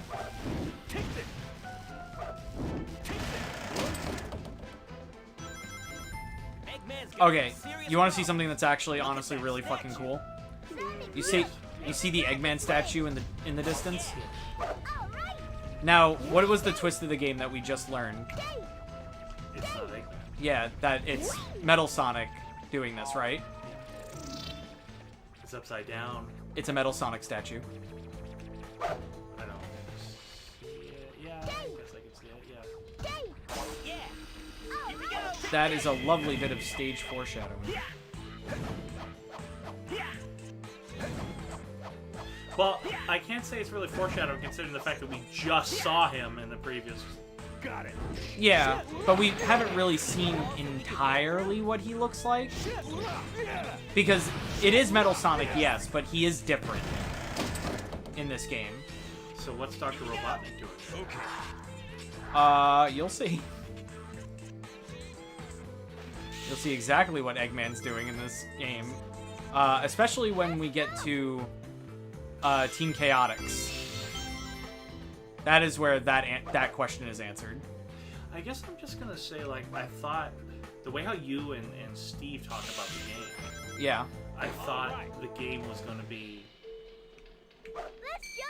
deeper Okay. than what it is. So I'm like, this is pretty simple. Yes. Well, Eggman is a thing for carnivals. I did not know that. Well, of course he does. He's Eggman. Yeah. Of course, yeah. Duh. 2 and Duh. 2 equals fish. Yeah. Too Of course. easy. Anyway. Anyway, in the world where Crocker is king, yeah. Yes. Yes. What was I talking about? Eggman. No. Story. Yeah, Story. okay. So, in terms of story with Sonic games, this is probably, especially 3D Sonic games, Feels like until Halloween Sonic with all these ghosts. Color, like, Not bad. alright, Sonic Colors is pretty simple, but this one's up there when it comes to, like, the simplicity of the story. A lot of the other Sonic games are pretty complex. There's also surprisingly there's a surprising amount of subtext in the games. There they are. When it comes to Sonic stories, this one is not one of the best examples, literally because this game was made to be simple. Because people were complaining that the games were getting too complicated. They never give up.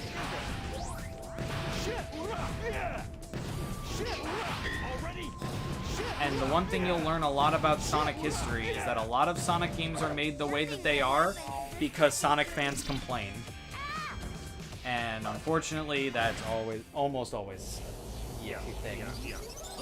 Because Sega, a lot of the time, will not try something again. They will just throw it away and try something else instead of, like, making what they made better.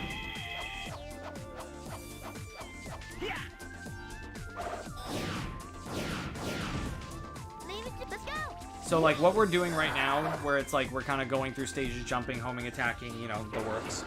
This is what's called the adventure style. Sonic Unleashed is more so what's called the boost style of gameplay. Yeah, you were telling me about it. Yeah. You will never see a Sonic game with this sort of gameplay style ever again. Which one were you a fan of? This one. This one? I like this way better. I think the boost formula, like, does not work. Personally. I don't understand. What's the boost one? So, it switches between 2D and 3D, and as you go through the levels, you build up your boost gauge that you can use to get, like, a giant burst of speed. Got it. In Sonic Unleashed and Sonic Generations, it's done pretty well. There's that switch again. In Sonic Colors and Sonic Forces, it's done very poorly. And the reason why I don't really care for the boost formula in general when in comparison to, like, games like these is because it kind of seems like Sega is using it as an excuse to, like, not try hard on levels, especially in the 3D space. Okay. Because a lot of the time, especially in Sonic Colors is, like, one of the worst offenders of this, it'll go to the 2D the 2D section of the level, and the rest of the level's just 2D. So they don't really make a 3D platformer. They make a 2D platformer that has 3D elements. And it's like, I feel like that's kind of lazy.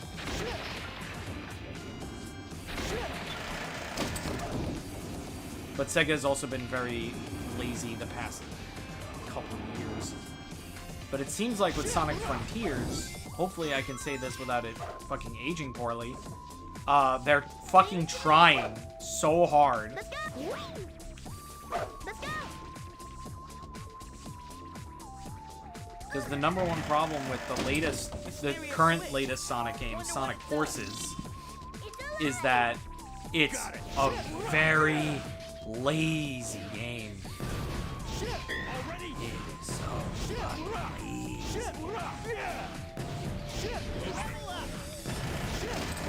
Here we go. Okay. Oh boy. Yeah. Got it.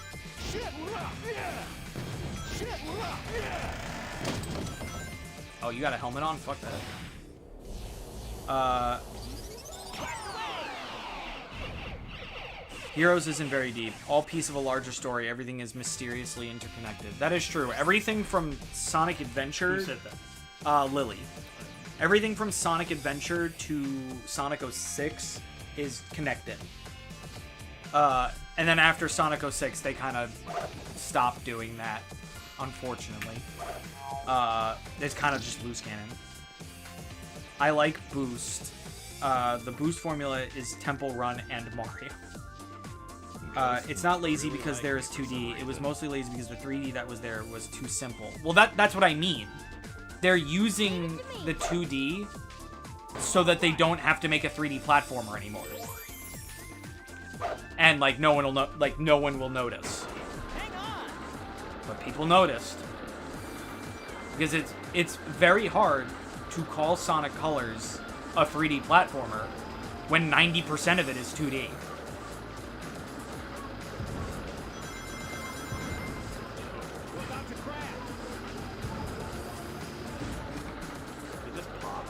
Yeah, I ran into it, so it blew up. That one just blew up for no fucking reason.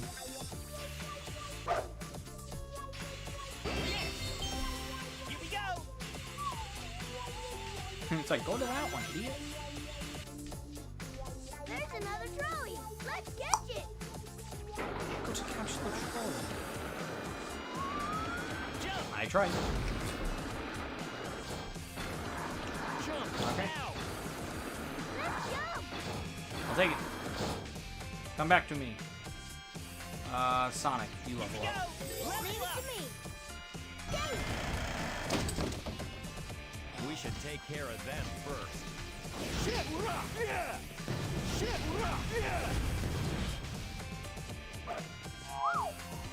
Yahoo! Hey, we may be able to do triangle jumps since it's so narrow here. I don't think they did it out of laziness. I think they did it because of the Wii. They made the game playable with sideways Wii remote. Yeah, but then they kept doing it. It would have been annoying to 3D platform with that controller. Well, the other problem was that game was for the fucking Wii.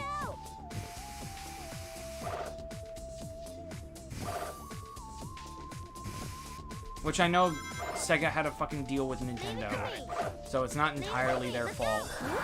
But Jesus Christ. Let's go. Let's go. Or they should have just made another fucking storybook game. Got it. Oh wait, no, it was an exclusivity deal. Never mind.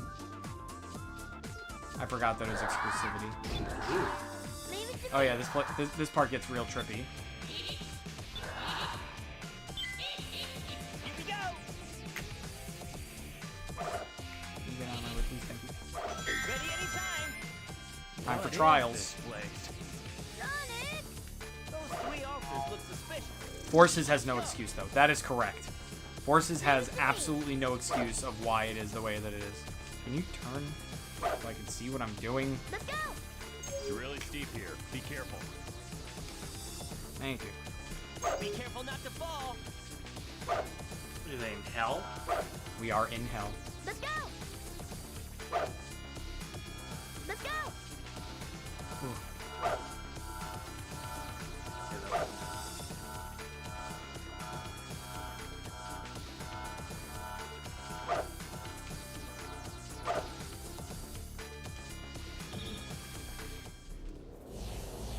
Yeah, Forces is 100% lazy.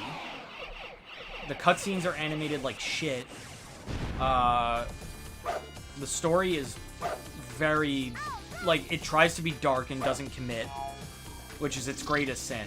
Knuckles, we're counting on Especially you. since story is weirdly important to a Sonic game. Got it.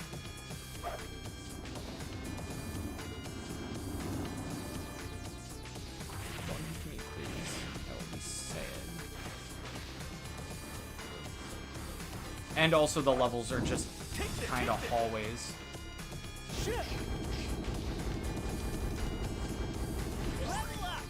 Someone leveled up. It was Sonic. The only one who is not max level right now is Knuckles. Wait, no, we Let's leave it to Sonic. Yes. Yes, we are in hell now. Oh, I hate this part. Leave it to me. God,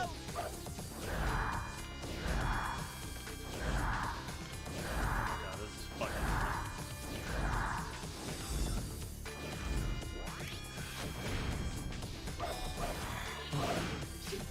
Just Leave it die. to Dave. Alright, we did all the trials. We can leave. That was close. That was one heck of a battle. No problem. Piece of cake.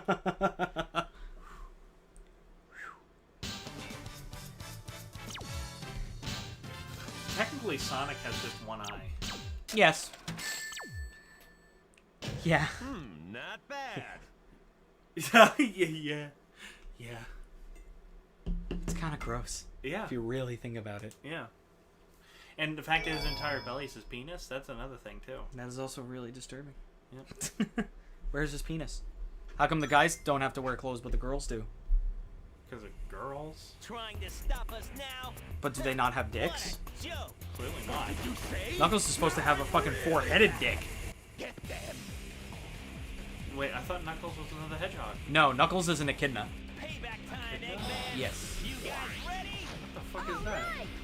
Ready. It's kind of like a mole, Here we go. but it has a four-headed penis. Leave it to Dave. Dave. Here we go. Leave it to me. Here we go. Leave it to me. Dave. Dave. Here we go. Ready, Eddie? Sonic has one eye. Yes. Blast away. I love that I now have a Star Trek audience. Yes.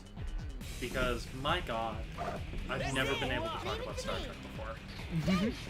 And I am almost a walking encyclopedia about Star Trek. Leave it to Dave. Yeah. Honestly, I'm gonna try to lean more into the Sonic stuff instead of just being variety. What? What was that? What is Knuckles? An echidna. Good. Thank you. I'm gonna try and lean more into the Sonic stuff because that's the stuff that does well on this channel. So hopefully I become a good Sonic. So cute. What, the echidnas? Yeah. Oh yeah. I don't want to touch one, but they're really cute. Yeah, there are only 3 hedgehogs in this game. Leave it to me. Here we go. Leave it to me. Here we go. Do you know who they are? Barbara Streisand. That is one. Shadow. Yes. Am I right? Yeah. And there's one more? Yeah. No. It is Sonic. Oh, so there, I got it. Yeah, that's all 3. See? You did it! That's it. Level up. Whee! I don't know why. It's like I can hear the music. Don't do that. Let's go. Dave. Wing. Wing. What's Let's this? go. A fox Them all. Of course. with 2 tails. Here we go. I like that they leaned into that in the movie a little bit. Here we go. Leave it to That me. Tails on his home planet is considered a freak, and that's why he left. He's a tech genius, and he was also considered a freak because of his 2 tails. And one day, due to a power surge, he found Sonic and was like, "Oh, he's like confident despite the fact that he's like kind of a freak. I like him. I look up to him. Too cool. Well, alright. Here we go. Leave it to me. Here we go. Wait, there is another? Blast away. No, there's Is that not. is that a Star Wars reference? Wait. Oh no, the line is no, there is another. Oh. Same thing. Because Obi-Wan Kenobi goes, that boy is already supposed to be Are you kidding me? Get that. Stun lock.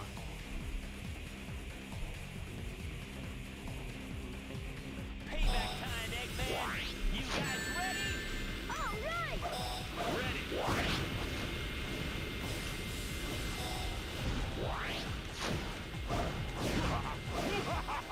Level up. Leave it to me. Here we go.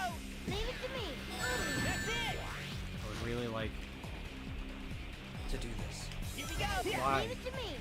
Just do the thing, Tails. Jesus Christ. Here we go. Here we go. Leave it to me. Dave.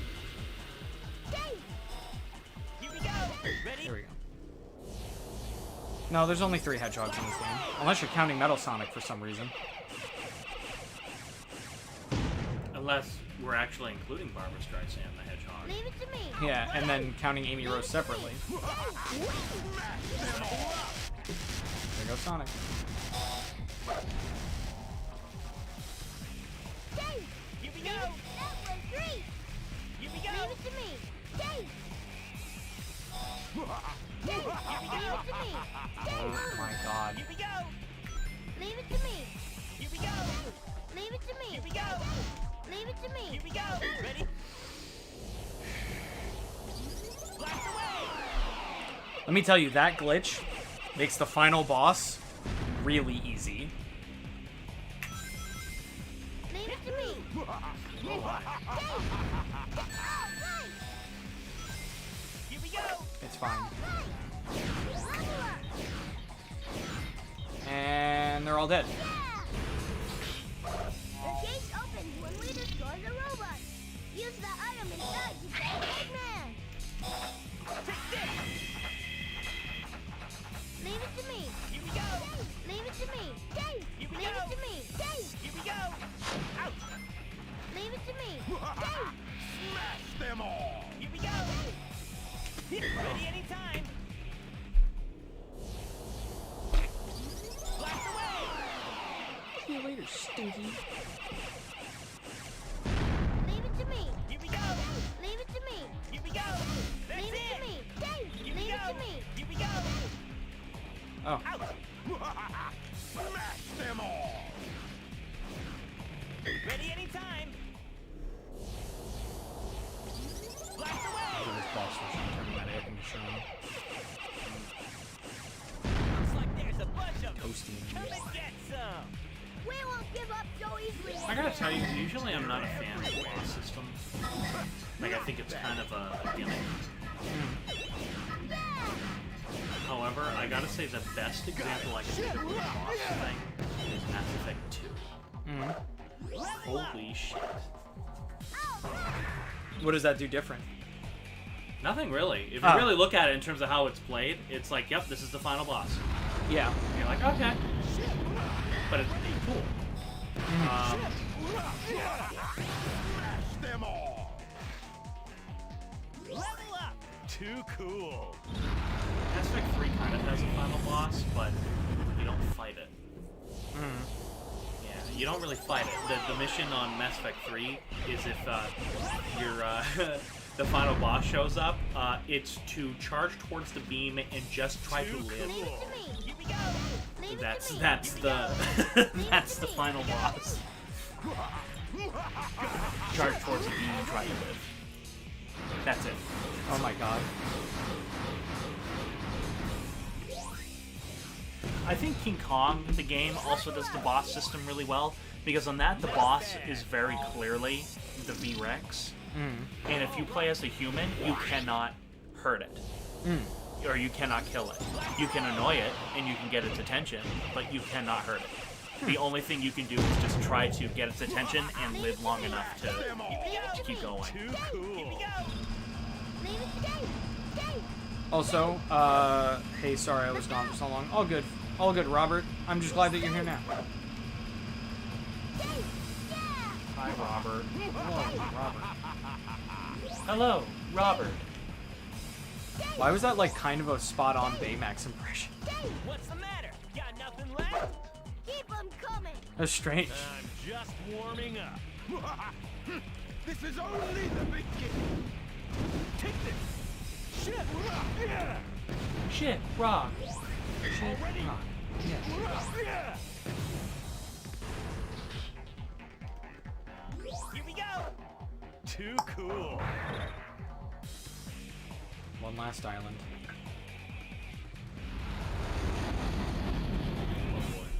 Yeah. I have a question. Can you give me creator advice now? Meaning? You kind of have to be a little bit more specific than that. If the question is, are you a god? The answer is yes. Excited, boys. Those were the What'd you say? easy ones. The answer is no.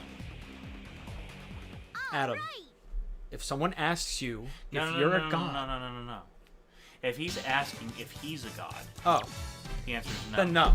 But if we ask, are you a god? Yes, His say answer yes. is yes. Yes. Always. Always. If someone asks you if you're a god, you say yes. The answer is yes. It's one of my favorite lines ever. I love it. That movie's the definition of lightning in a bottle.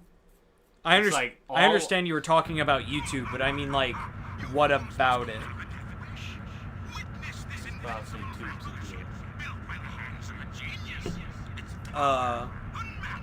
See, the next time you guys make fun of me for accidentally saying, Let's get this party started. for innocently thinking that you're talking about a ship and not ships, Okay, uh-huh. I'm gonna point to this.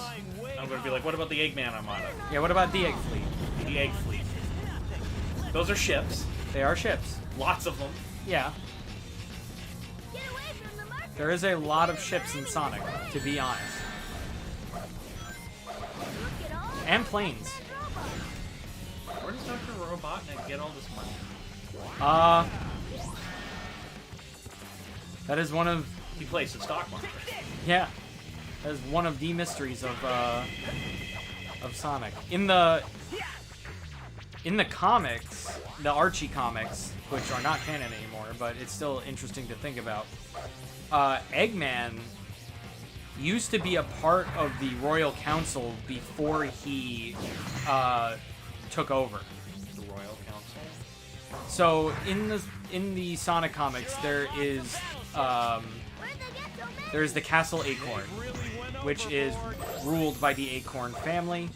One of the main characters is Princess Sally Acorn, who is the leader of the Freedom Fighters that are trying to defeat Robotnik and to take back their land.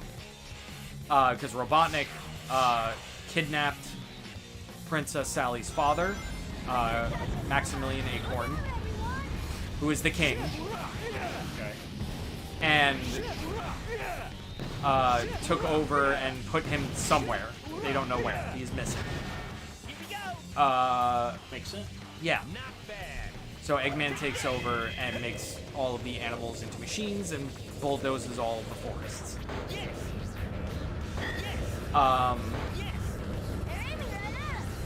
So, before he took over, Eggman was a royal advisor, and he went by his actual name. I died. He went by his actual name, which is Dr. Julian Quintobor. Okay. Quintobor is Robotnik backwards. I figured. But then when he took over, he took the name Ivo Robotnik. Where does Ivo come from?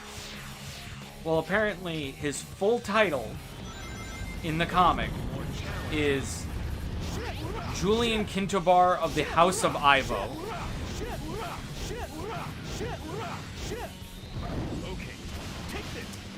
Yeah, the comics are, this was all stuff that was established during the Penders era of the Archie comics, which is a little dumb.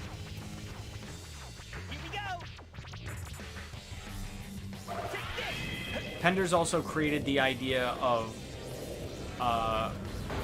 Mobians versus Overlanders, where in the before times, before these kingdoms were established, before the kingdoms were established, before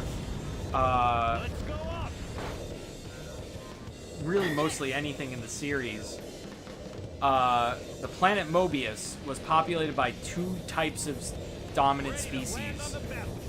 One were the Mobians, which are people like Sonic, where they're like anthropomorphic animals. And the other type is called Overlanders, which are essentially humans. Okay. Like I saw where this is going. And that is where like Eggman's lineage comes from. And that's also where they set to like kind of explain why there are both humans and these animals. But between those two dominant species, there was a horrible, horrible war.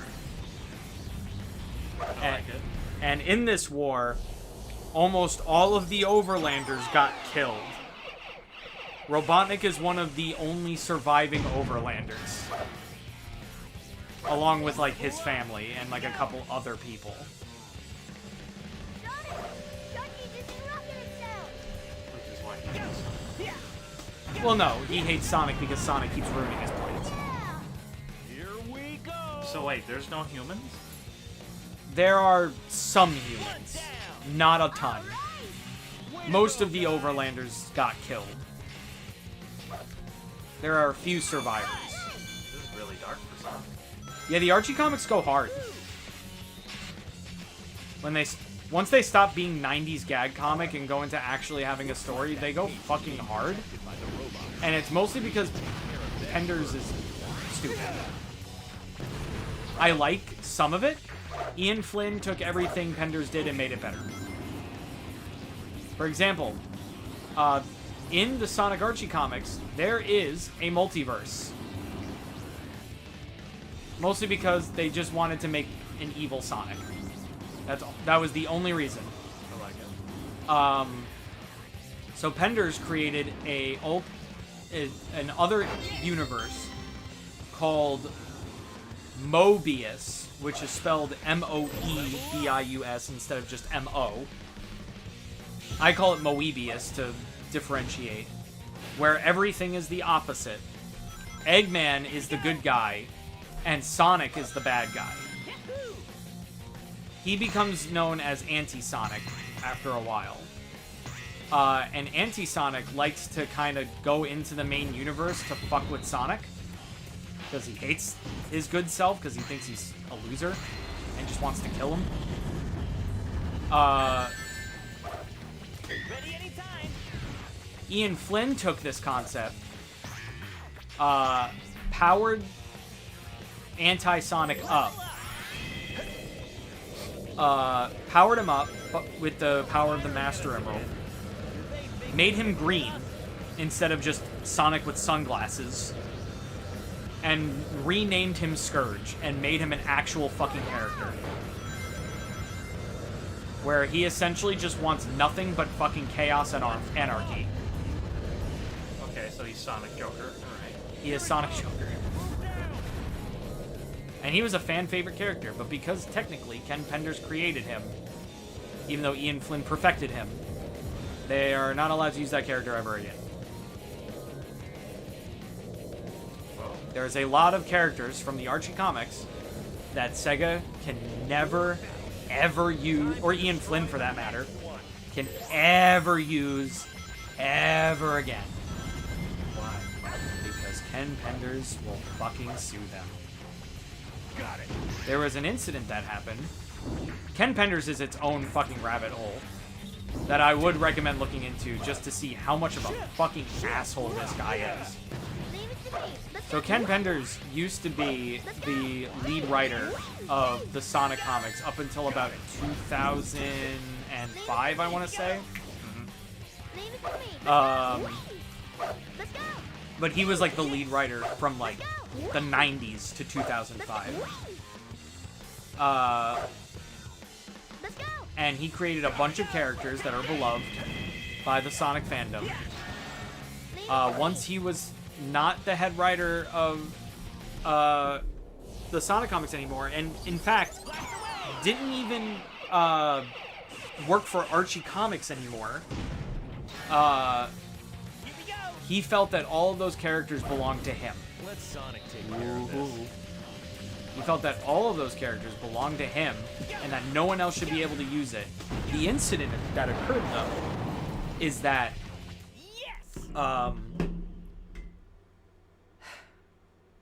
there's a game that I've told you about that we've actually mentioned before, called Sonic Chronicles, which was an RPG Sonic game. And in that game, there is a character named Shade the Echidna, who is another echidna, which is big because Knuckles is supposed to be the last one. So now all of a sudden there's like a whole new tribe of echidna that somehow survived. Okay. Ken Penders found that this character was too similar to another character that he had in the Sonic comic and sued Sega over it. Meanwhile, let me remind you, this is Sega's character that he's suing them over, not his. Not only did he sue them over it, he won.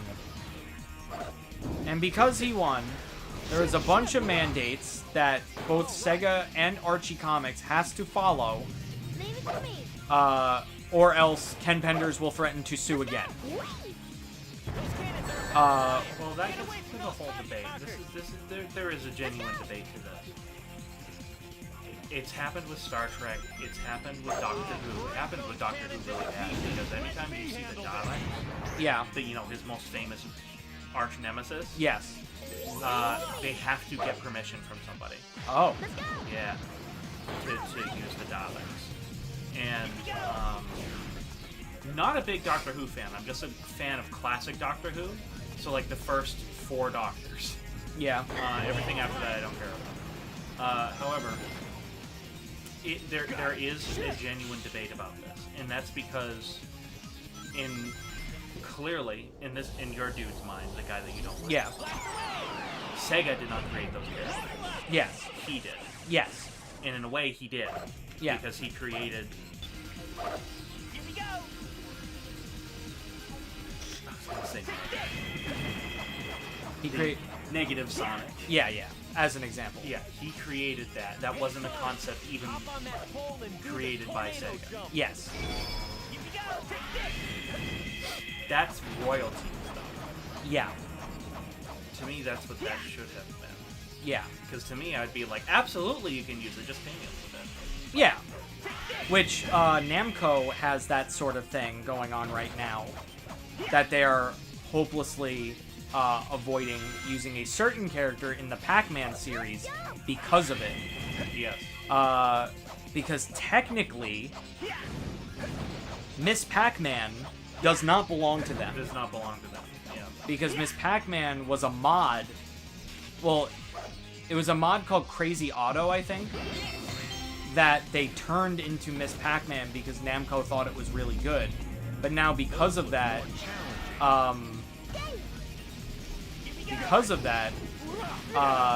Miss Pac-Man doesn't belong to them. So every time they use Miss Pac-Man, they have to pay a royalty fee. So now Namco doesn't like to use Miss Pac-Man anymore. Because they have to pay for it, yeah. Yeah. But they'll find a workaround, like they'll use like Pac-Gal or some shit like that. It's like, well, it's not Miss Pac-Man. But like, the guys that made Miss Pac-Man don't really give a shit. They more give a shit if they just use Miss Pac-Man. That's all they care about. But But yeah, so Ken Penders made it so that they can't use a lot of characters anymore, even in the Archie comics. And that's where I feel like the debate ends. You know what I mean? Like, okay, he created those characters, Sega did not, right? But when you sign a contract with a company to work for them, you also sign away whatever you create, because you create it for the company. And unfortunately, That's not... I wish I could say that's true. It's not. That happens in Star Trek a lot. They'll write a character, and suddenly they can't use that character anymore because then they'll have to pay royalty fees to whoever created that character. My favorite example of this, and by favorite I mean infamous example of this, is in Star Trek Generations. Captain Kirk, his being is that when he's brought into the Nexus, suddenly he's at his home in Iowa, and upstairs is a woman that he greatly loves, and that was his greatest, not failure, but he chose his career over her, and in the Nexus it's giving him a chance to choose her over him. In the original story, it is very clearly supposed to be a woman named Dr. Marcus from Star Trek II, The Wrath of Khan. However, that character was created by two people, Harv Bennett and Nicholas Meyer. Not by Paramount. Well, it was made for Paramount, but they wrote the characters. In order for Star Trek Generations to use Dr. Marcus to be the woman upstairs, they would have to pay Harv Bennett and Nicholas Meyer a royalty fee, because they are the creators of that character. Yeah. So they didn't want to pay it. So it was just some random girl. Yeah. But no, I can tell you the reason why Ken Penders doesn't want to do the royalty thing, that he only wants to have the characters for himself, is because he plans to use them for his own stuff. But here's where things get hypocritical, right? For example, one of the Echidna characters that he created for Archie Comics is named Leenda, who is, I shit you not, Knuckles' daughter. In the future. Because the Archie Comics like to go into the future sometimes. So, he's making a comic called the Lara Sue Chronicles, which chronicles Lara Sue's story. As I just said, Knuckles is her dad. Knuckles is in the comic. And that's okay. Leave it to me. Yeah, that sounds like it's wording of the contract. Let's go. To me. Yeah. Well, the problem is... That sounds like well, there's a fuck ton of legal jargon in that contract. Well, here's what it is. It's Knuckles, but it's not. It looks like Knuckles, he acts like Knuckles, but his name is Knux, the Echidna. Leave it to me. But it's like, you literally sued somebody over, you know, you sued someone over doing something exactly like this. And yet, you see no irony in this.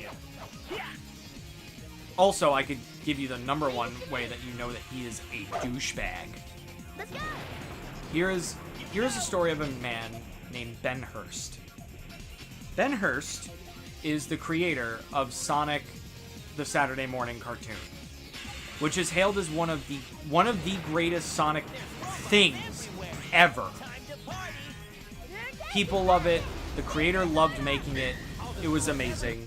But unfortunately, it got canceled.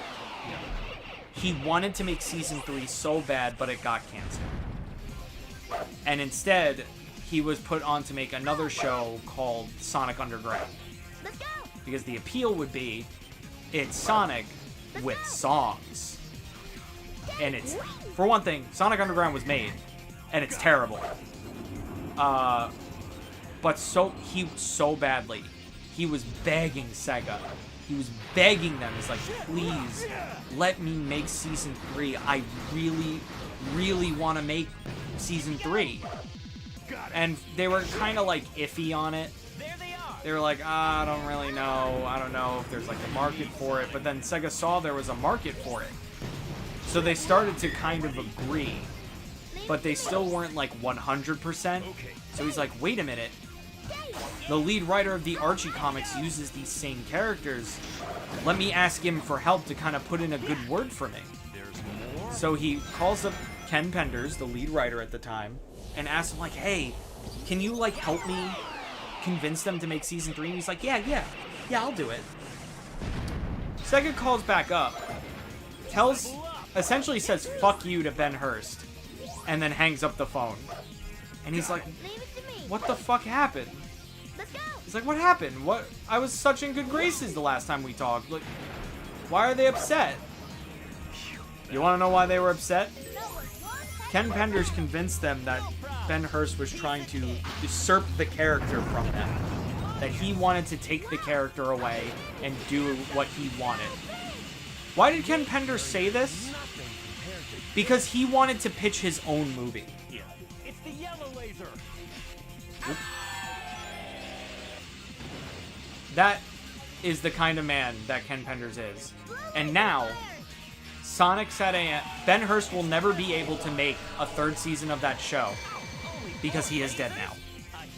He was never got to make the creation that he so badly wanted to make. He never got to finish what he started. And it's really fucking sad.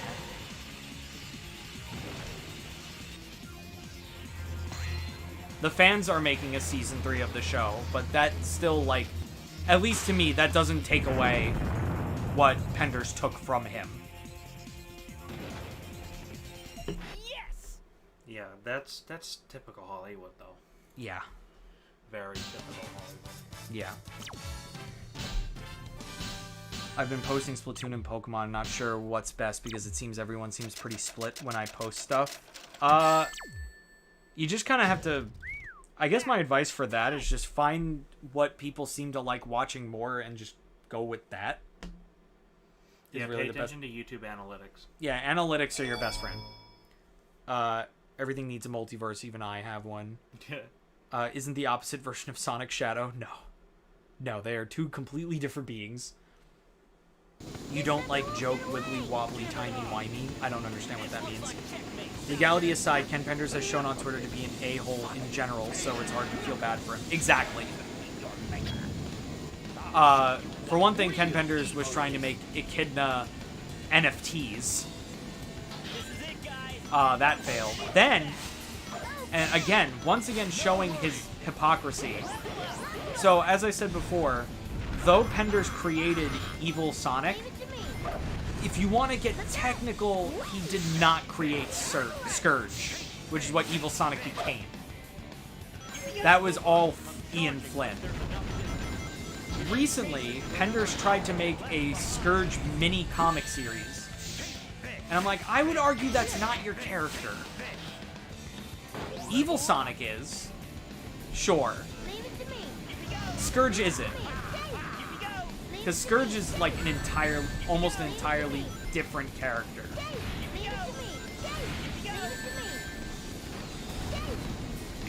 Got it.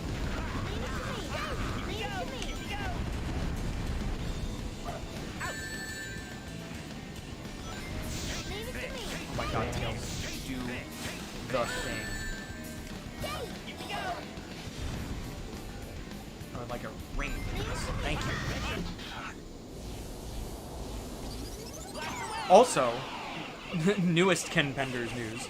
So in the Sonic comic, one of the mandates that Penders made is that Sega is not allowed to make family members for Sonic characters unless they were already in the games up to that point. That's bullshit. Yeah. That's bullshit. You will never see Sonic's mom. You will never see Sonic's dad because he put them in the comic. So you cannot make that, ever. In the Sonic movie, the second one, they show Knuckles' father. And he is threatening to sue Paramount fucking Pictures over it. And I am like, good fucking luck. Literally, I saw that and I was like, you know what? Do it. See how that goes for you. See if that goes wrong. Sorry, I was gone for 5 minutes putting away my chameleon. What did I miss? Interesting that you have a... Can I not be stun locked, please? That'd be really interesting. Does he have 4 commas? What? Chameleon. I don't understand. Does he have 4 commas? 4 commas? Comma. Oh my god. I cannot believe you. I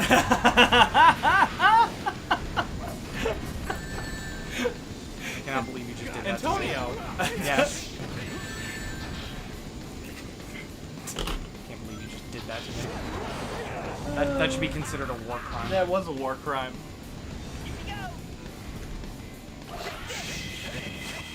That's right up there with... Never mind, I'm not gonna go. Uh-huh. I'm not gonna No, go on. No. Go ahead. No. Okay. I'm gonna be a good boy. Adam's looking for a job, he's gotta be a good boy.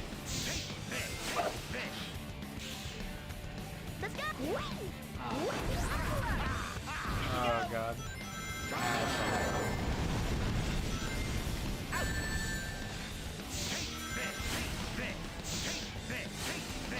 Got it.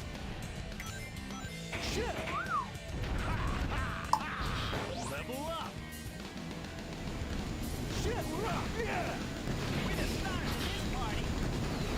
I really like that design. But the Egg Emperor, it is really fucking cool.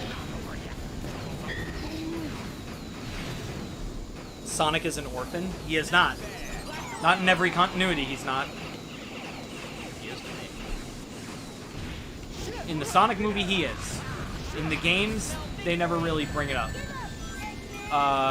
In the Sonic Archie comics, he has both parents, and one of them has been roboticized permanently. He also has an uncle.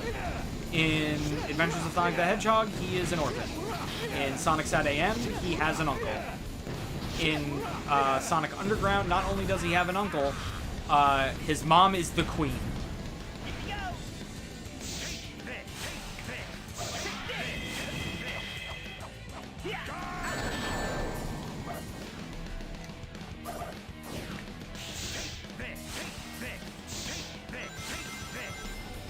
Why did you charge? I was right fucking next to you.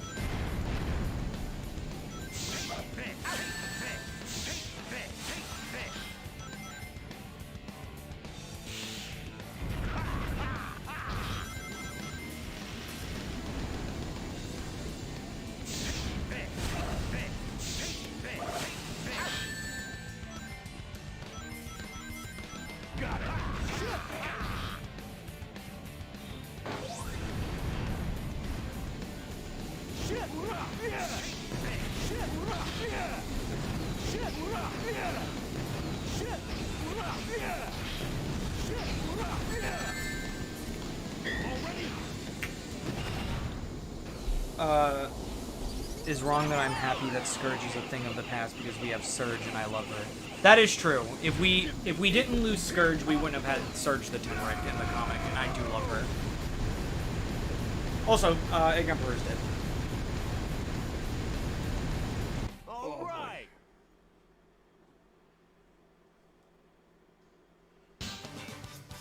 Sorry, I missed that.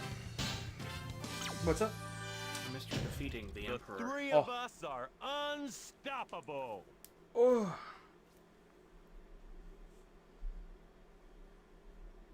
Here we go, Sonic's ending.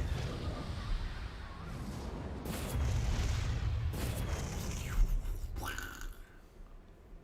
talk about cutting it close. Not really. Come on, tell me you weren't scared. If it wasn't for us, you wouldn't have had a chance. Well, maybe you're right. It's about teamwork. Thanks, Knuckles. You too, Tails.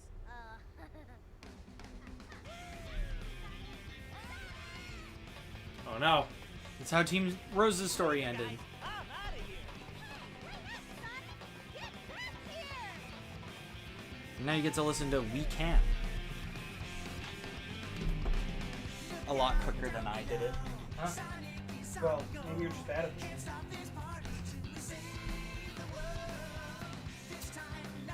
I like the other one better.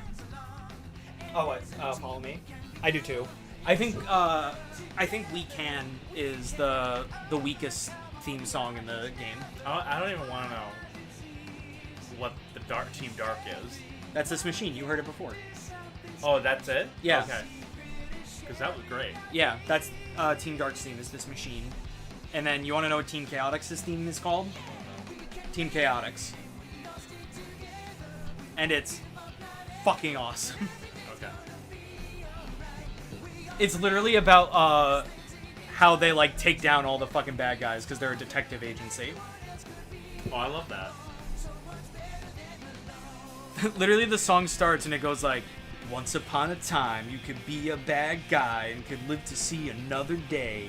But now you'd never manage. Boy, you'd be brain damaged just to think that you can get away." It's great. I love it. Yeah, this is one of the more cheesier songs in the fucking game. I don't really like it for it. Junichi Kanemaru. He's voiced Sonic for fucking 30 years. Together, everyone can do something special. The secret is sharing your dreams. It's really gay. It's pretty gay. Yeah. It is definitely the weakest theme song in the fucking bunch. Though the final boss theme, What I'm Made Of, is so good. Any fucking final boss theme that Crush 40 makes is amazing. Ooh.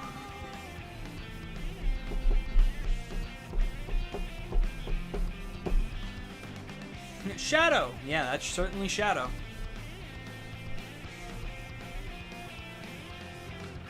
I always thought it was interesting that they changed Rouge's outfit, like, entirely in this game.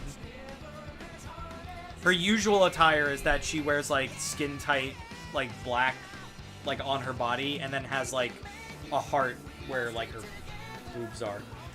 Who's this? This is the vampire lady? The Bat. The Bat. Yeah. Yeah. That one. The vampire lady. The vampire lady. Yeah. The vampire lady. The Bat. The Bat. Every game after this, she has that costume. But for this game, they gave her, like, more of, like, a weirdly dominatrix outfit. She's gotta be sexy. That is the idea.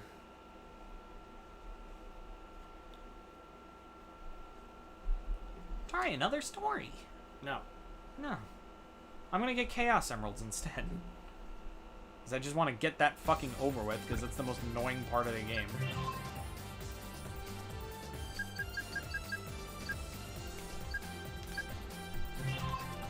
Easiest way to do it is go to Team Rose and fucking just do it. Here we go. Yay, big. More big.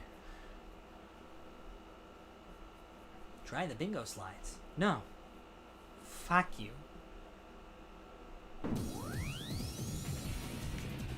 When in a ball, move the control stick More right big. and left to slightly change the direction of the ball.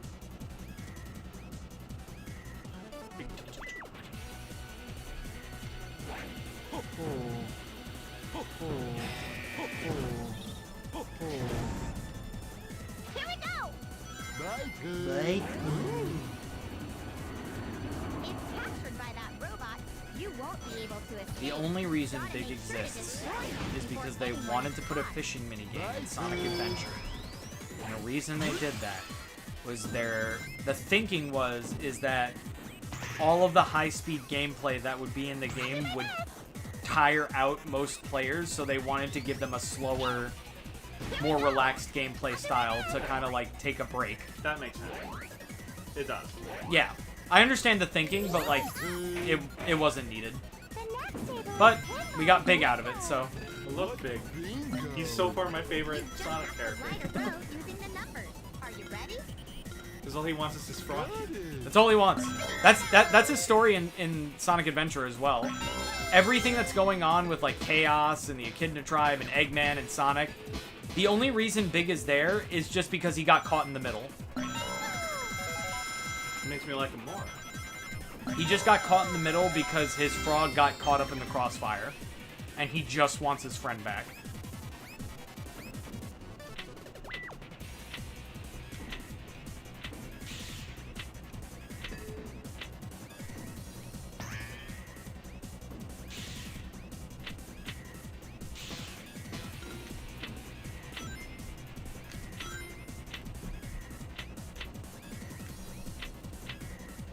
Come on.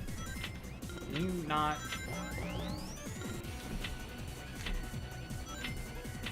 I was so good at this before, but the momentum's being like fucky. Thank you.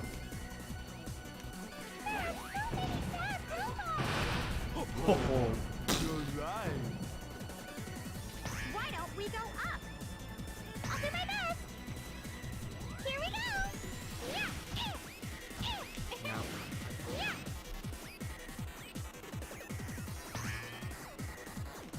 Why? Why do you lock? Why do you lock me?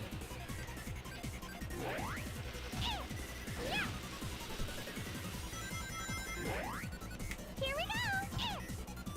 Sorry. Everyone, let's all line up sideways from here. My turn. I'm big. Big. Look at. Big. Look at. Woo!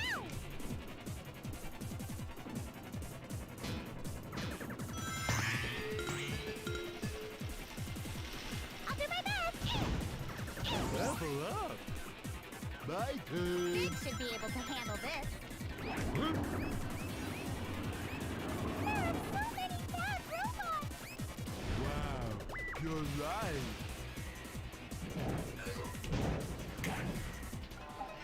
Oh, hey, Steve. I heard a rumor that he was included in something now. People are speculating that he might be in Sonic Frontiers, Big the Cat, because it's confirmed that there's fishing in that game. Oh wow, I didn't think you'd still be going. Hey guys. Hi, Steve. Hi, Steve. This gives me Sonic Pinball moments. Oh, this is Sonic Pinball. Sonic Spinball? Great game. Sonic Pinball Party? Very mediocre.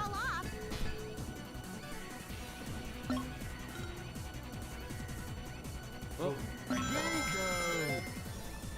Yeah, Steve. Yeah, Steve. I've been playing so long and I'm still only on Bingo Highway.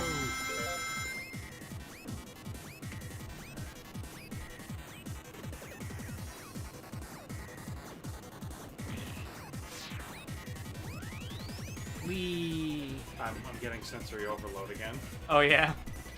I'll do my best. Here we go. I'll do my best. How about the dice? You good. Can we use I'm it with the on dice. other side? I'm sorry. I'm gonna say it again. Godzilla says that I should learn to fight my own battles, you know. The world isn't ready for Big to arrive in the movies. Oh, please don't. Please do not put him in the movie. Why not? No, that would be awful. That would be terrifying. Think of like a realistic looking Big. They don't look. They look like cartoons in the movie. I guess, but ugh. Maybe they did it before the internet bullied them into changing it. Steve, did you actually believe me? I swear to God, if you believe, I'll kill you. Happy. Oh, see, I thought you'd be way farther into the game. Oh, I am. Oh, we are. We are. Yeah. We're just not going to explain where we are to you. Yeah. Because it's embarrassing. Because I'm embarrassed to tell you. This is my favorite song. I love this music.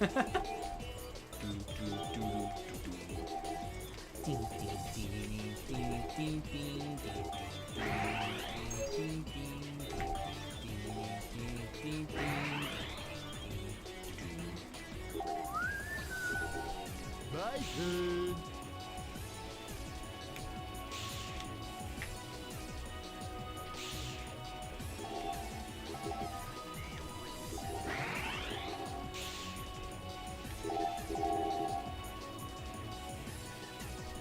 coming for that Chaos Emerald.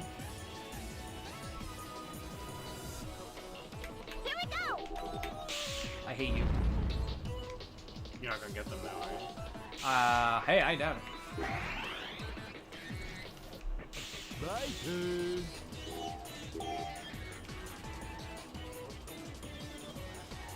Bing, bing, bing, bing, bing, bing.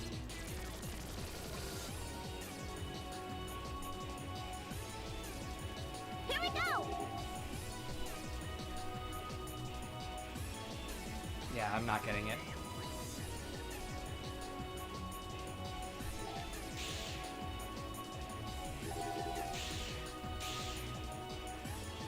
Nope.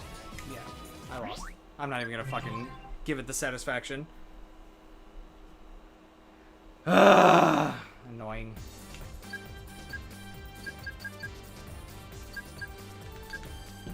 We're up. You can count on me. Okay, here we go. God.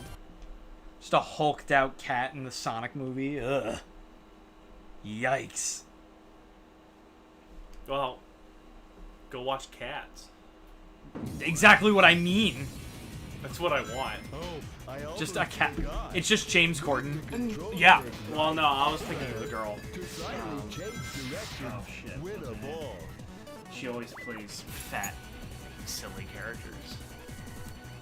Melissa McCarthy. No, not her. I'll do my She plays in Jojo Rabbit.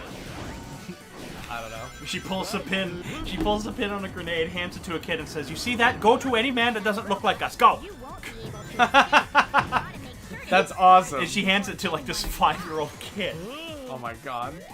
Jojo Rabbit's such a good movie. I have to watch that movie. It's so I really good. want to see it. But it's absolutely hysterical. Don't get me wrong, but it's hysterical in all the right ways.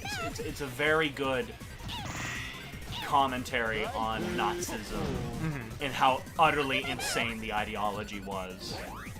It's very good. It's very good. And it doesn't shy away from being dead serious about it at times too. Yeah. It's so good. Have you seen you just The Lobster? have to write a row using the numbers. Yes, I love it. I fucking love that movie. Jesus Christ. I'd like to be a lobster. A lobster's an excellent choice. Lobster's an excellent choice. That's a clever commentary too. Yeah. No, I just love I love the part when he's getting interviewed and they're asking him like his sexuality. And then he's like, are you straight or are you homosexual? Straight. Actually, I had one experience in college. Is there a bisexual option? No, you can only choose homosexual and straight. I'll stick with the straight then. Let's stick with the straight then. Her. She played in Cats. Oh, well, you can't look at me. I'm sorry.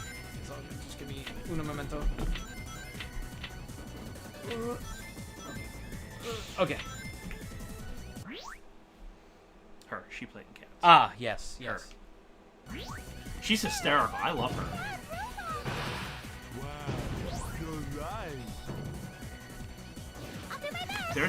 There's so many moments in Jojo Rabbit that I'm like, this is almost Mel Brooks level comedy again, where it's just like, no, we're gonna make fun of the Nazis for what they were, Yeah. instead of not talking about them.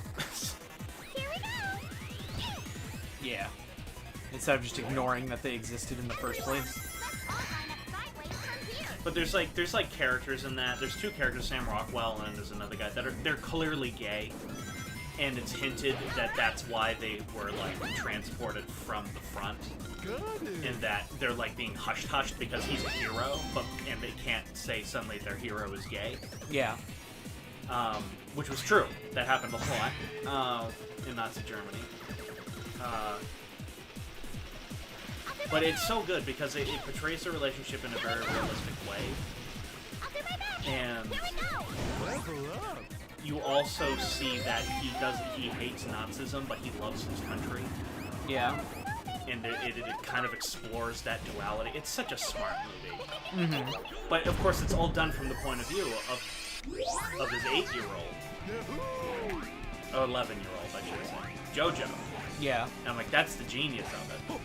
Oh, Steve answered our question of what her name was. What's her name? Rebel Wilson. Yes. I think she's funny when she's in the right movie. Like, she's amazing in Jojo Rabbit. I mean, she just fucking pulls the pin on her grenade and says, "Here, you! Run up to that guy. He doesn't look like us. Go!" You just see the kid with his grenade. Ah! And he just runs forward. And then off screen you hear the explosion. Oh, Jesus. That's so good. Apparently she has lost a lot of weight and looks very different now. I heard. Oh! What? What happened? You died. No. Okay, it's not that bad. I still like cream. Now I can have a good coffee. I can still see it's her. She definitely lost a fuck ton of weight. Oh my god, she looks amazing. Let me see. That's her now. Holy fuck. You can definitely see it's still her. Yeah, you can see it in her face, but like, holy shit. Good for her.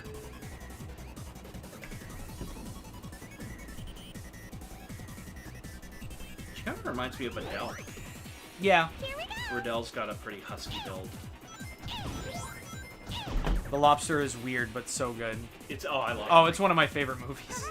I love that humor. I just love how weird that humor is. Have you seen his other movie? Dogtooth? That's fucked up. It is a fucked up movie, but it's so interesting. I don't think that movie's... That's not a comedy. That's no. If it's a movie, I was thinking it was. That's the one with, like, the incest stuff in it, like, all over the place, right? Oh, yeah. Yeah, that's a fucked up movie. It's certainly interesting, though. I'll give you that one. I couldn't get through it. It was too... I was forced to watch it, so I had no choice but to get through it.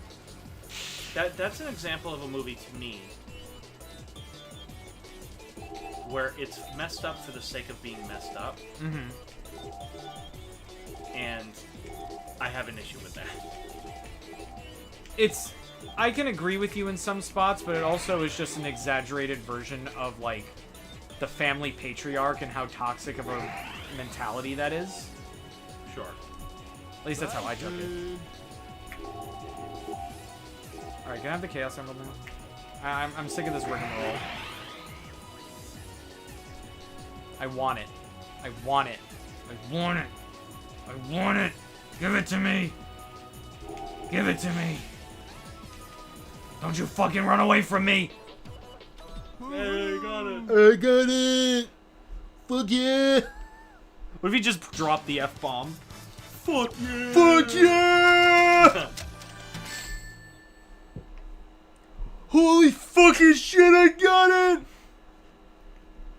So how many do you need to get? 7, but I have 1 left. I was gonna say, you don't have as many away from it. Yeah, I only have 1 left.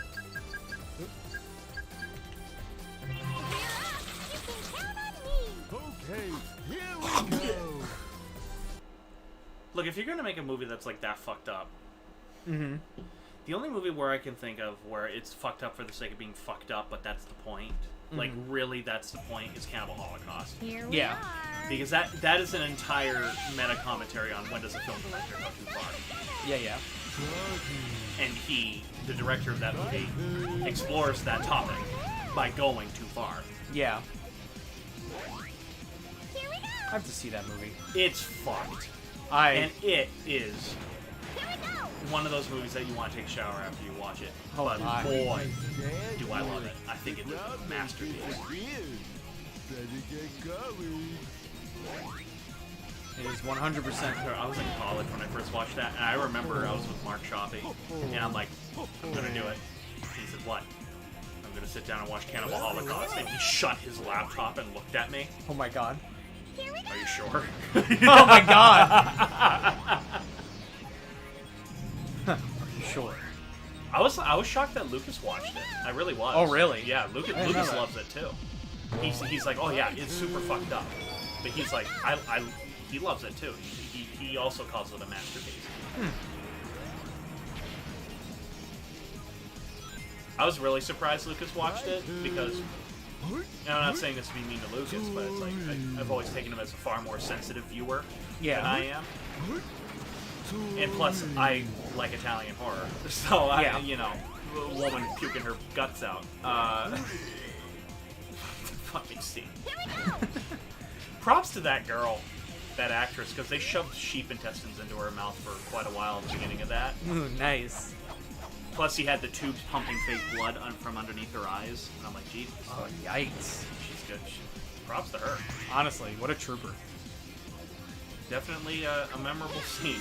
Uh-huh. I think the only other death in a Lucio Fulci movie to rival that one, in terms of memorability, is in Zombie 2, and that's when the zombie grabs the girl's hair and slowly pulls her eye into the sliver. Oh my god. That scene, holy shit. In typical Lucio Fulci fashion, it's not done quickly, and it's not done with jump cuts.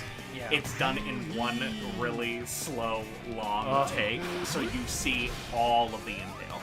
Oh god. And it's great. Eggman's robots are everywhere.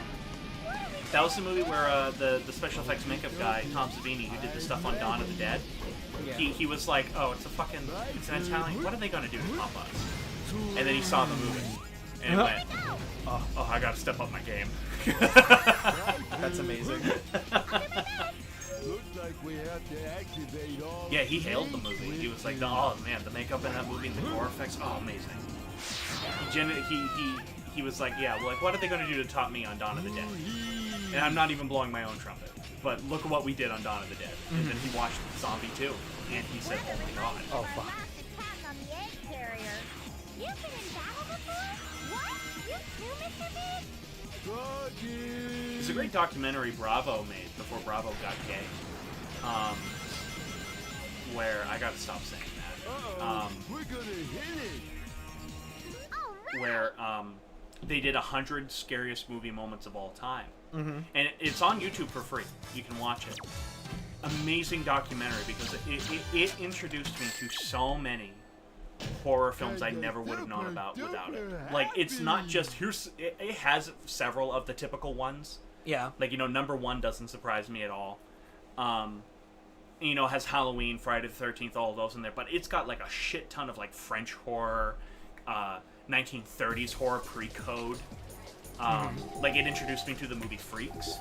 Oh, I never knew that was a thing before I watched that documentary. The original Wicker Man I wouldn't have known about without that documentary. Zombie 2, or Lucio Fulci, I never would have learned about without that documentary. There's a lot of stuff I just would not have known about. It's a great documentary.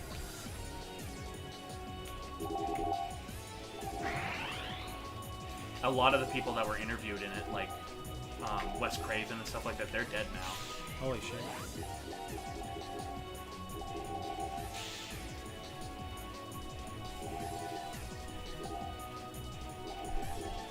My turn. Ah, come on. It's because the level is designed like shit. Designed like ass. Ass! Fuck!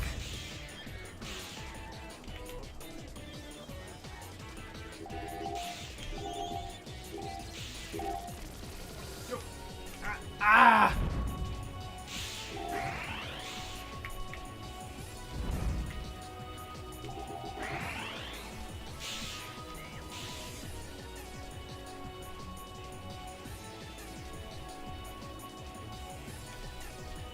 And that's where I was.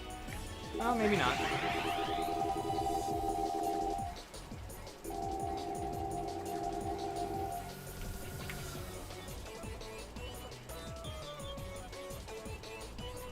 on, you can do it. No! No. Why did you run backwards?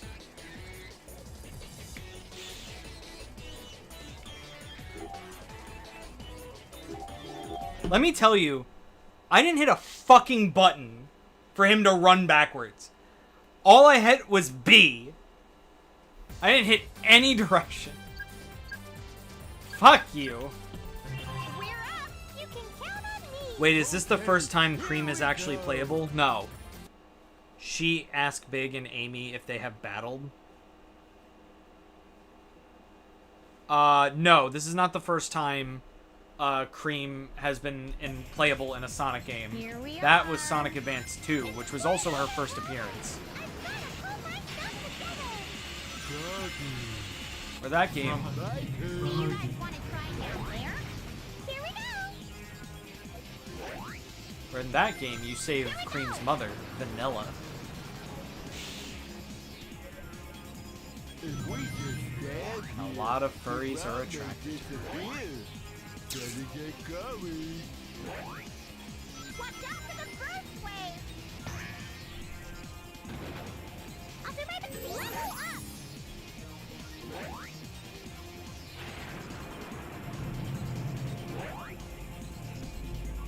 Here we go.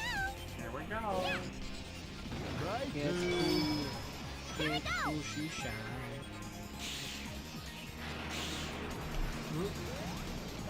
Bye, Pooh.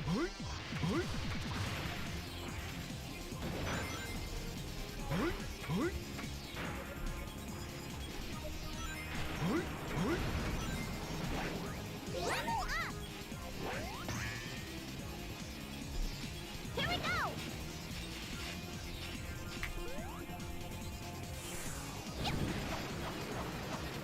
I think there's only one other person playing Nick Brawl because I keep getting matched with the same person.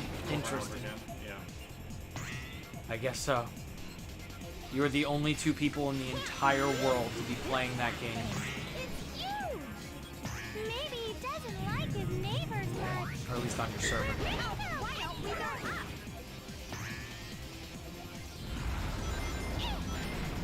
I can believe how old Team Fortress 2 was. Bye, Pooh. Oh, Team Fortress 2 is such an old game. Here we go. Like, I think it came out in, like, 2004?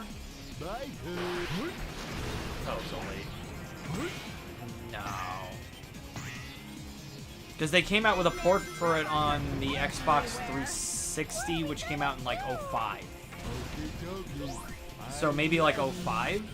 06, maybe? Ooh. But also it could predate... 2007. I'll do my best. Huh.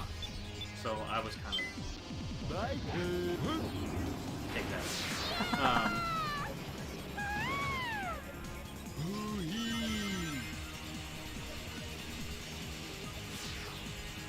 This weather reminds me of our last. Seems like the biggest issue with the game is Mario. You've been in battle. Yes. Yes, it is. You too, Mr. Big? Froggy. And it's also just because the community's just not as big anymore. Because a lot of them went over to We're Overwatch. gonna hit it.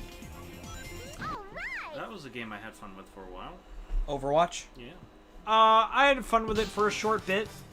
And then the community got to me. And then I'm like, alright, I'm done with this game.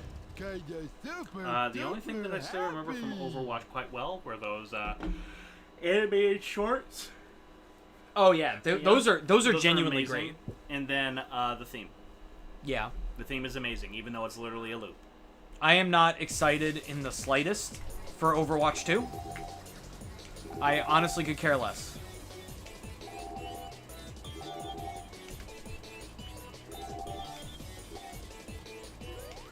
Whoop.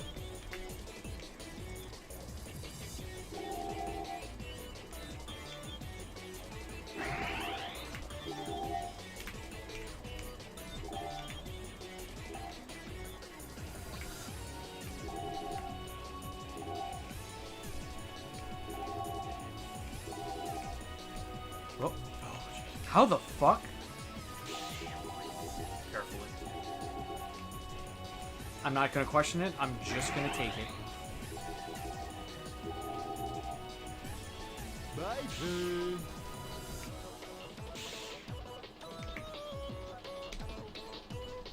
Oh.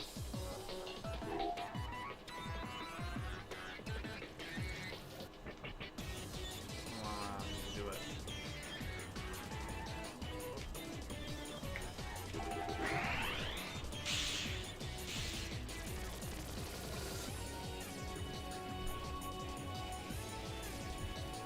Oh my god. It's okay. That was ass. It's okay.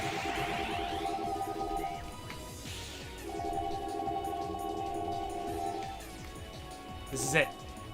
No, it slowed me down. Come on. Yes! We got all the Chaos Emeralds, so I don't have to fucking worry about that later. Good God. All of them. Ah. He's got all 7 Horcruxes. I got all 7 Horcruxes. I really love the character designs like Diva, Tracer, Mercy, and Sombra. My favorite was always Reaper. That's who I always played as. I can't even remember their names. Other than the gorilla, because I believe his name is Winston. Yes. They're fumbling so hard with Overwatch 2 marketing. I just, personally, I don't see the point. Because it looks just like Overwatch to me. Yeah. It's like, why not just add a new champion? My issue with Overwatch was that it was like they're creating those shorts, and I'm like, wow, this lore is amazing. And what do they do with it with the game? Yeah, nothing. Nothing. Nothing at all. If they just treated it like a big update to the game, which it is, instead of a new game, then less people would be disappointed. Correct. That's why when I heard that there was news of an Overwatch 2, like, rumor, I was like, there's no way that's real. That's fucking stupid. But of course... fucking stupid. But of course, Bethesda surprises me yet again. With how fucking dumb they can be. Oh, not Bethesda. They're Valve. Blizzard. It's Blizzard. Is it Blizzard? Yeah. No, Valve is Team Fortress. Gotcha. No, fucking... So I thought Blizzard. the people that made Team Fortress made Overwatch. No. No. No. Overwatch was a competitor that won. Yeah, okay. That's why I joke about giving people Mercy and why I'm a healer, even though I never played the game or interested. It's not that good to get into. Because it's not a new game, it's an update. I just love the main That's... theme. Alright, that I actually didn't know about. That makes me more interested to play it. Apparently there's going to be a story mode in Overwatch 2. Better be good. Yeah, better. Man, is that lore good? Yeah, literally. Ugh. Boy. So, we did a lot today. We got all the Chaos Emeralds, beat Team Rose, beat Team Sonic. I'm done. Yep. We still have Team Dark and Team Chaotix to do for next time, and then probably also the last story, because that's really short. So yeah, look forward to that next time I do Sonic Completion Chart, which I don't know when that's going to be, because I'm probably going to be streaming Sonic Origins next week. The PvE story isn't even coming until way after Overwatch 2 launches. Then what's even the fucking point? Good God. Just stop, Blizzard. Just stop. Especially after all that shit that came out about Blizzard. Yeah. Good God. Anyway. So yeah, that about wraps it up. If you like what you saw, please like, comment, and subscribe if you want to see more streams like this one, and hit that bell to know what we're streaming and when. Next time we're streaming is on Friday. I'll be playing Omori with Phil. So if you want to see probably the end of that game, make sure you tune in on Friday at around 6:30, I think I set the time for. Also, we have a Twitter where you can have a say on this channel. I post a lot of polls of what you guys want us to do. Also, there's a Discord server where you can be a part of the community, send us videos to react to in a future stream. And you could also donate to the channel or buy our merch in the description below. We have this mug, as well as a t-shirt and a hoodie with the same design on it. More designs will be coming soon. So make sure to go down there. That is the best way to help out the channel. That makes it so that we can afford games. It makes it so that we can do stuff that we want to do on the second channel, GC and DLC. Like GCN IRL and stuff like that. That's about everything I got. What do you got? I have a channel. It's actually bigger than yours. It is bigger than mine. And productions. I believe if you go on Antonio's channel, you'll see it under channels. I believe it's there. Yeah, it's one of the related channels. Yeah. You can subscribe to that and check me out. I make very different content than what Antonio does. Yes. Very different content. You can go over there, I guess. I'm on some of those videos too. Yeah. I'm on your channel. Yeah. Quite I a lot. usually try to do one video a week. because my videos are not like his, in which they're all live. Mine are very scripted. Yeah.